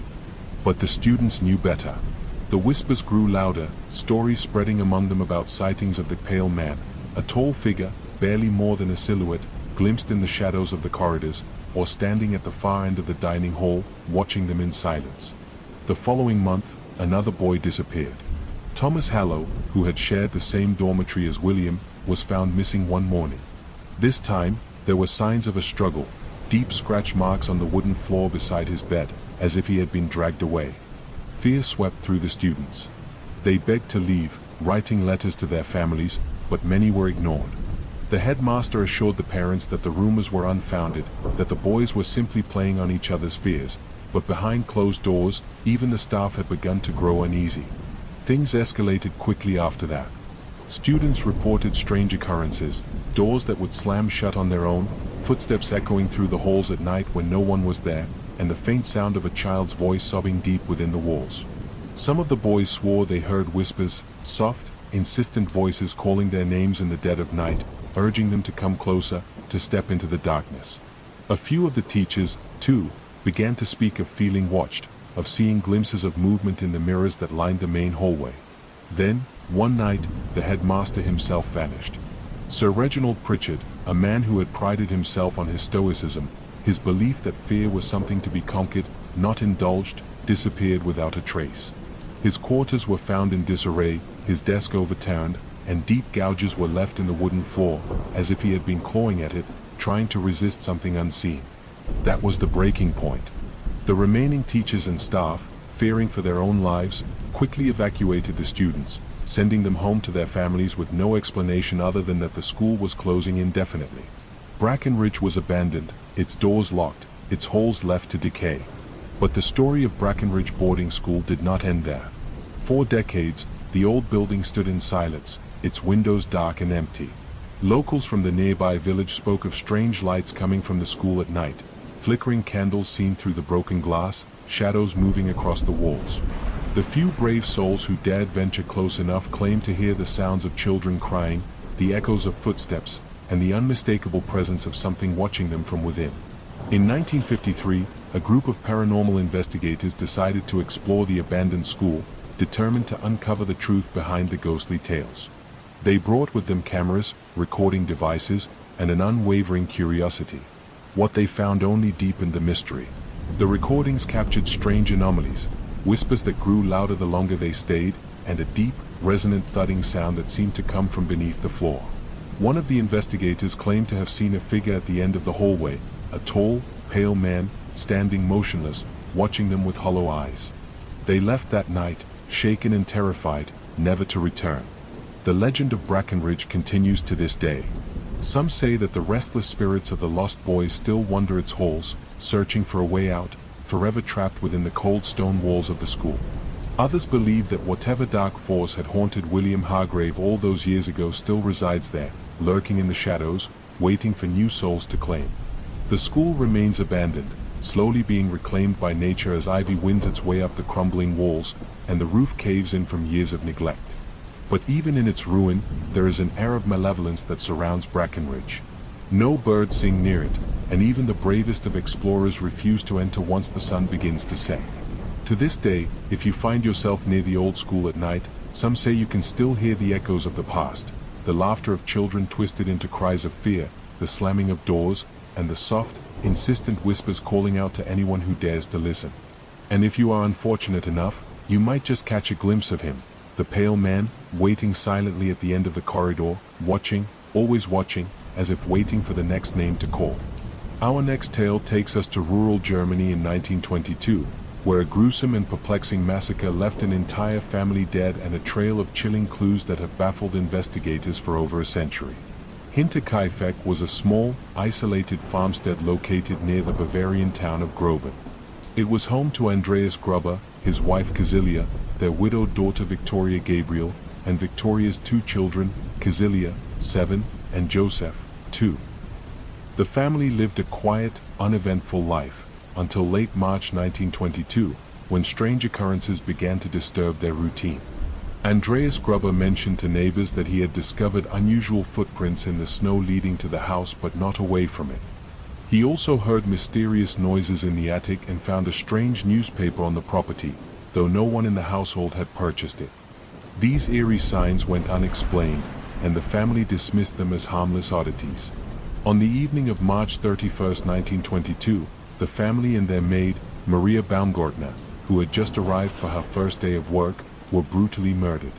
Each member of the household was bludgeoned to death with a mattock, a tool commonly used on the farm. The bodies of Andreas, Casilia, Victoria, and young Casilia were discovered in the barn, stacked on top of one another and covered with hay. Maria and Joseph were found inside the house, also bludgeoned and concealed under blankets. The scene of the crime was both gruesome and mystifying. There were no signs of a struggle, suggesting the victims were lured to the barn one by one. Disturbingly, investigators determined that the murders had likely occurred late at night, yet the animals on the farm had been fed, and smoke was seen rising from the chimney in the days following the crime. This suggested the killer had remained on the property for several days after the murders, tending to the farm and maintaining a facade of normalcy. The investigation yielded few leads. A bloody mattock was found in the attic, suggesting the killer had hidden there before the murders. However, there were no fingerprints or other definitive evidence to identify the perpetrator. The family had a complicated history, including rumors of an incestuous relationship between Andreas and Victoria, as well as disputes over Victoria's finances. Yet, no motive was ever confirmed. One chilling detail was young Casilia's condition when she was found. It appeared she had survived the initial attack and had pulled out tufts of her hair in agony before succumbing to her injuries. This discovery deepened the horror of the case and highlighted the calculated brutality of the murderer. Theories about the Hinterkaifeck murders have ranged from plausible to outlandish. Some investigators suspected Lorenz Schlittenbauer, a neighbor with ties to the family. Lorenz was rumored to have had a romantic relationship with Victoria and may have been Joseph's biological father. His behavior during the investigation, including his knowledge of the crime scene details before police arrived, raised suspicion. However, no evidence conclusively linked him to the murders. Others speculated that a vagrant or passing soldier committed the crime, though this theory struggled to explain the apparent familiarity the killer had with the farm. The idea of a family member or close associate turned murderer gained traction, but again, no definitive suspect emerged. In the decades since the murders, the case has remained cold, though it continues to fascinate true crime enthusiasts. The isolated location, bizarre circumstances, and eerie details make it one of the most chilling mysteries in modern history. The Hinterkaifeck farm itself was demolished a year after the murders, erasing the physical site of the crime but not its enduring legacy. The story has inspired books, documentaries, and even films, each attempting to piece together the fragments of evidence into a coherent narrative. Was the killer a jilted lover, a deranged outsider, or someone far closer to the family than anyone suspected? The truth remains buried in the past, leaving the Hinterkaifeck murders as a haunting reminder of the darkness that can lurk even in the most secluded corners of the world. On the night of March 31, 2006, 27-year-old Brian Schaffer, a medical student at Ohio State University, went out with friends to celebrate the start of spring break. What began as a carefree evening of drinks and laughter turned into one of the most perplexing missing persons cases in modern history. To this day, Brian's disappearance remains an enigma that has baffled investigators and armchair detectives alike. Brian was described as intelligent, charismatic, and ambitious, with dreams of becoming a doctor. He was close to his family, particularly his father, Randy, who had recently lost his wife, Brian's mother, to cancer. Despite the tragedy, Brian appeared to be handling the loss well and was looking forward to a planned trip to Miami with his girlfriend, Alexis Wagner, just days after his disappearance. On that fateful Friday night, Brian joined his friend Clint Florence for a night out in Columbus, Ohio. They started at the Ugly Tuna Se Leona, a popular bar near Ohio State's campus. Over the course of the evening, they visited several other bars in the area, drinking and socializing before returning to the Ugly Tuna around 1:15 a.m. Surveillance footage captured Brian, Clint, and another friend, Meredith Reed, riding the escalator up to the bar's entrance. The footage also showed Brian chatting briefly with two women near the top of the escalator. He appeared to say goodbye before walking back toward the bar. This was the last confirmed sighting of Brian. When the bar closed at 2 a.m., patrons began filtering out. Clint and Meredith waited outside for Brian, but he never appeared. Assuming he had gone home or left with someone else, they didn't think much of it at the time. However, when Brian failed to show up for his flight to Miami 2 days later, his family became alarmed. They reported him missing, and an investigation was launched. The initial search focused on the Ugly Tuna Se Leona and its surrounding areas. Investigators reviewed the bar's security footage and were stunned to find no evidence of Brian leaving. Every exit from the bar was covered by cameras, yet Brian seemed to have vanished without a trace. This led to the chilling question: how could someone disappear from a crowded bar without being seen? Police expanded their search, checking nearby dumpsters, alleyways, and construction sites. Divers scoured the Olentangy River, and flyers with Brian's photo were distributed throughout Columbus. Despite these efforts, no trace of him was found. Brian's phone, credit cards, and bank accounts showed no activity, and no witnesses came forward with information about his whereabouts. As the investigation progressed, theories about Brian's disappearance began to emerge. One of the most plausible scenarios was that he had left the bar through an exit not covered by cameras, possibly one leading to a construction site nearby. Some speculated that he could have fallen or been injured in the area, but no evidence supported this theory. Another possibility was that Brian had chosen to disappear intentionally. Friends and family were divided on this idea. While some pointed to his grief over his mother's death as a potential motivator, others argued that Brian was excited about his future and deeply in love with Alexis, making it unlikely that he would abandon his life. Foul play was also considered. Could Brian have been the victim of a robbery or an abduction? The area around the Ugly Tuna Se Leona was known for occasional crime, but again, there was no evidence to suggest this had occurred. Suspicion even fell on Clint, the friend who had been with Brian that night. Clint refused to take a polygraph test, raising eyebrows among both police and the public. However, there was no concrete evidence linking him to Brian's disappearance, and he maintained his innocence. Over the years, the case has generated numerous leads, including alleged sightings of Brian in various locations, but none have been substantiated. In 2019, police received a tip about human remains found in a creek near Columbus, but DNA testing confirmed they were not Brian's. Brian's father, Randy, remained steadfast in his search for answers until his tragic death in 2008, when he was struck by a falling tree. This left Alexis and Brian's remaining family to continue the search. To this day, they hold out hope that one day the mystery will be solved. The disappearance of Brian Schaffer is a haunting reminder of how someone can vanish without a trace, even in a crowded, public place. Was he a victim of foul play, an accident, or his own desire to disappear? Nearly 2 decades later, his case remains a chilling enigma that continues to confound investigators and captivate the public. Our next story explores the eerie and enigmatic lives of June and Jennifer Gibbons, twins whose bond was so intense and mysterious that it defied explanation and ended in tragedy. Born on April 11, 1963, In Barbados and raised in Wales, June and Jennifer Gibbons were inseparable from birth. As the only black children in their community, they faced intense racism and bullying, which only strengthened their unique connection. The twins developed an elaborate private language, incomprehensible to others, and gradually withdrew from the world around them. By adolescence, they had become almost entirely silent in public, earning the nickname the Silent Twins. Their bond was far from idyllic. Observers noted that their relationship was often marked by extreme love and extreme hatred. The twins would mirror each other's movements, speak in a rapid, shared dialect, and write identical things in their diaries. Yet, they were also locked in a psychological struggle, with each twin seemingly trying to dominate the other. Despite their isolation, the twins channeled their creativity into writing. They dreamed of becoming famous authors and spent hours crafting elaborate stories. Their novels, often dark and disturbing, reflected their inner turmoil.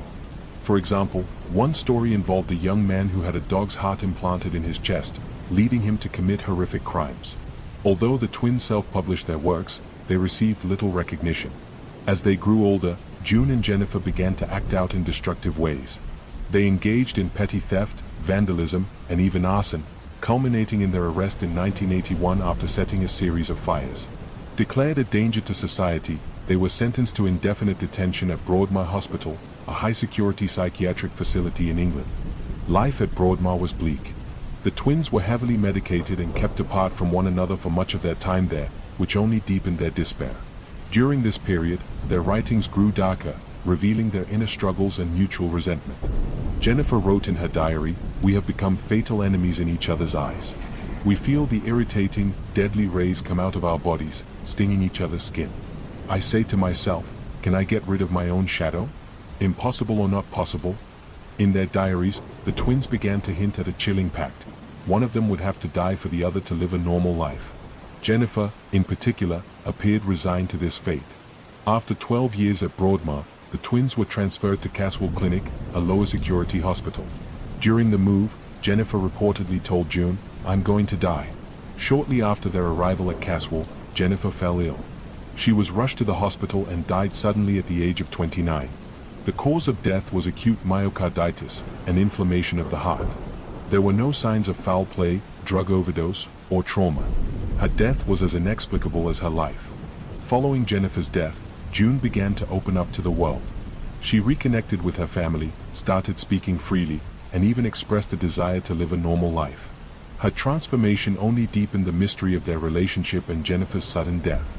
Was Jennifer's demise the fulfillment of their pact, a psychosomatic response to years of turmoil, or something even stranger?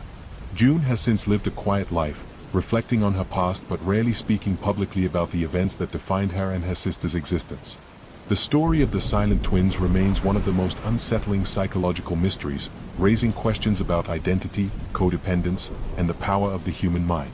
The tale of June and Jennifer Gibbons is as haunting as it is fascinating, a story of isolation, creativity, and a bond so profound that it seemed to transcend life and death. For this story, we delve into the unsettling and baffling case of Cindy James, a woman who endured years of harassment, stalking, and violence before her mysterious death left investigators divided. Cindy James was a 44-year-old nurse living in Richmond, British Columbia. By all accounts, she was kind, intelligent, and well-liked.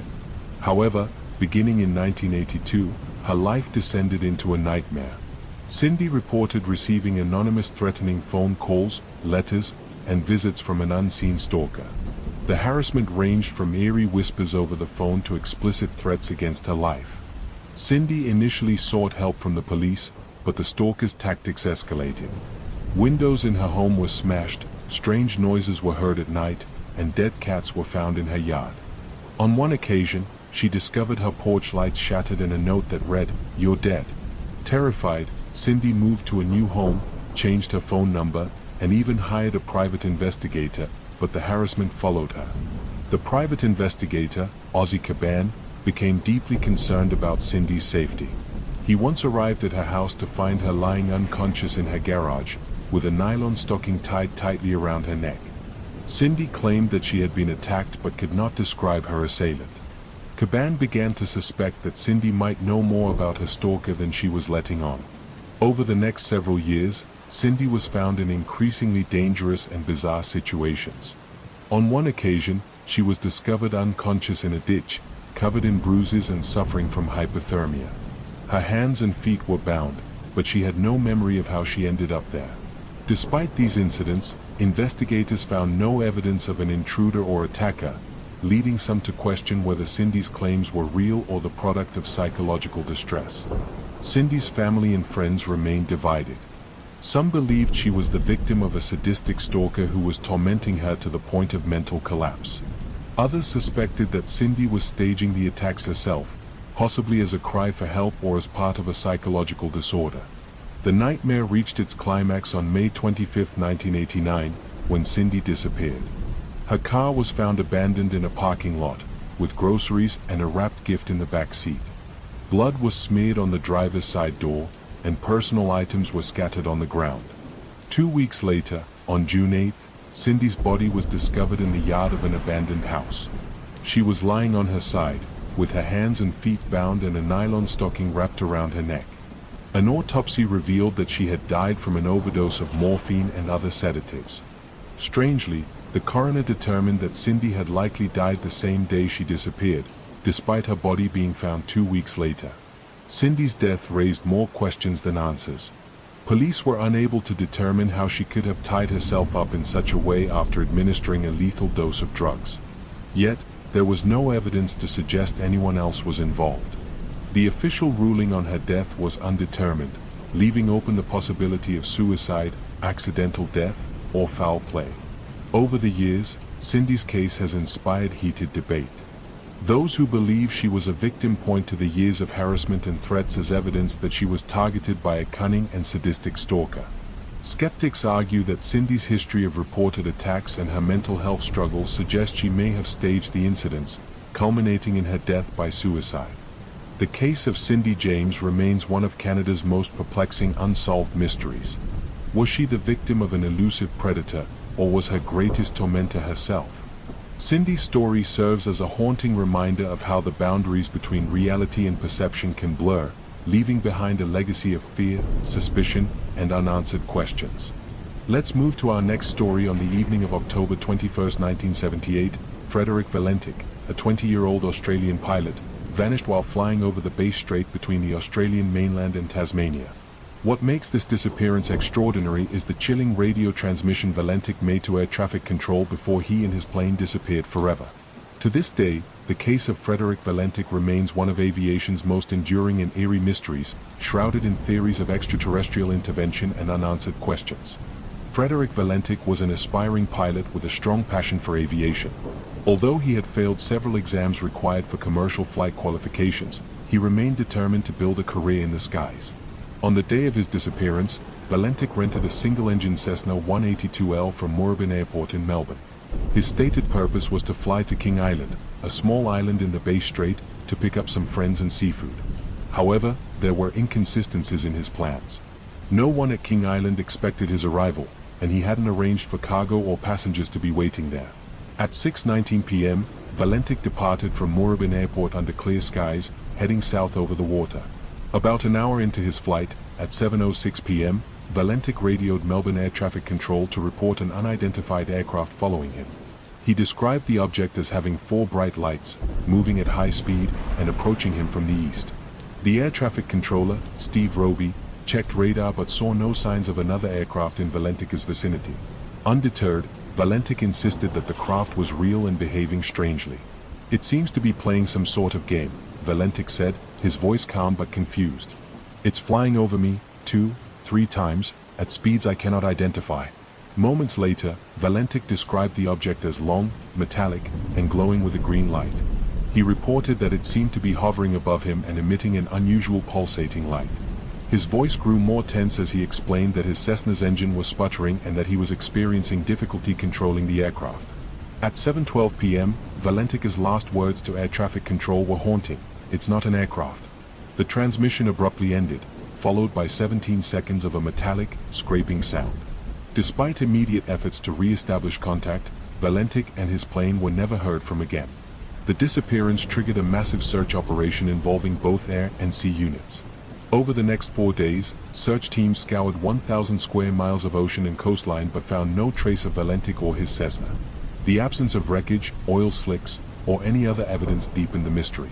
Theories about what happened to Valentic span a wide spectrum.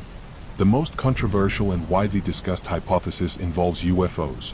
Valentic's description of the object, its shape, lights, and erratic movements, matched common reports of unidentified flying objects.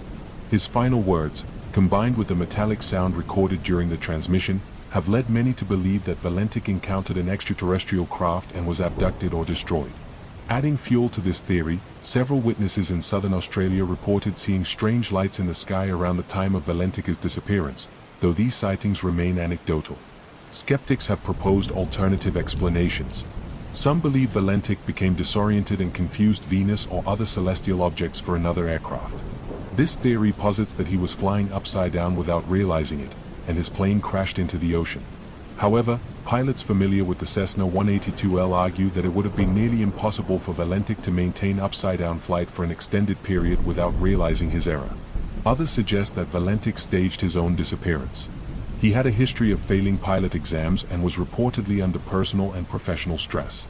This theory hypothesizes that Valentic deliberately flew his plane out to sea, either to start a new life or to end his own.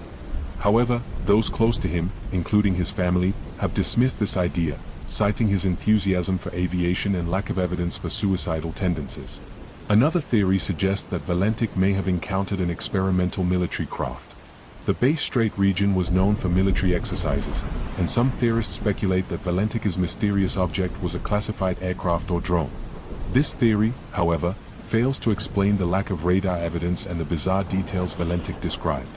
In the decades since his disappearance, the case has remained a magnet for UFO enthusiasts, skeptics, and aviation experts alike.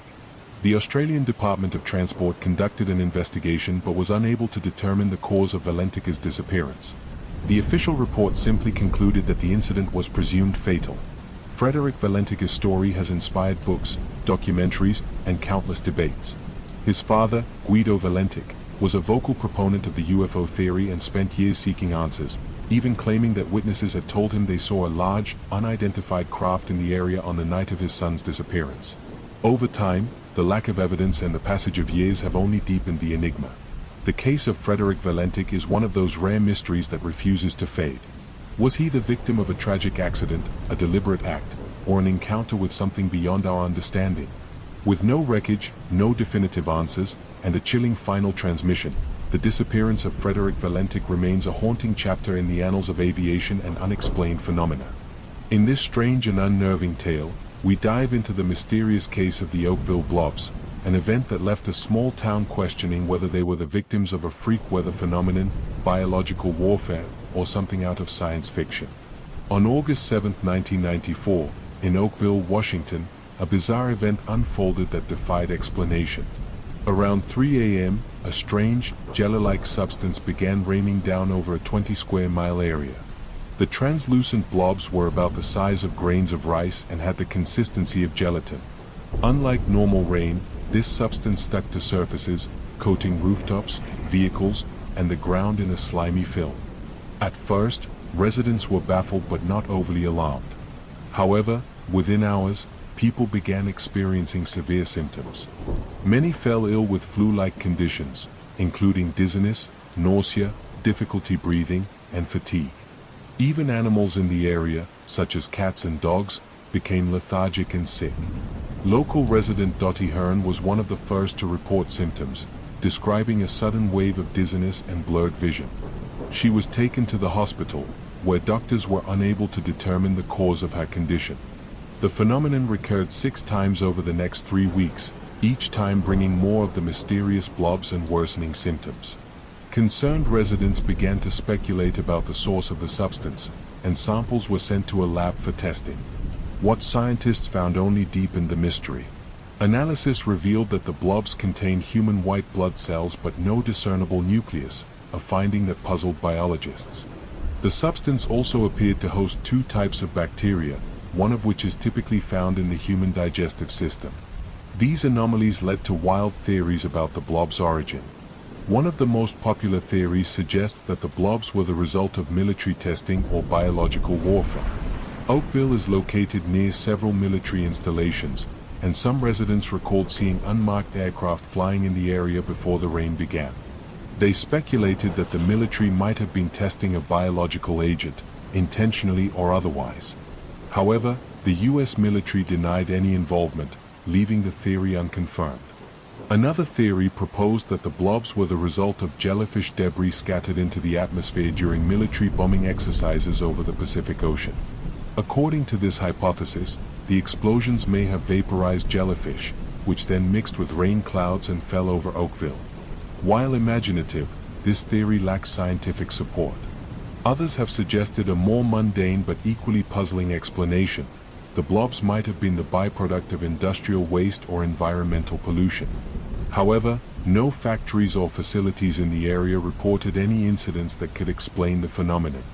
For some, the event took on a more supernatural tone.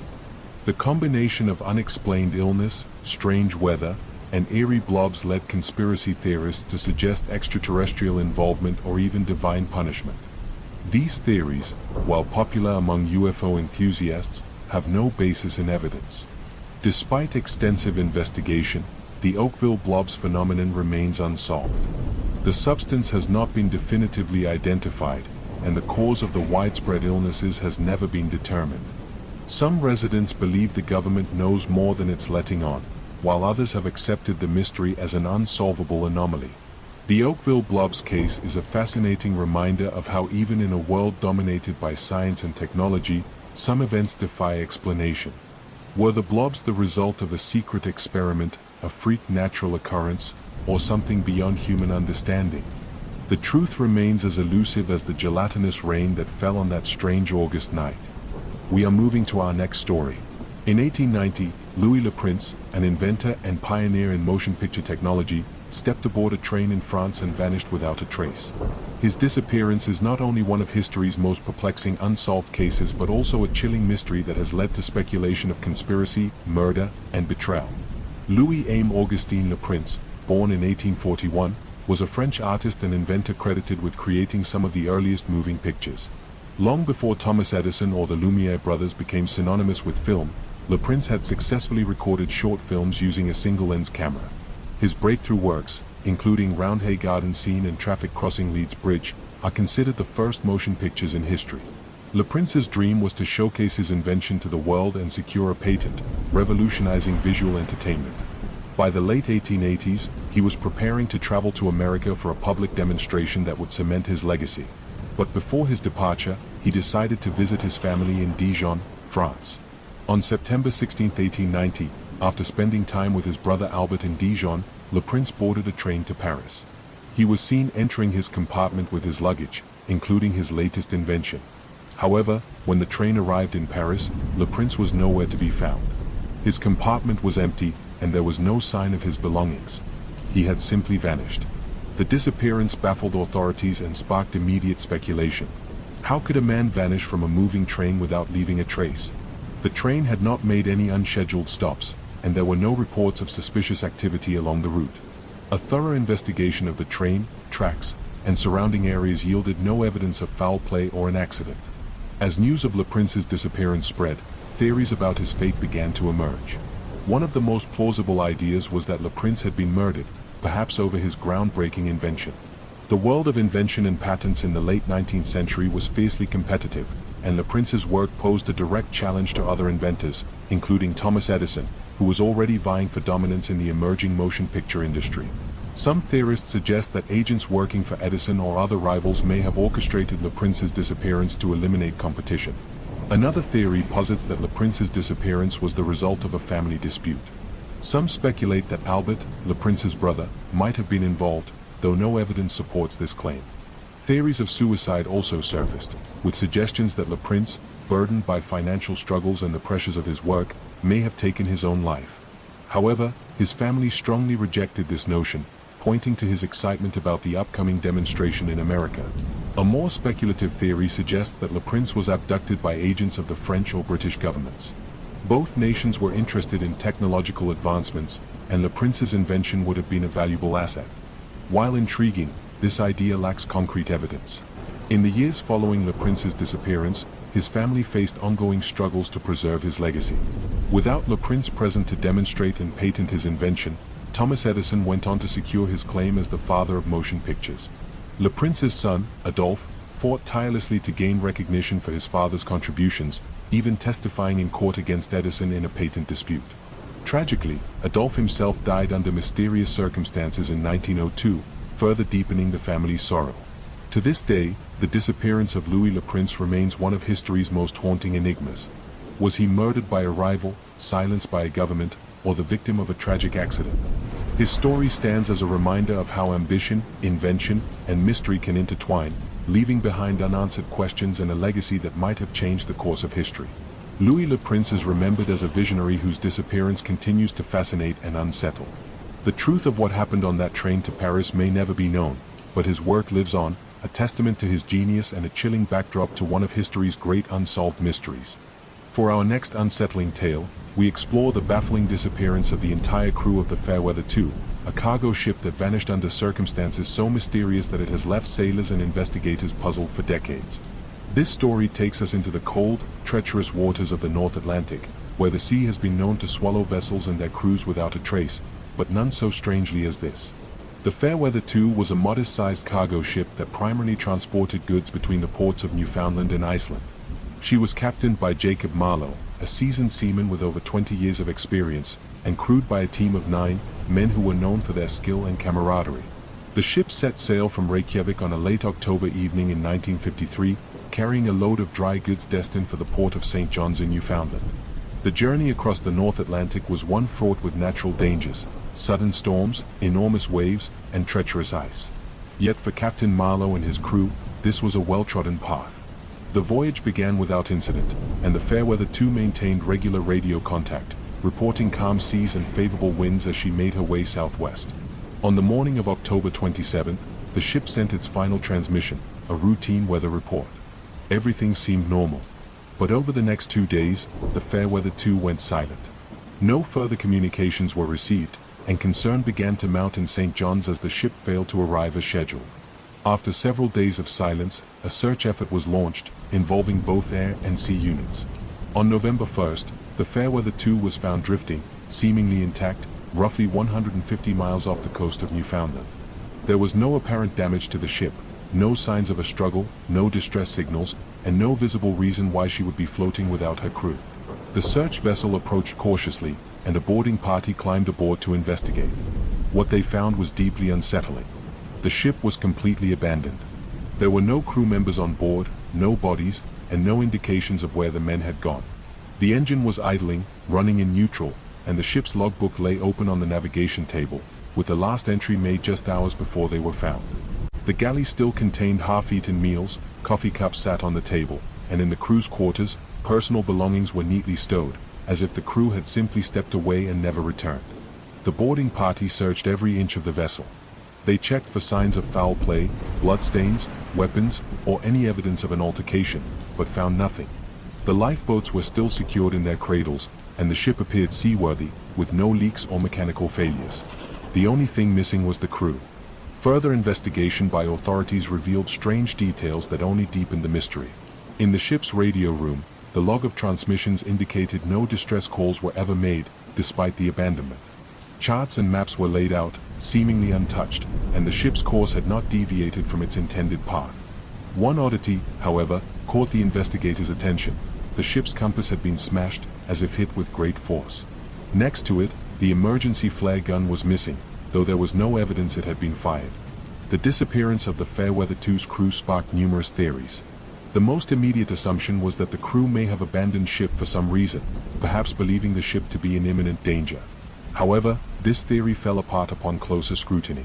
The lifeboats were still present, and there was no indication of flooding or fire, nothing that would explain why experienced sailors would abandon a perfectly functional ship in the middle of the ocean.